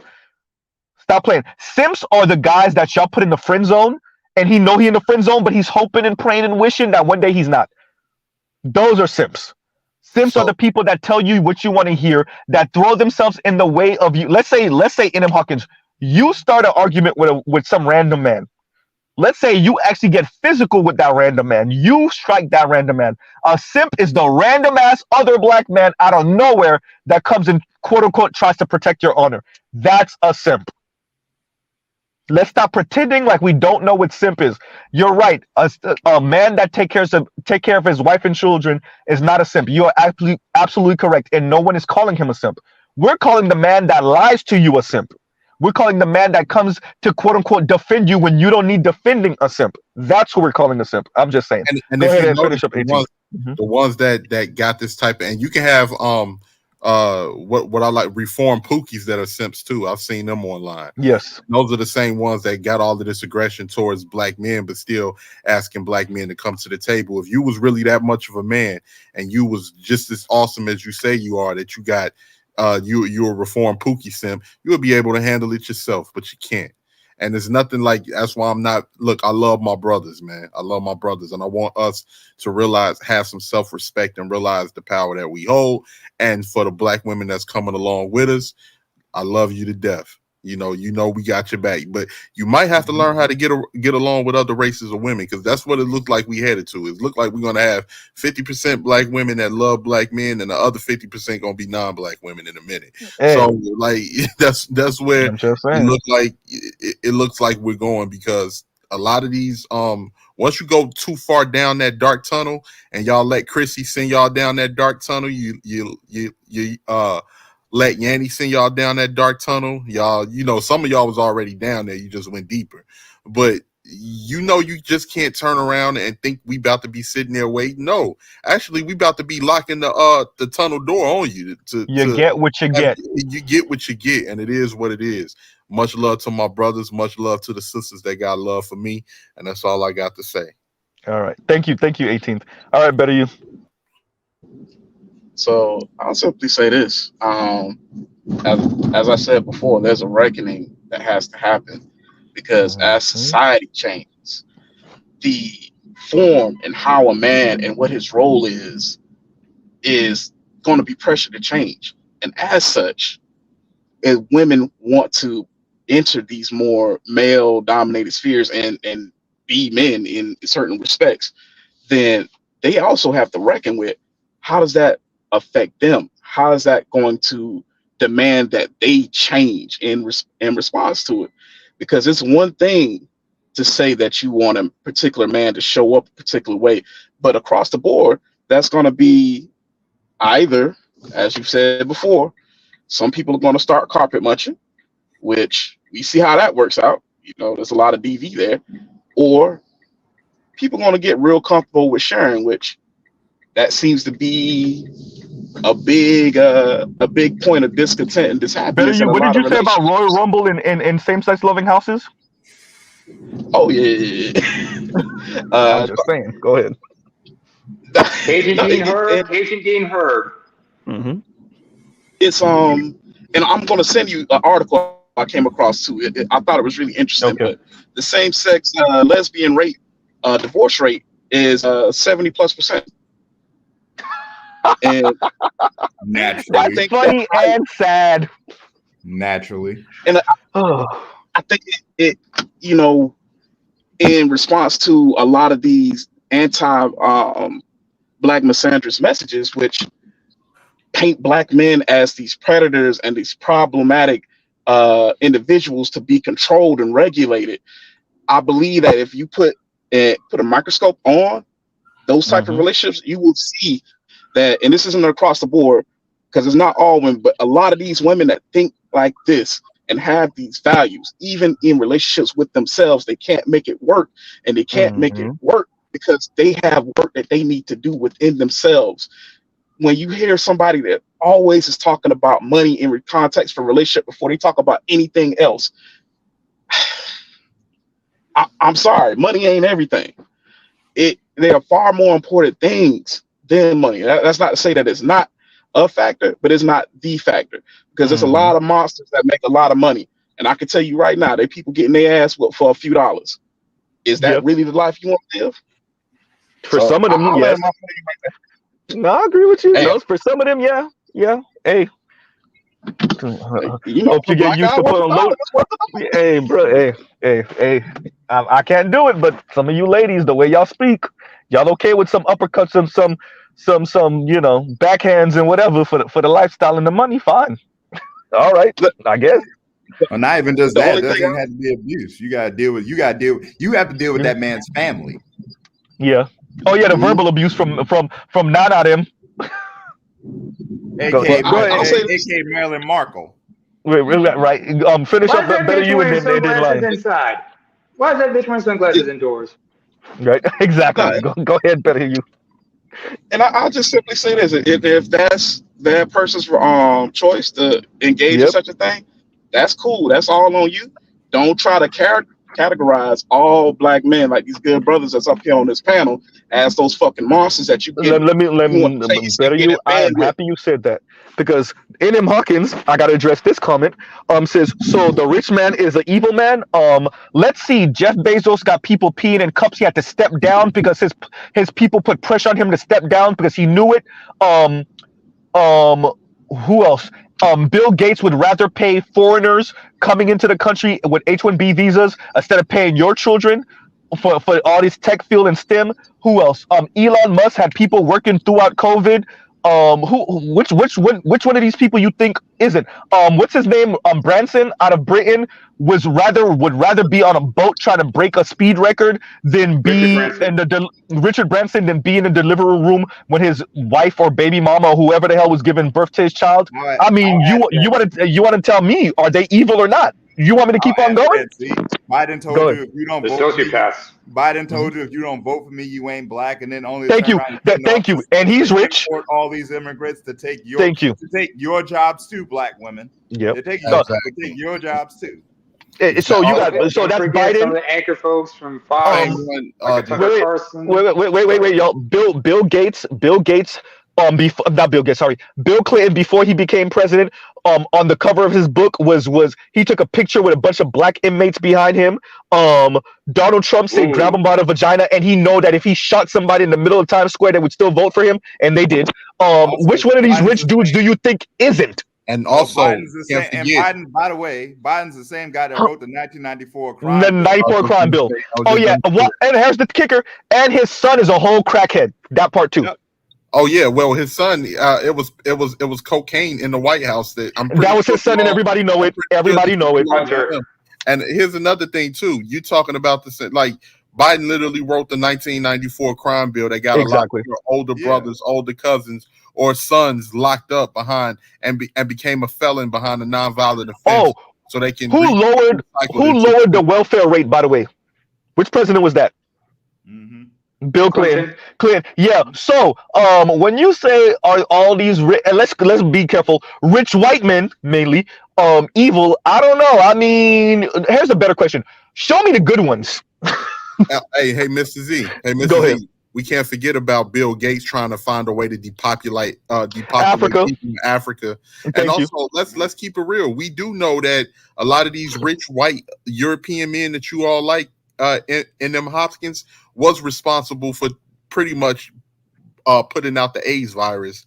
That part spread it amongst the black population to harm women.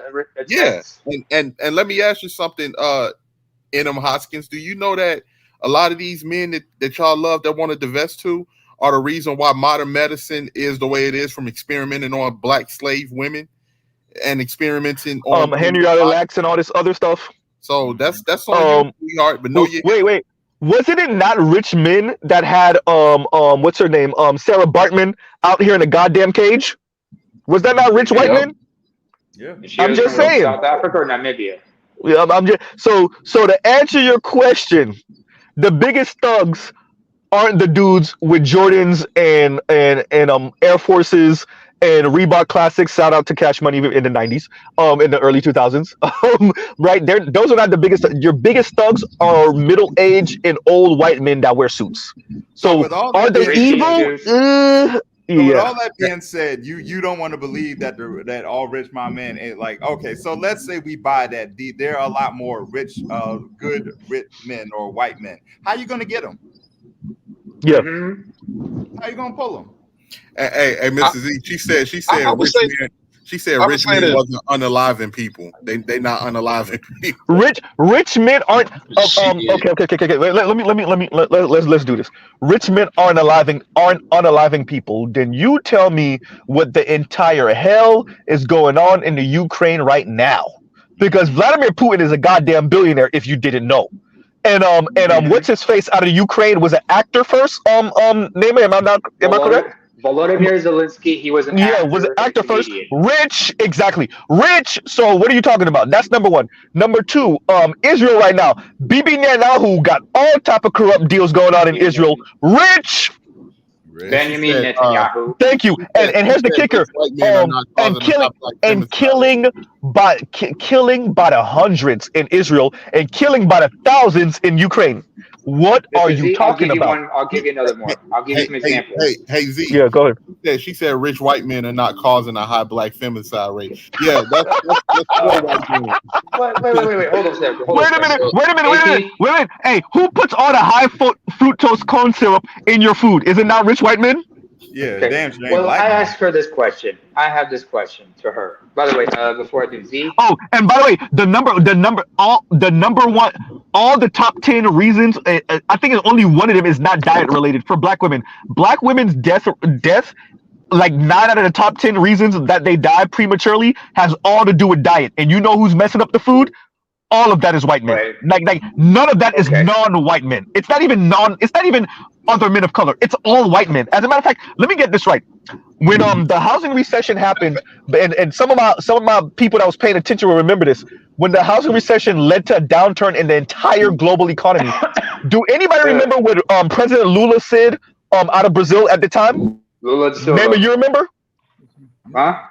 Lula, do you remember what Lula said when the housing recession happened? When he went to the G20 back in with this 08 or something like that? No, I don't remember. Okay, he said, "Look at all these blue-eyed, blonde, white people that caused that destroyed the world." That was a Brazilian president that said that.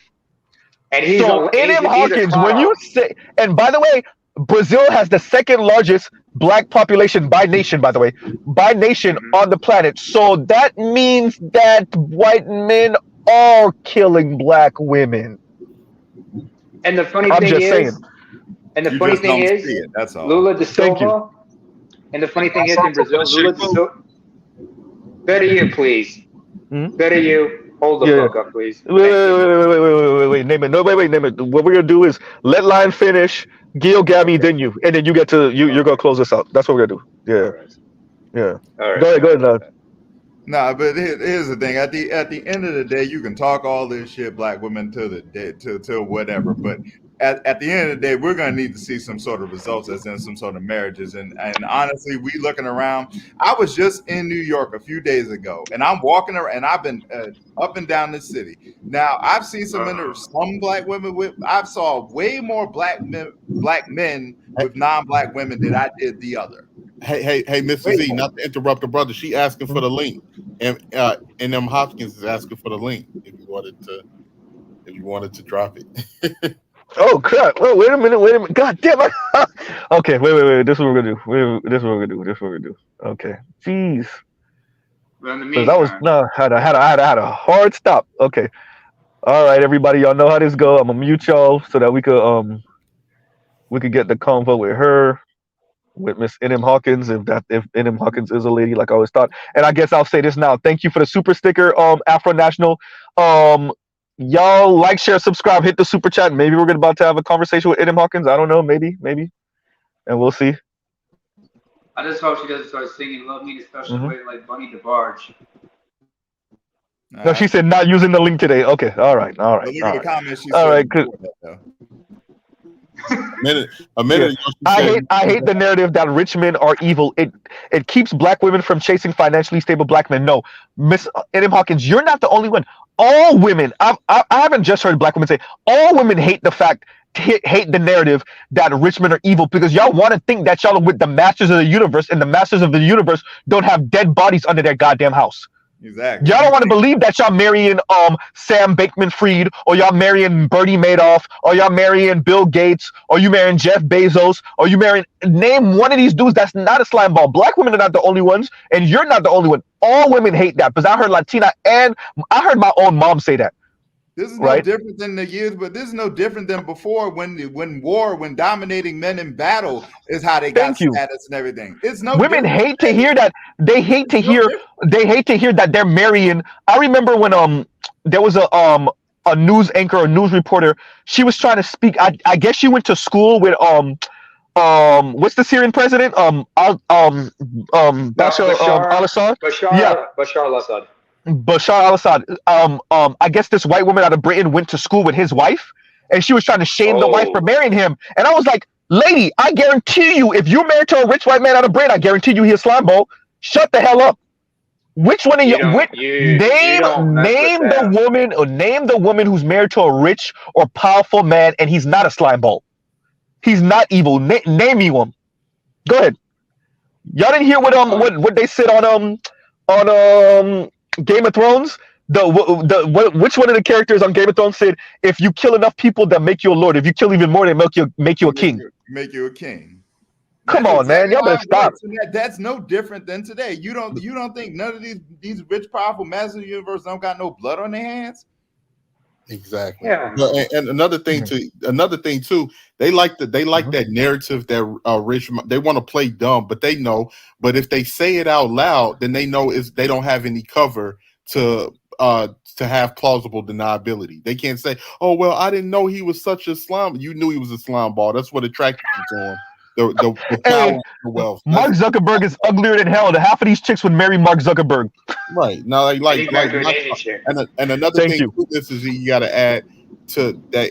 N.M. Hopkins need to understand is that femicide rate has been debunked, sweetheart. Black men are not killing. Oh, I'm sorry. Black men are not deleting or unaliving black women at a high tremendous rate. So all right, y'all. Look, I gotta close out. Gil Gammy, go ahead, and then we gotta get Namer as the closer. Gil Gammy, go ahead, because I was supposed to leave. I got things to do. I really do got things to do today. Go ahead, Gil Gammy. So another point about the colorism, it seems to be also a remnant of the buffer class employed in the Caribbean, on the continent, on the regions, especially the child of the white enslavers. And also, I think that when you talk about the black women envying the stay-at-home white women, despite the fact that 70% of them are working, I think it's actually some sort of intergenerational ghost remembrance of the white wife of the slave master, and also of the white women who was employing them as maids that remained in the culture generation after generations. That's the white women they're actually referring to. So that's it. No, but I agree with that, and I agree with definitely your assessment of the Caribbean buffer class, the mixed buffer class in the Caribbean. So like that, they use it on the continent as well, in Namibia, South Africa, the colored and so forth. Yeah, the color in the South, exactly. So what we do here in the Black Manosphere is we don't just say, "Oh, black women ain't ish," and that's the beginning and end of it. All black men go swirl, divest. Well, for us, it'd be go get your SYSBM and go get your passports. That's not exactly what we do here. That's what y'all like to boil down what we do here, right? But we pull it out history, we speak politics, we speak all of these things, and we put it in the big ass gumbo pot to see what we get out of it. And often what we get out of it is what we see now. We understand the environment far more than what y'all like to give us credit for, number one. And we're actually assessing these things and how we got here and what to do to make our situation better. And quite frankly, the black women that are coming along with us, not black women like Chrissy, oops, and Yanni, yikes, right? Not those types, right? And y'all like, share, subscribe, and hit the super chat and thank you button for the replay squad, et cetera, et cetera.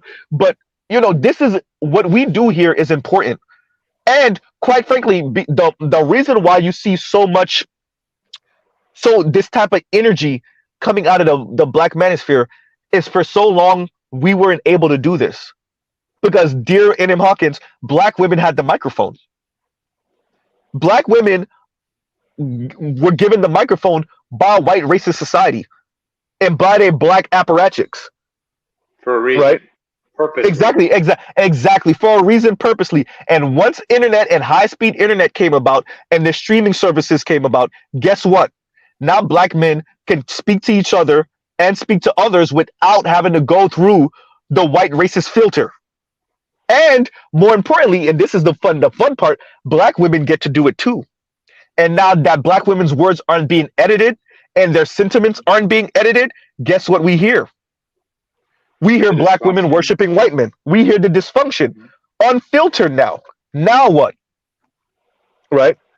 We hear what y'all really think, not only about black men, but about non-black men.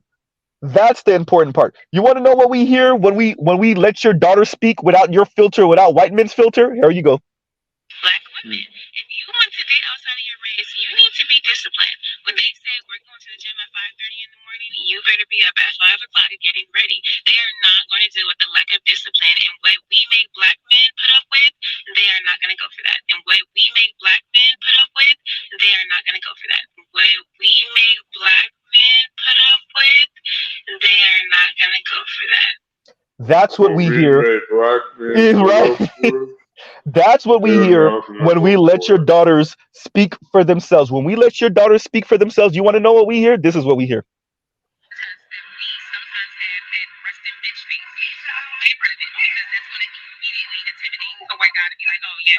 She's probably interested or don't even want to be bothered. Crack a smile, a little wink, or a little flirtatious type of motion or gesture. That is going to get his attention, baby. Do not be afraid to speak first. Say hello. Hello does not hurt anybody. Actually, believe it or not, sometimes a hello can go a long way. You make somebody's day sometimes by just saying hello. You have a white boy. You want to know what we hear? This. A totally different category to being a working mom. As a working mom, I'm literally still doing all of the same stay-at-home mom, just on a different schedule. But now, with the added mental stress load of how do I pay every bill by myself? And that's not even the part that frustrates me. The kicker is that this is culturally normal and even embraced. That if you're a single mom, you're just going to struggle and that's it. Like, I could be on the brink of a mental breakdown, literally underwater, telling people, like, I do not know how to make this better. And someone will ask me, what's wrong? Are you okay? No, I'm not. And the response is, well, it's hard out here for everybody. And I get it. We all have our challenges. We're all going through our own struggles. But why is it culturally normal for this to be the only other option? Like, at this point, I'm about to start dating other moms to see who wants to co-mother together. Because the fact that we're all just isolated, but going through the same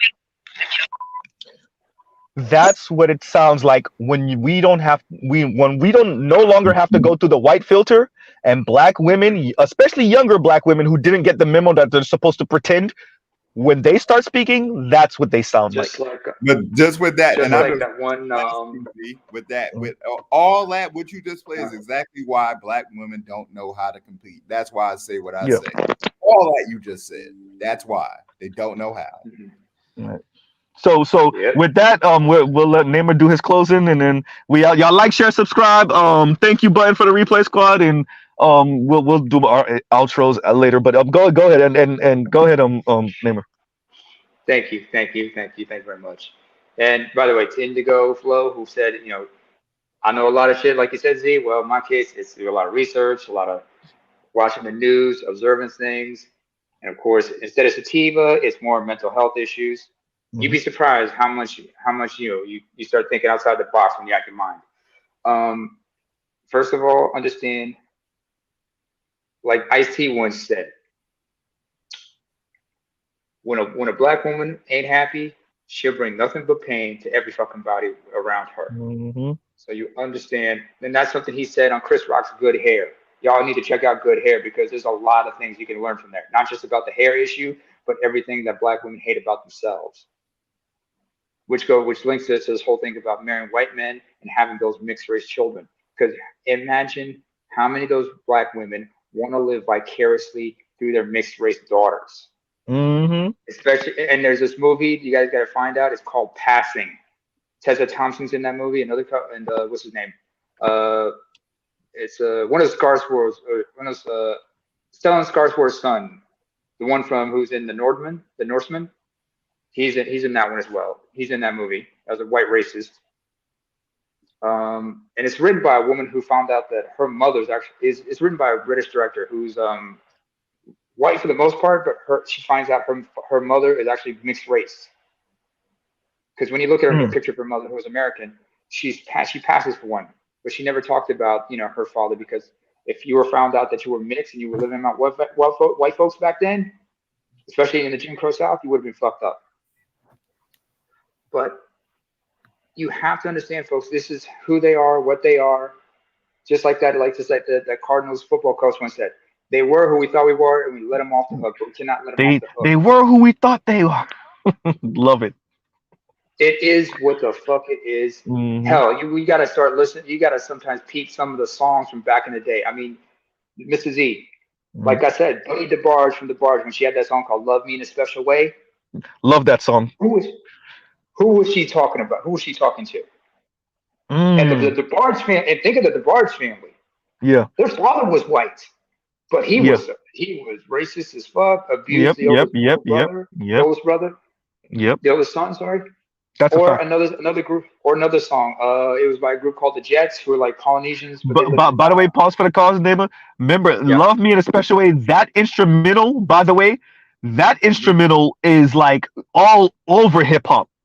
So many rappers then rapped over that instrumental. Obviously remixed. Yeah. Love Me in a Special Way. Yeah. They sampled and shit. Okay. Yeah, sampled. Yeah. Definitely. There's another song I remember. It was about the Jets. There's a Polynesian family from Utah. They had a song called one of the sisters. She had a solo song where it's really sad called "Make It Real." Do you remember it? No. I might, but I just don't know the artist name. I love you. You never felt the same. Neighbor just was looking for a reason to sing. I'm just saying. Go ahead. Yeah. Well, like good. Well, it is what it is. Understand, there's a lot of shit we still have to look into, And TG, of course, we have. And by the way, thank you, folks, for explaining to me what the fuck Plain Brother Dozen is. Now I understand that shit. I understand the money phone. And Z, when are you gonna get that Samsung? Because obviously that Obama phone is fucking you up. Look, Mr. Z hasn't had an Obama phone ever. And I'm the one who paid the cell phone bill for the family. So look, we will be upgrading probably this Christmas. I'm still holding on to my Note 9, which I bought brand spanking new, fresh, like when they first dropped. I'm probably gonna you know what? Maybe I don't get it in December. I might wait until the next big, the badass, Samsung, whatever comes out, whatever it's gonna be. To Mr. Z's lady, hook your man up with something. I mean, he got you some red bottoms. You know what I'm saying? the fact that you bought that up. Look, but now she looked out. She got me Forza. Guess what? Okay, you good then. Right? Yeah, no, she got me the premium one too. It wasn't the just the game. It was the game with all the add-ons and all the extra stuff. So she do her thing. She love you. She love your ass. She love your ass. Right. So yeah, bro. So yeah, you gotta put a ring on it. You gotta put a ring on it. That's what I'm gonna say. We're talking. But on that note, everyone, love, peace, and chicken grease. We will pause right here, and we will pause right here, and y'all have a great rest of your day. Go check out other Black Manosphere content. I don't know who's streaming right now, because Mr. Z has been here for over an hour, 4.5 hours. And what I said, go check out other Black Manosphere content. And for the love of God, go check out other non-Manosphere content. Mr. Z's community tab is full of non-Manosphere related content. Everything up from how rent prices and had skyrocketed above, our average income and everything, right? So I have a bunch of stuff all through my community tab. Stuff that I've shared. So y'all go ahead and check that out. And because I believe for us to be knowledgeable about what's going on in our lives, and by extension, the Black women that we actually care about, for those of us that care about the Black women that actually care about us, we have to know what's also going on in the world. I'm going to go do boyfriend things, and then I'm going to do a little bit of research, surface level research about what's going on between Israel and the Palestinians. I didn't say Palestine because it's not a state, it's occupied. So if y'all want to know Mr. Z stance, I just gave it there, smidge, a little bit, kind of, sort of bit. So on that note, we will pause right here, and y'all have a great, great, great rest of y'all day. Mr. Z out. All right, everybody. Peace.